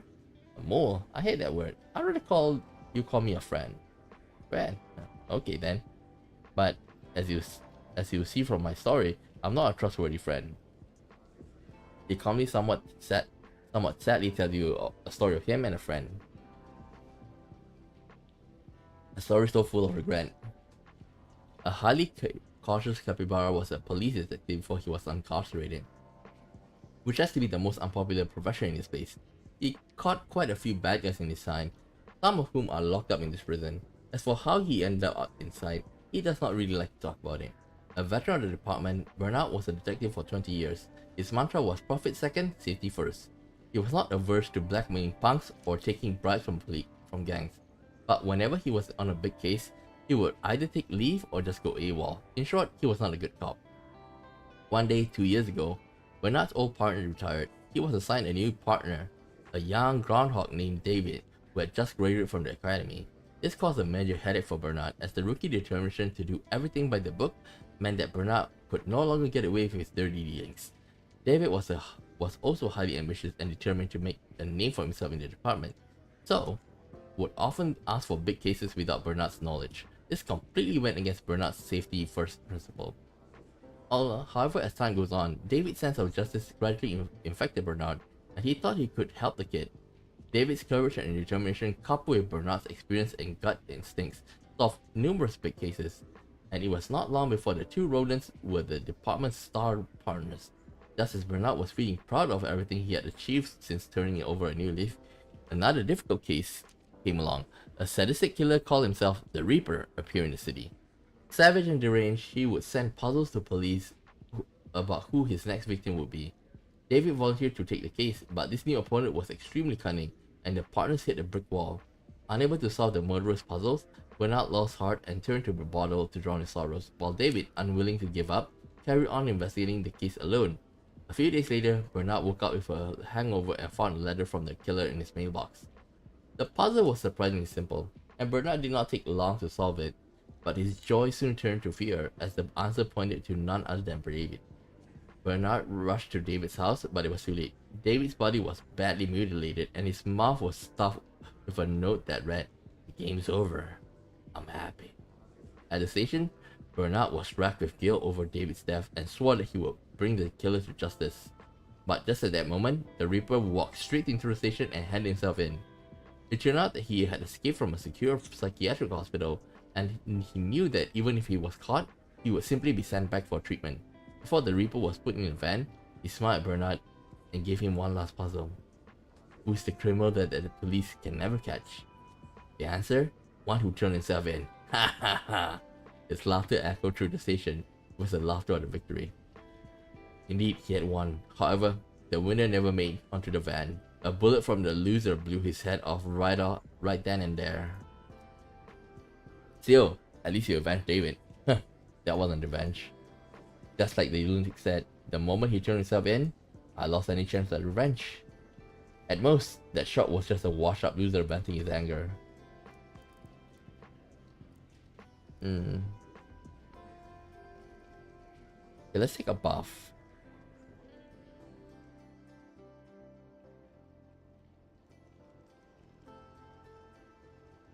Yeah. We got money.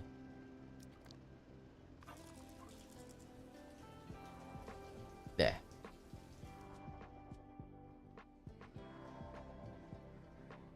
Let's give Ray the bouquet.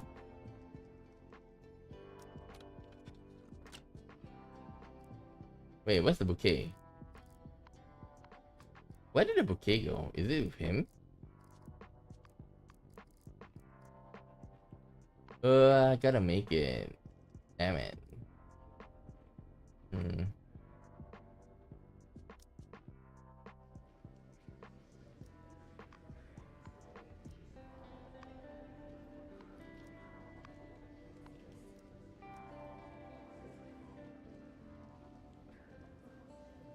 Let's go to the second floor lobby. We listen to the talks. How about A block? Anybody talking? There's nobody. Evan and John.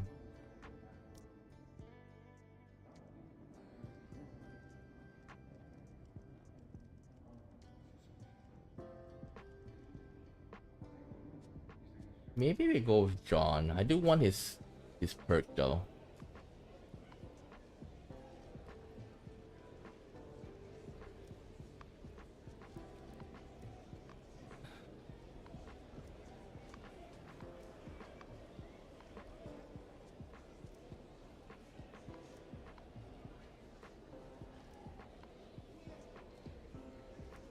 Let's yoink.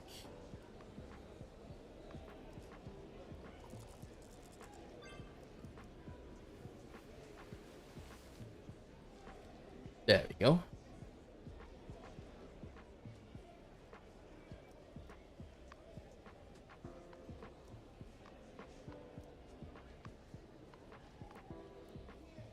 What else can I find? Okay, he's there.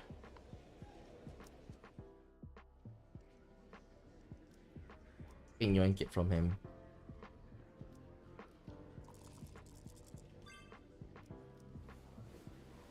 Okay, we're good. What happened if I talk? 8 minutes. Nice. Sorry, working on this new drug always makes me stink. But thankfully my current cellmate Robert doesn't mind the smell. Because he doesn't have a good sense of smell? No, because he's a lemur. So he doesn't smell much better than me. Oh, I know why Bruce put you two in the cell in the corner. Okay.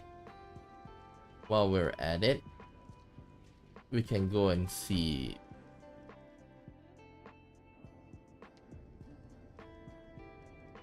Oh yeah. I'm here, might as well like pick this up too.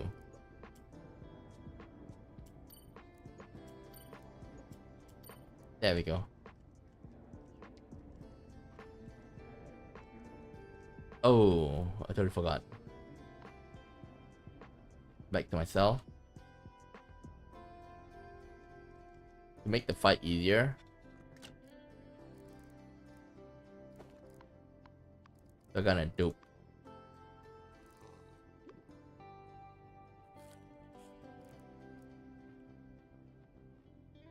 Anything else?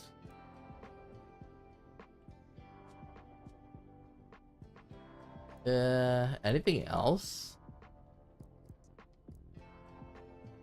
I don't see anything though. Oh, maybe. Something I need to do. Wait, you can leave it for later.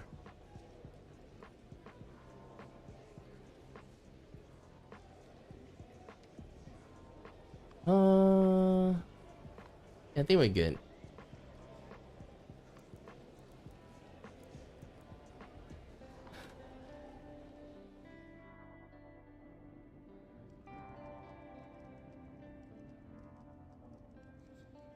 Okay, John, let's talk. Can't leave me alone. Bond. I will see you by yourself. Don't you have any friends here? Don't need any. Okay, Mr. Lone Wolf. I'm curious. How did someone like you end up in here? It's none of your business. I sense that we have quite a lot in common. Maybe we can be friends. Nice. You won't give up, will you? Don't be disappointed. My story's boring. Prompted by a constant question, he finally tells you some of his story. Okay, so basically, we've seen John so many times.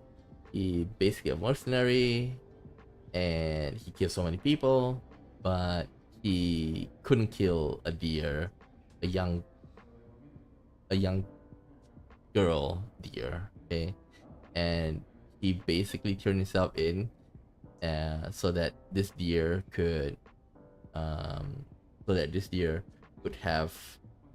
be treated, okay, because the deer have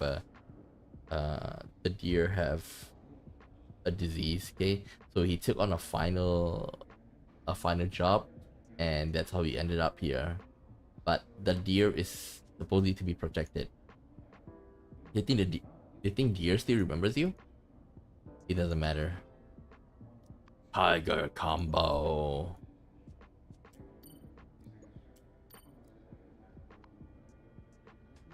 The boxing match's about to start. I should get to the ring.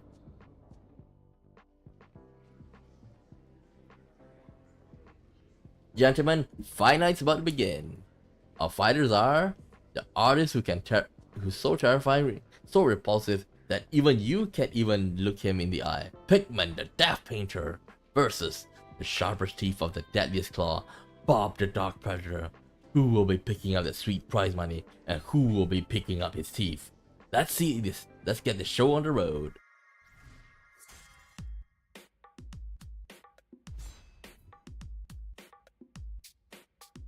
Okay. We're just gonna Sandro. And I don't need to do Sandro. Counter-attack stance.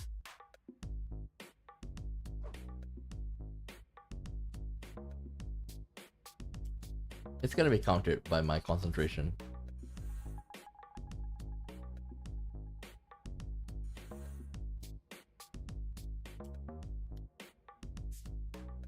Damage again 84%, dodge time 44.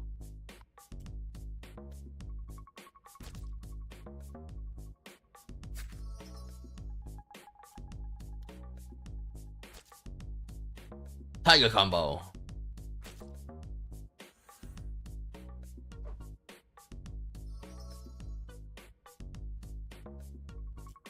Press. I want to remove it.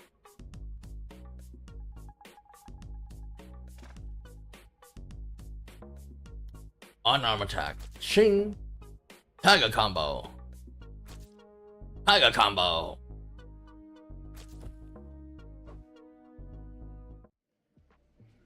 That's the end of the fight. And the winner is Bob the Dog Predator. You're pretty good tonight.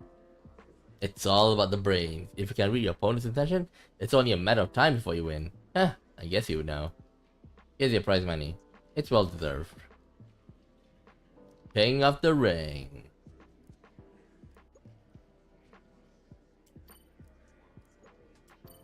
Ooh. Now we got 8.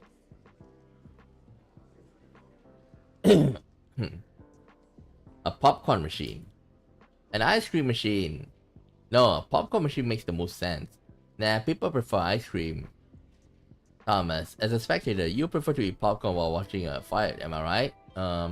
Look, he's hesitating. It means that he'd rather have ice cream. Come on, just say just say what you really feel. I'm sure you're not stupid enough to choose ice cream. Guys, I think this is questions for our resident investment guru. Perry would surely give a better answer than me. Makes sense. Perry, should we have an ice cream machine or an ice cream machine? If you ask me, both of these are good. What? Since you can't agree, why not both? Jumbo would never let us spend that much. Not enough money, eh? Well, today's your lucky day. I have just the investment opportunity for you. Why so silent? Don't you like my suggestion? A popcorn machine. An ice cream machine! Popcorn machine makes the most sense.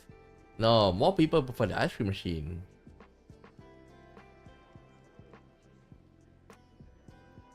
Only the Bigfoot gang can, bro. Okay.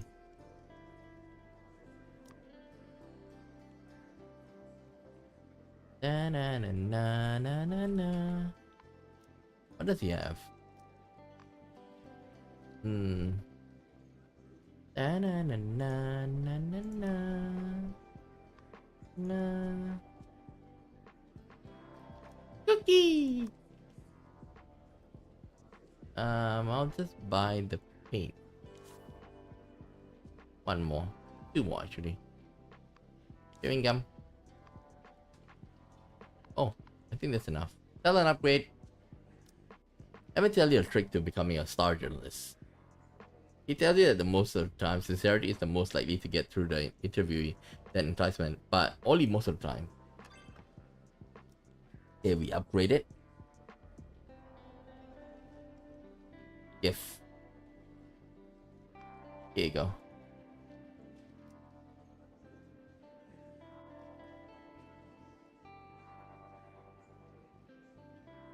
Oh.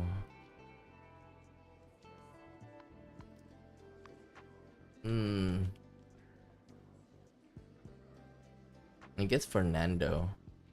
Oh, Fernando, Oli, Bam, damn, there's so many people I want to be friends. I can just leave Wilbur.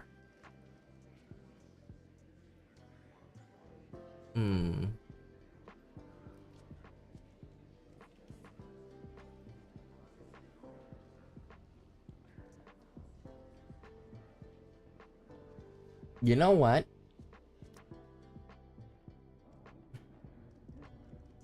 Okay. Let's see who else can I get. Go to rank 2. Oh, I haven't give it to him. I'll give it to him later. Oh, as well as him. Damn it.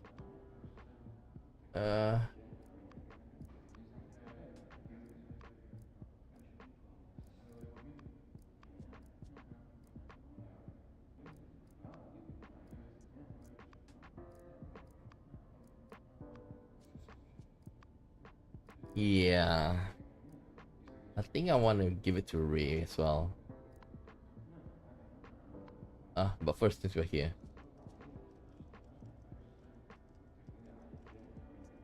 Hey, John. Yeah. Evan. I want to give Evan. You were a bodybuilder. How do you end up? What do you do before you end up in here? Were you a wrestler or a football player? You're talking about muscles? Yeah, tough guys are drawn to each other. It's like bench press is always calling out to me. Right, strength is always forged with steel. Then let's talk tough guy to tough guy. He comments on your muscle while talking about the past. I never imagined that this big guy could have been through all that. A rhinoceros with a body solid as a rock. He stands out from the crowd even in a prison filled with tough inmates. Evan always talks about muscles and bodybuilding, and sees all skinny guys as sissies.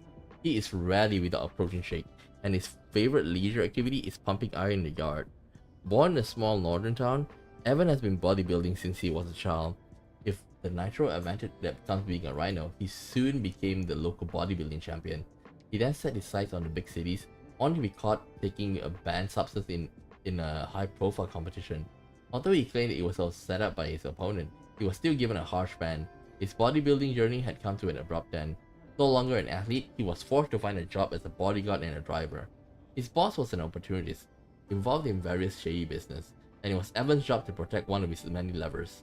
She was a beautiful but melancholy canary, not young but full of mature charm.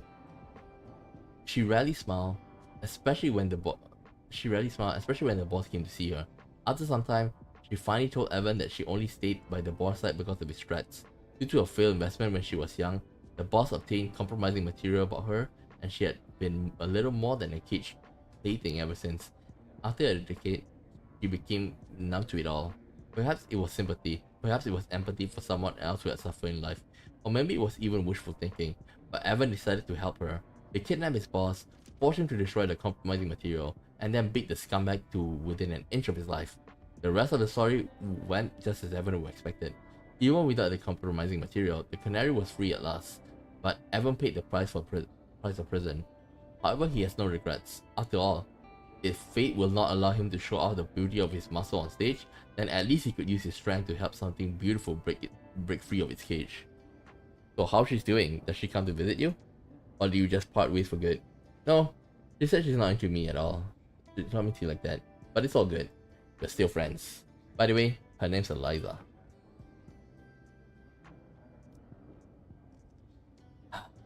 So many, awesome guys here. Oh yeah, this some things I need to do. And put this in first. Organize. Oh, myopia glasses.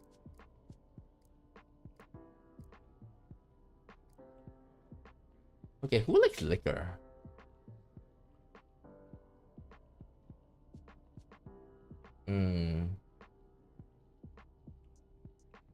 Vladimir. Let's see Vladimir. What's Vlad? Oh, but before that, two more call. Let's go for the shopping channel.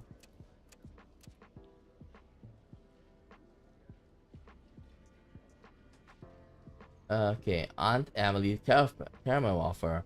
With delectable caramel sandwich between layers of crunch wafer, the king of confectionery makes its highly anticipated return to guide us. 3-bar excuse or 6-bar sharing pack. I'll take the 6.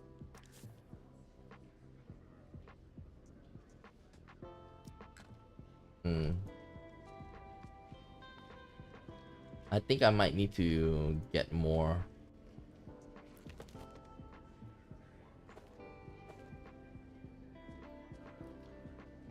I think I need to give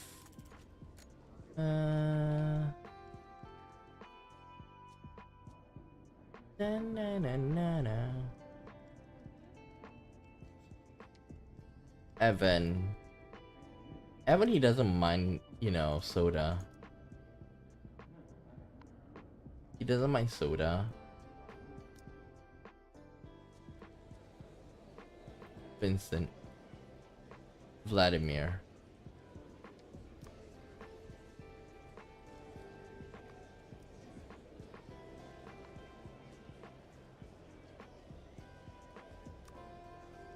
Oh, ask about cologne. Hi Ray, what's the matter? Cat got your tongue? No, I came to ask you something. Looking at your little face, it's all red. You don't want something weird, do you? Your cologne, Ray. I like a bottle of the one you wear. Hmm? You're the second person to ask. It's like you guys have only just grown nose in the last few days.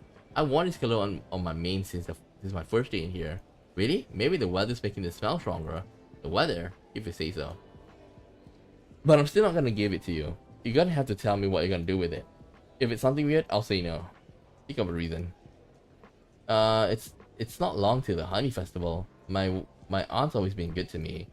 I give her a honey festival a gift every year. Even though I'm in prison, I don't want to break tradition this year. When I smell your fragrance, I knew she'd love it. Yeah, that's it. A gift? To me, she wrote to tell me she will open a gallery in West Shore. Right now, she's looking for a scent to go with the vibe. I think the smell of your cologne will be perfect. I see. A gallery certainly is somewhere worthy of my special fragrance. That was exactly my thinking. Since that's the reason, I'll agree to your request. Thanks, Ray. But on one condition, you have to do me another favor. What favor? Don't be so nervous. It's easy. Just get me 3 bags of spicy ramen. Why do you need ramen to make cologne? It's a secret ingredient for my special cologne. Secret should be mysterious. Okay, I'll get them for you. Okay.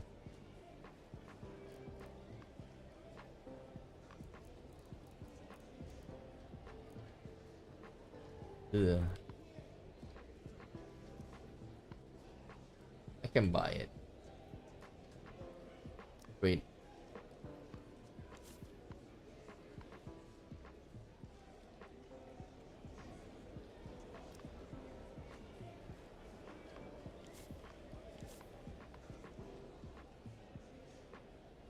Deliver. Even 3 baht. Okay. I bought the ramen you asked for. I don't know why you would need it to make cologne. I told you, it's my secret recipe. Would you like to know it? No, I think I should maintain the air of mystery. Now that I have the ingredients, I'll make it tonight. I'll put a bottle of my love-filled cologne under your bed after head count tomorrow morning. Okay, I won't forget.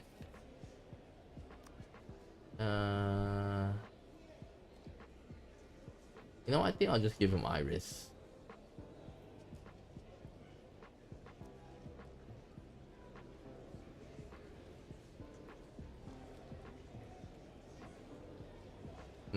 Richard. What should I give?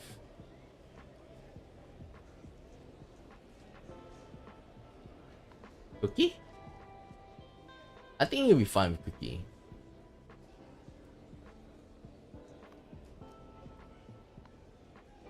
Raphael. Bill.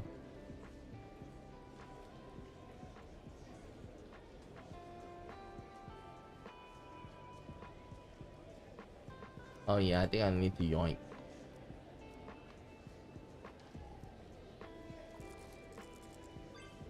There we go.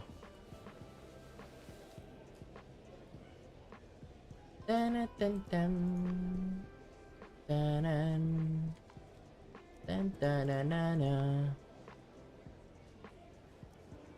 You know what? I think I should grab the cream waffle.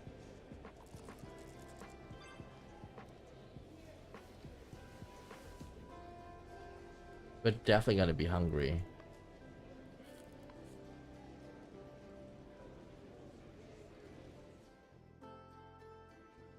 And tonight, we're gonna have a lot of like lock picking to do.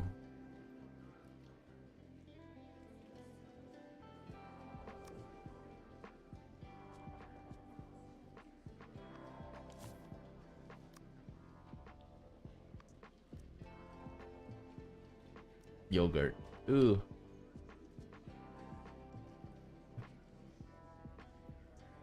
Oh yeah, what does Michael want? Michael. Where is he? Michael. Oh. I don't want to give him that. Maybe I can give him the sedative. He doesn't have sedative.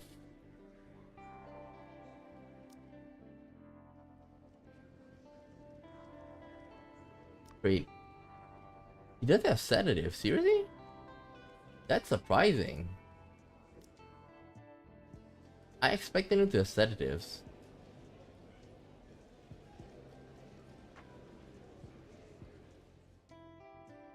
What about the anteater? Where is he?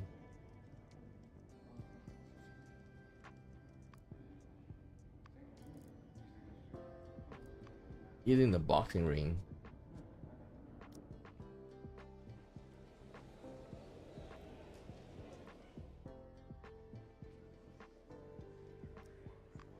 He doesn't have it.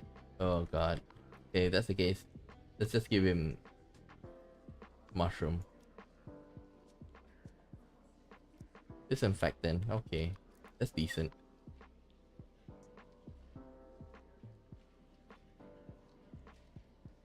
Michael.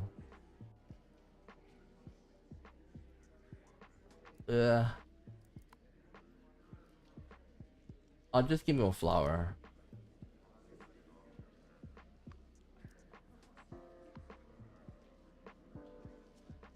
How about Lynn?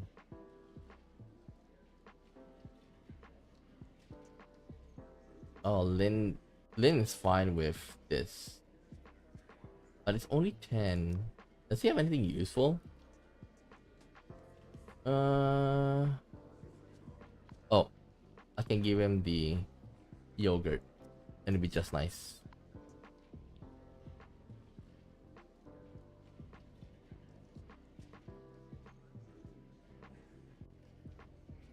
Okay, I'll bond with Bam.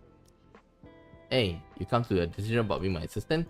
I can feel the chaos energy getting stronger here and there's not much time left.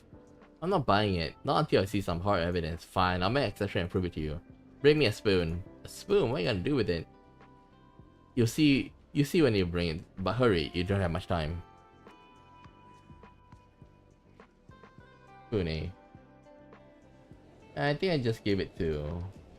Yep. Can I get the spoon?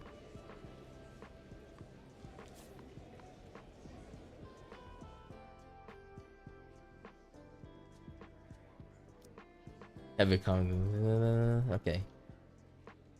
Here's a spoon. Good, now hold it in your hand. Now hold it tight. Don't blink. You see the spoon in your hand gradually become transparent and finally disappear. You know it's not magic. It looks like the psychic power he talked about really does exist. A mysterious cat who claims to be a paranormal investigator. According to him, there's a cultist attempting to summon otherworldly demons in the prison, and he was sent to investigate. Detecting that you possess some psychic power, he invited you to be his assistant. Although the things he talked about seemed completely outrageous, his tone was very serious. Is he just playing a dull prank, or is the world really facing a crisis? Perhaps the answer will be revealed shortly. Bam is obviously not his real name, but he seems reluctant to tell you what it is. According to him, he spent his childhood in an orphanage. He knows nothing of his origins, but he does know that he's possessed certain special powers, such as extrasensory perception, the ability to talk to insects, and in some instances, even telekinesis.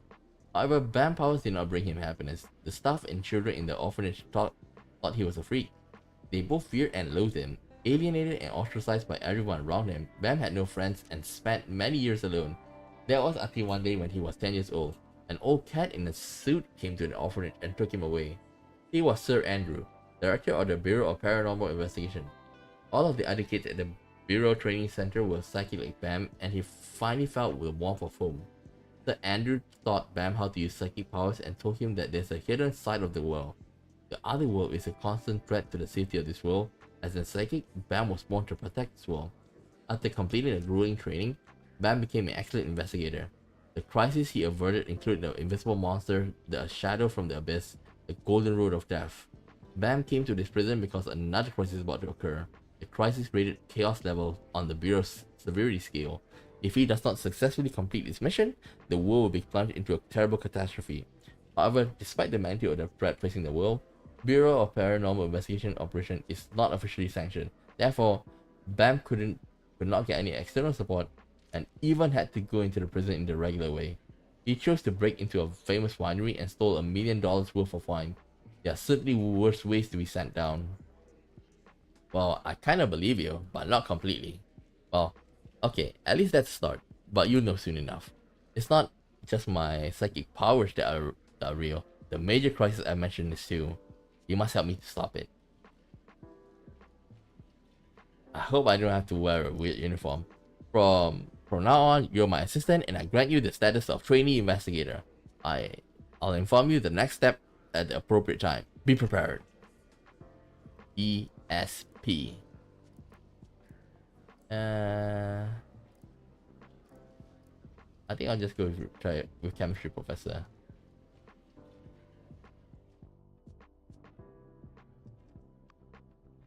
Okay, we do have a lot of things in our pocket.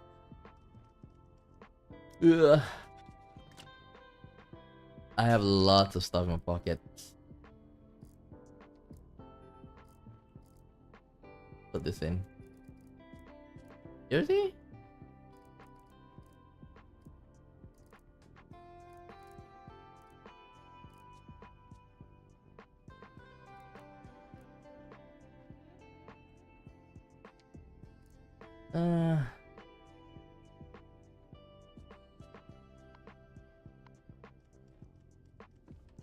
Let's see. Ooh. I know I can craft.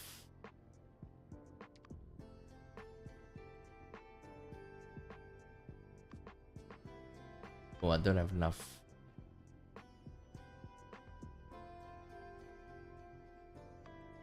Voice of the Forest.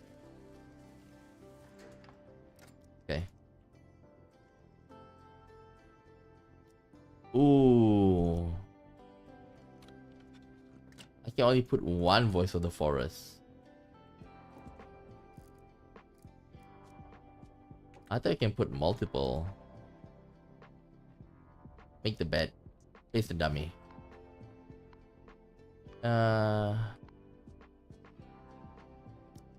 While we're at it, take the soda as well.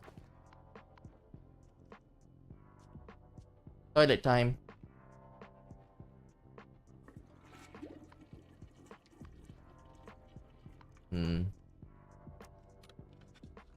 I'll just put stuff inside.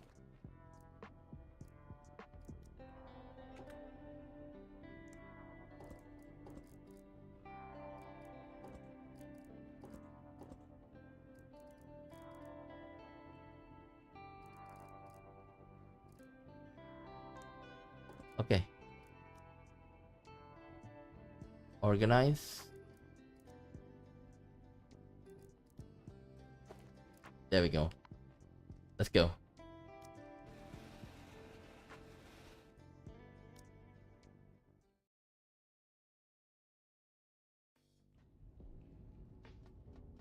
Time to head to the east side.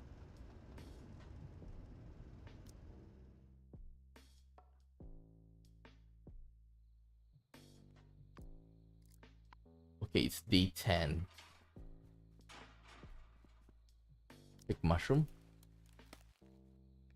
I wonder if we'll see. I wonder if we'll see the who is it?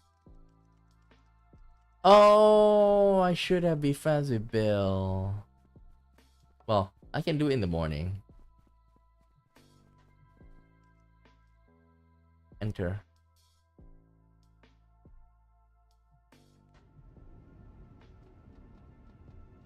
Be friends with Bill in the morning. I think that's a good idea.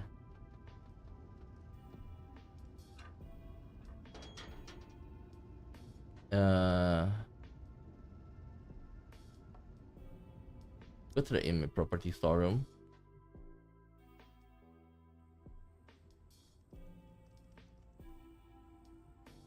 Sewer.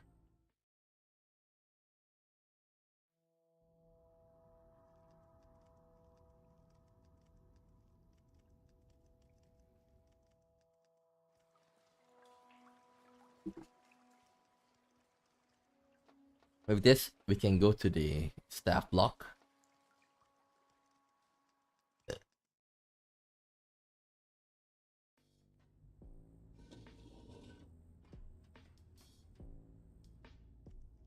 There we go.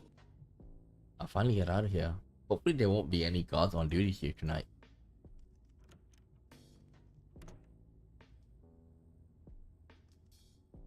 Open the fridge. Apple. Joint it.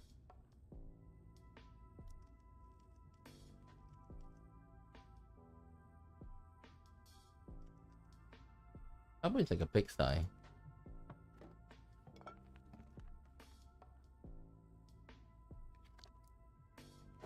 There we go.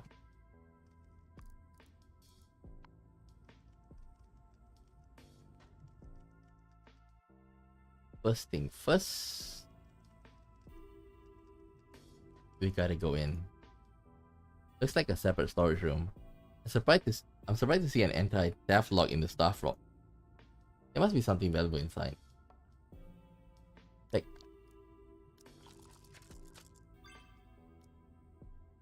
you get enter. Yeah, so the gas mask. It's covered in dust. Looks like it hasn't been used in a long time. Take the gas mask. Huh. Wait, it belongs to the guards. If it's hanging in such a conspicuous space, maybe the guards will come in during the day and check. I better be careful. I'll move it somewhere else and wait to see if the guards react tomorrow before I do anything else. I guess someone must have accidentally put in a card would be a good excuse, but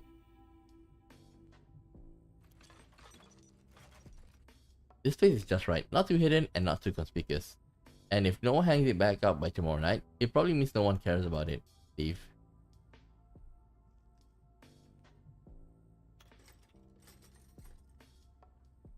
Broken equipment.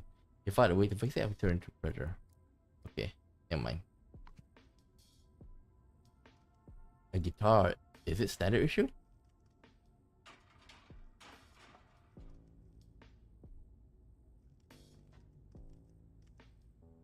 Must be the guard's locker. They must have their names on it. Door 1.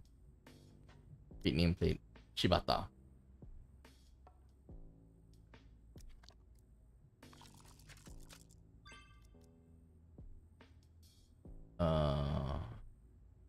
Read the nameplate.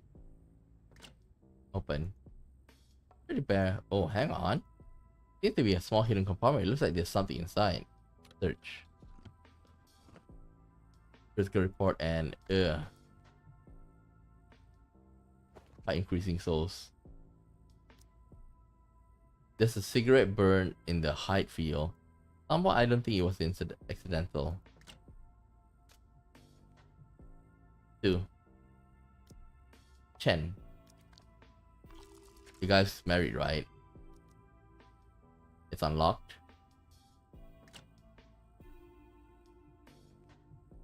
Items in the corner.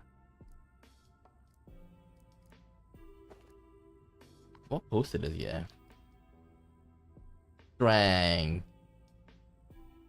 Colleen the Star. Not a big fan of that.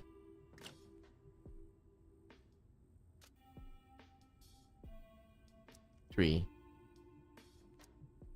Billy.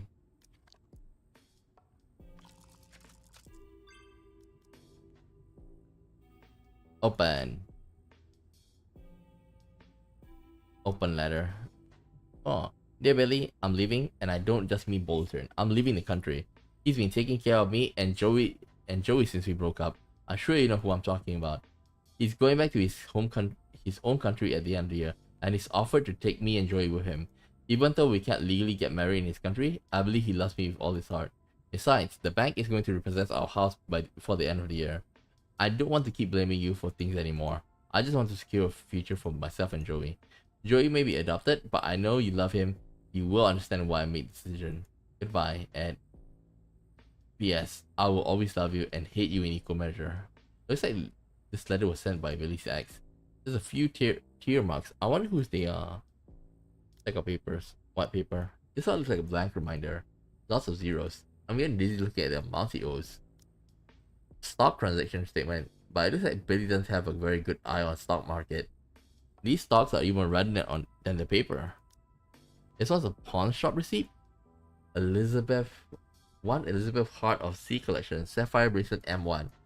High-end jewelry must be professionally tested before the price can be determined. The expected testing is 4 weeks. Bloom Pawnbrokers receipt. As looks like Billy wants to pawn the sapphire bracelet. I heard of the Elizabeth brand. It's the height of luxury. Why would Billy have such an expensive piece of jewelry? Actually, that's very important. If you play Thomas. Kenny.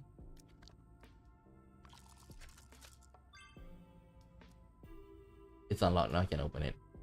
Open. Search. Ooh, I need this. I need this. Close.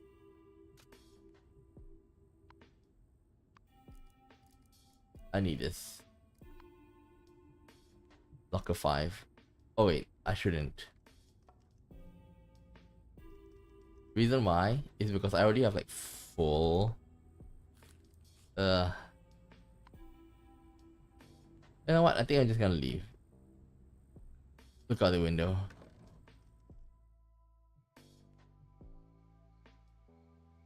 The E's are pretty wide and the angle isn't very steep. I should be able to get there. Around.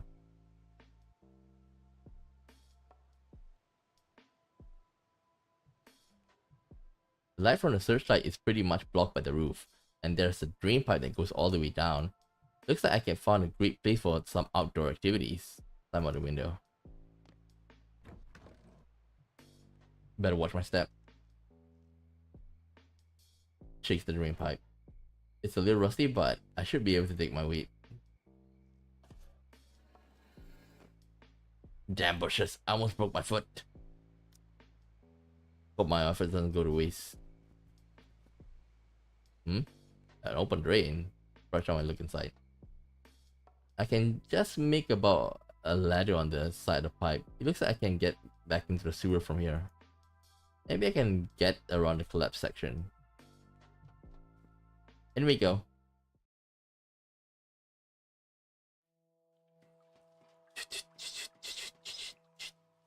The familiar sewage smell again. Heh, it actually makes me feel at home.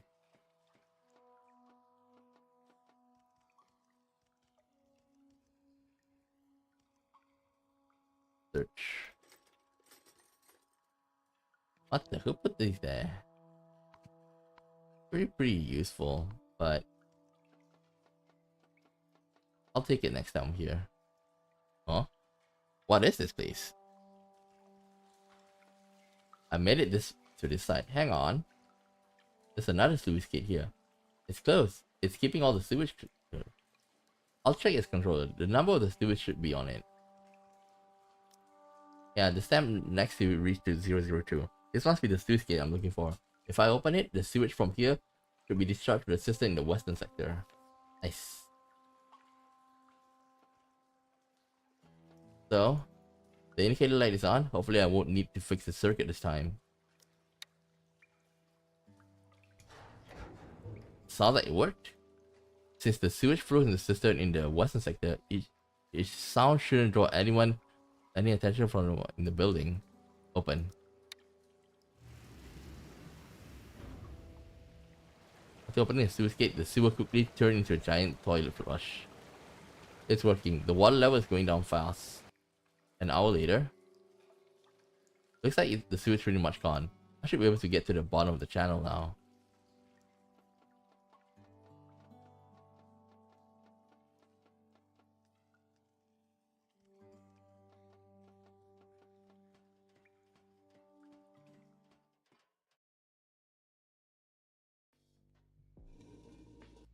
Ooh, it's already 1.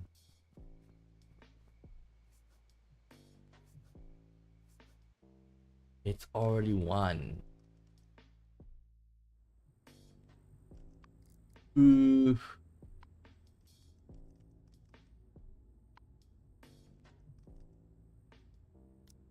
Who's it? Vasily.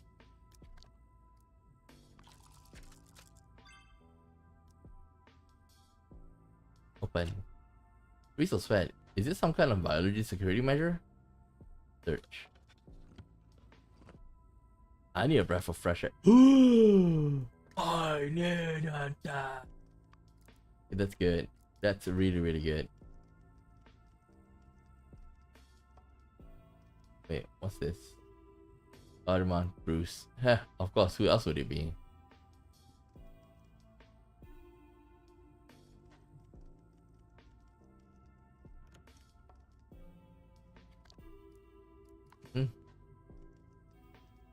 Individual shop stall. Maybe they should apply to work here as a guard when it's all over.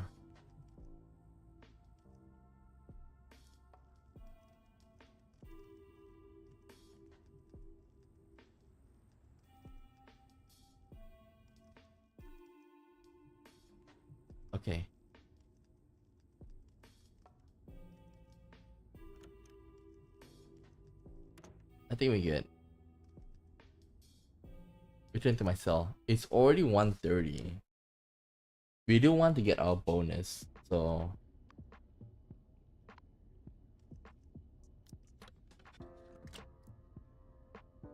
oof.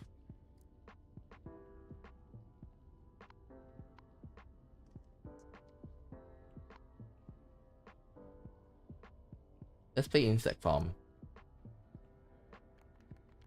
Let me give him a bit. 19.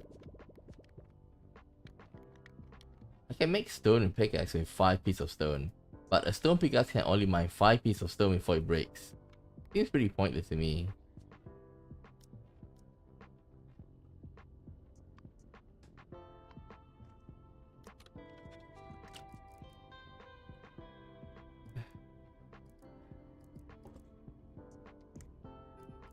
Yeah.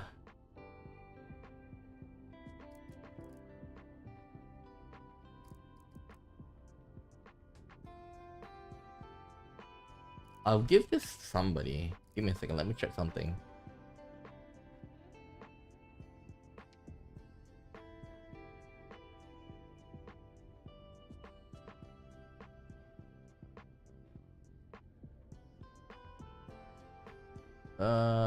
Voice.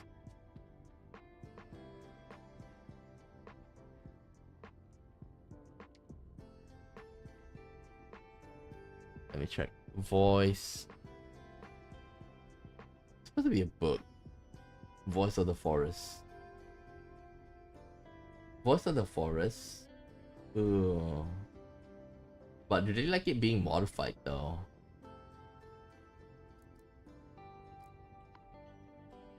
Hmm. Oh, I actually can buy the thing. Oh well.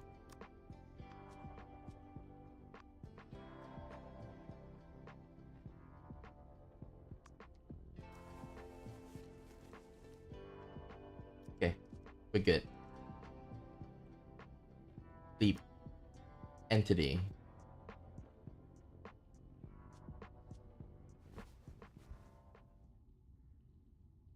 No nightmares? Why am I gonna be afraid of Michael?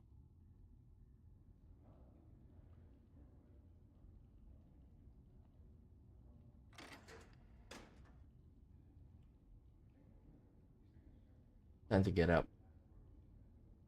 Get up.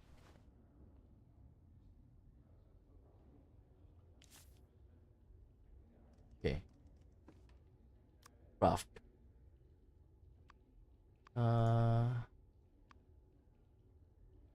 We leave the big one for later.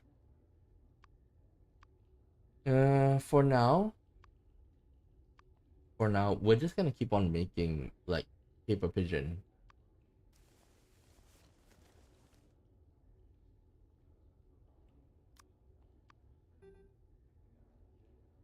No space. Let me see.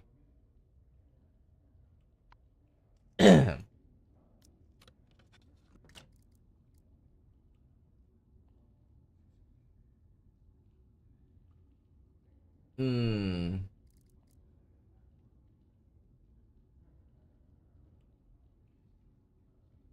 Myopia glasses. I can just sell these. I can just give to somebody else these two.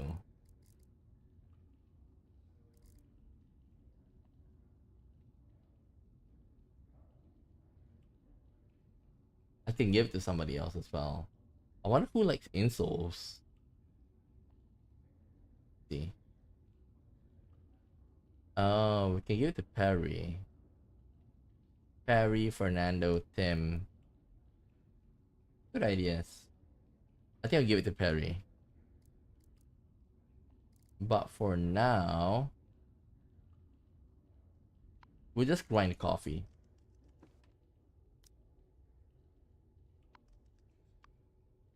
Oh boy. They really want me to throw something out. I think I can just destroy this. So grind the coffee.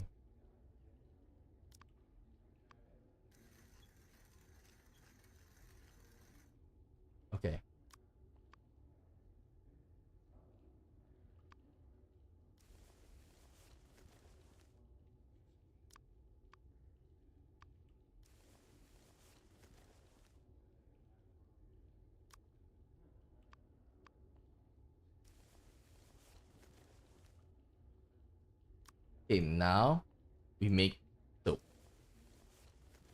The best of our time. Attention! Right, shut your mouth. The head count's about to start. 1, 2, 3. That's 47 out of 47. Inmates present and counted for. Well, looks like today's gonna be a beautiful day, so you better not pull shit and ruin my good mood. Now, today's announcement. To mark the 30th anniversary of the reformation of Bolton Prison, Warden Clark has decided to hold an essay competition. Anyone we write. Okay, so you get 30 chronic critics for it. Don't try to make us kiss your ass. What a lot of horse shit. If you pay me, I might think about it. You have to be a fool not to go to for those easy credits. An easy praise, an easy praising the prison. Would any of the inmates bother? Eh. I'll eat this. Oh, Perry's there.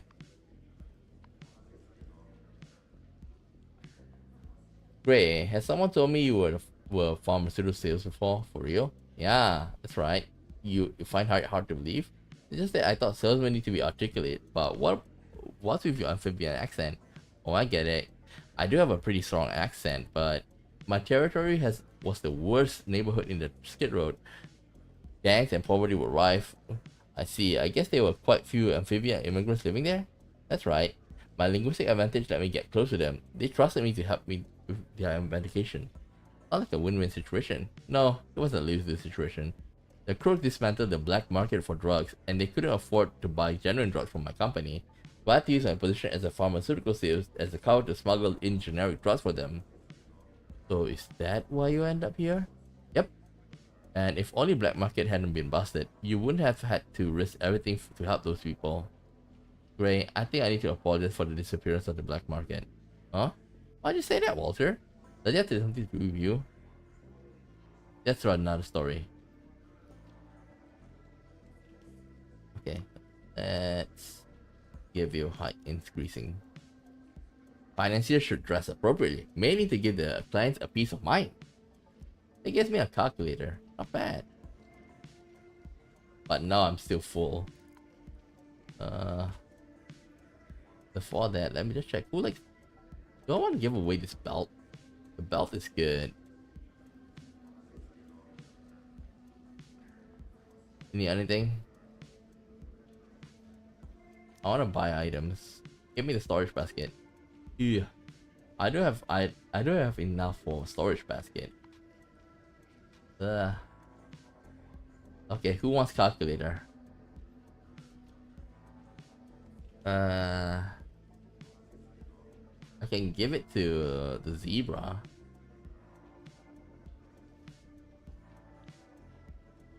I can give it to the zebra. Wait, you see Rudion's there?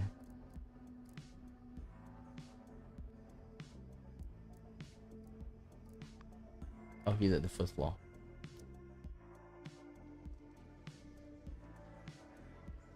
Where is he?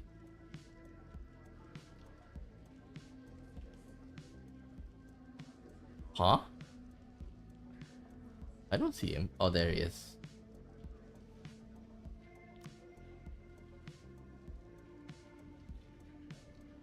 Take it.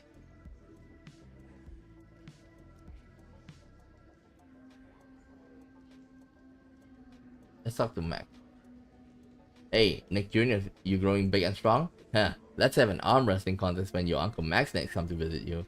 That's his kid, right? Oh, Helena. I was just calling to see how you and Nick Jr. are doing. Sorry, Nick's death was devastating. Damn it, you think I feel any better about it? We were like brothers. I had no choice. Him and Michael were out of their minds. Please don't tell Nick Jr. the truth, because I don't want him to hate me. Because I want him to always look up to his dad. Thank you, Helena.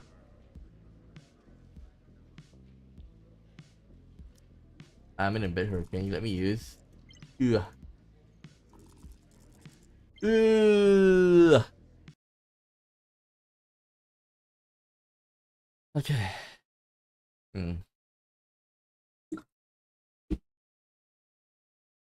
You know what? I can just be friends. I got enough money anyways.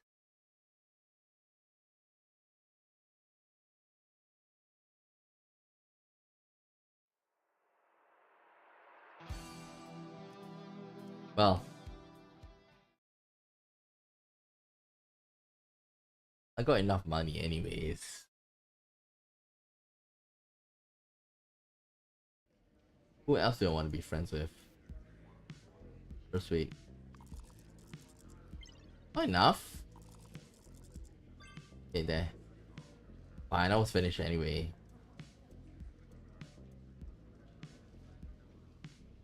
Let's upgrade. Really, you got a pen in your cell and can you let me? What you need a pen for? Hey, you ain't thinking about writing that stupid ass kissing essay, are ya? Hell no, I never do something that dumb. Then why the pen? For picking up your nose? Someone real important is coming to visit. I want to write down what I'm gonna say so I don't get all nervous and messed up. Who could make a guy like you nervous? You got yourself a lady friend? Cut the crap, can I borrow it or not? I'll lend you one. But, hey, I'll lend you one, but I ain't got one. I only use my fingers to pick my nose. What's going on with you? Yeah, tell them upgrade. I got 4 slime egg. You want the same? Power experience between the rumination and regurgitation. It's very dull, but you finally understand what it means. Okay. I already used that.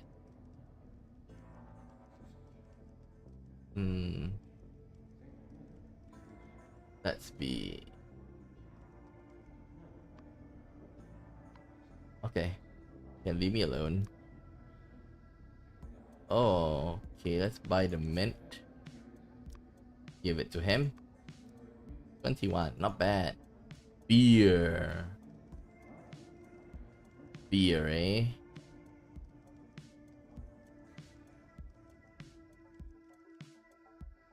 Who likes beer? I can imagine Max likes it.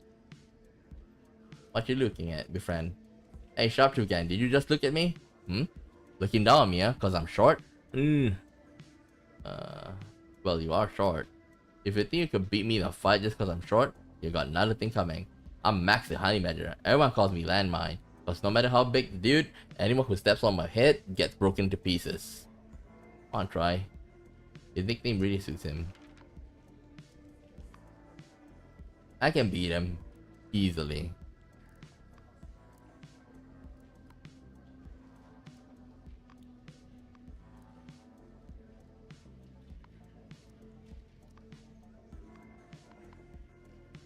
Yeah. Take the beer.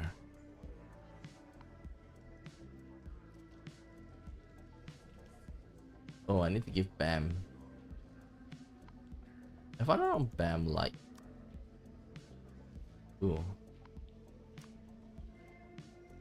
Ace of Spades. There you go. Noodle. I can bond with Noodle. Ugh, better give Walter. There we go. If we're lucky tonight, we can actually like max him out. If we're lucky. Does he have any quest for me? Maybe.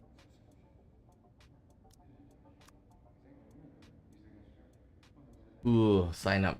I received a word that our very own Rudolph the Camel has signed up for the next fight, but he's just an actor. He's only signed up to get experience for a role as a boxer, although I doubt he'll ever get the part. But since he's been working hard to choose one movie, we'll have him given the experience he wants. So I need to sign up for the fight and be his opponent. Of course, there's more to that. You need to make it a tough fight. In other words, you can't lose, but also you can't win easily. They also give him a taste of the ring, and let me take Jumbo to the cleaners. In other words, you can't lose, but also can't win too easily. Ah, okay, got it. I'm glad you accepted. I gotta say, you make a pretty good actor yourself, eh? Best supporting actor. Ooh, then I can't dupe today.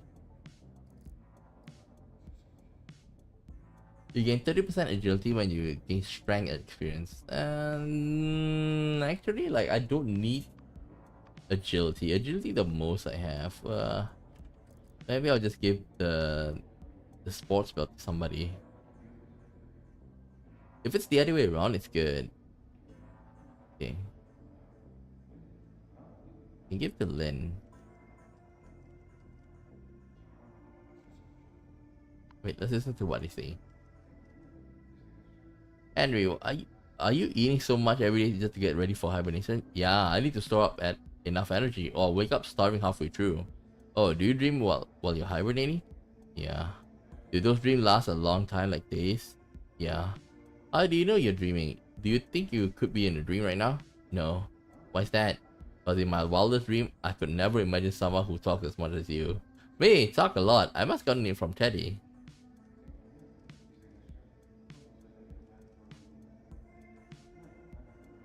Bernard, you said you know how to read macro expressions, right? Why are you bringing up that sudden? Is it hard to learn? If not, maybe you could teach me? I'm not. I never took you for the learning type, Phil. Tell the truth, the Black Claw gang is in a bit of a trouble right now. As if you probably know, our boss sees us pretty deep. I never really understand quite what he's saying. I'm afraid of messing up, so you want to understand what he's thinking by the look of his face? Yeah, that's pretty much it. Can you help? It all depends on who you're trying to read. If you want to go to a casino and win a few bucks with this trick, it might be okay. But if you want to read what Caesar's thinking, I'm afraid even I can't do that. Okay, let's see. Go to the first floor.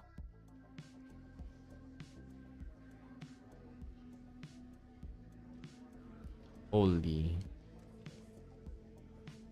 Buff bro. Take it. My muscles say they like this.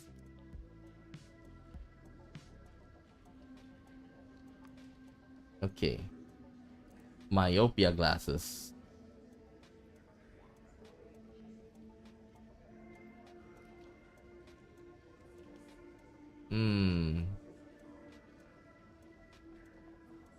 I can give it to the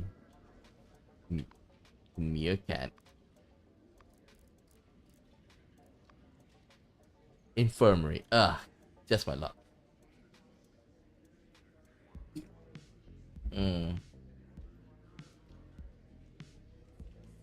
Is he here? Warden office. Then I think I'll just put it in. I want to give it to them.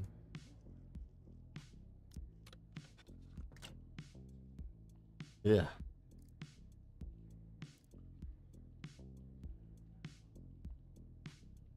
You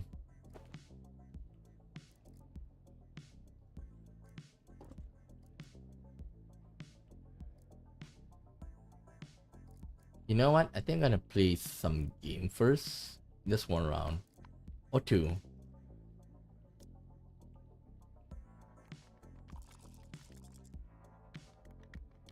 I got enough money.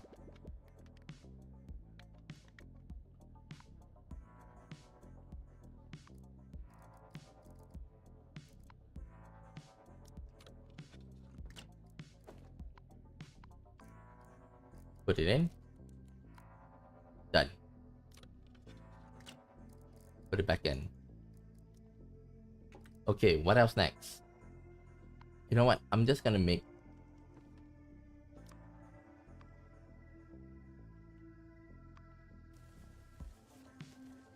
There we go.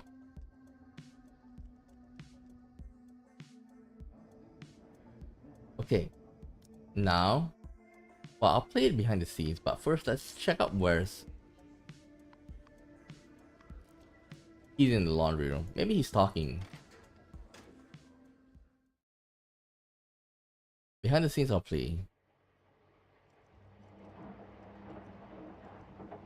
Oh. Hey there. He's checking it out. Oh, well, I think this is all for today. Ugh. That's like 5 hours, man. But this shows how much I love this game. I just can't stop. The game's just too good. Okay. With that said, I'll end the stream here. we can actually be friends with Chris now. You You know what? I should got another way to become friends with him rather than using that. You can just use the bandana. I also think I'm gonna steal after this. What's under my bed? Oh, the cologne.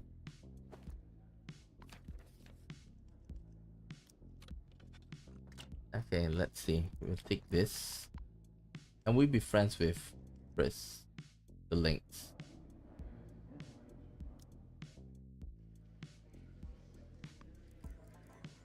Ta-da! 10.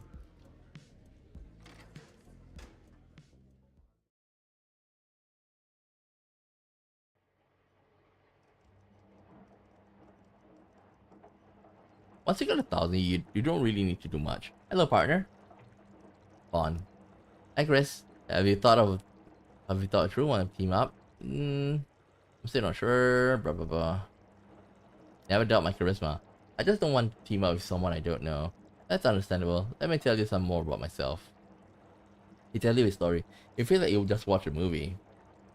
Is that the reason why you became like this? A handsome lynx who, unlike other ferocious animals, exudes an air of refinement and sophistication. He invited you to team up with him to gain control of the prison by seducing staff and other inmates. You declined his offer, but may still change your mind. Chris grew up in an orphanage. One summer, the Wanderlust Theatre Company came to perform in the city, and Chris was asked to join them because of his good looks. Another boy, Jack the Leopard, who was 2 years older than him, was also chosen. When he first joined, Chris was constantly bullied by other members because of his quiet and reclusive nature, but Jack always helped him. Gradually, Chris developed something of a dependence on Jack, and as well as some other more intense feelings.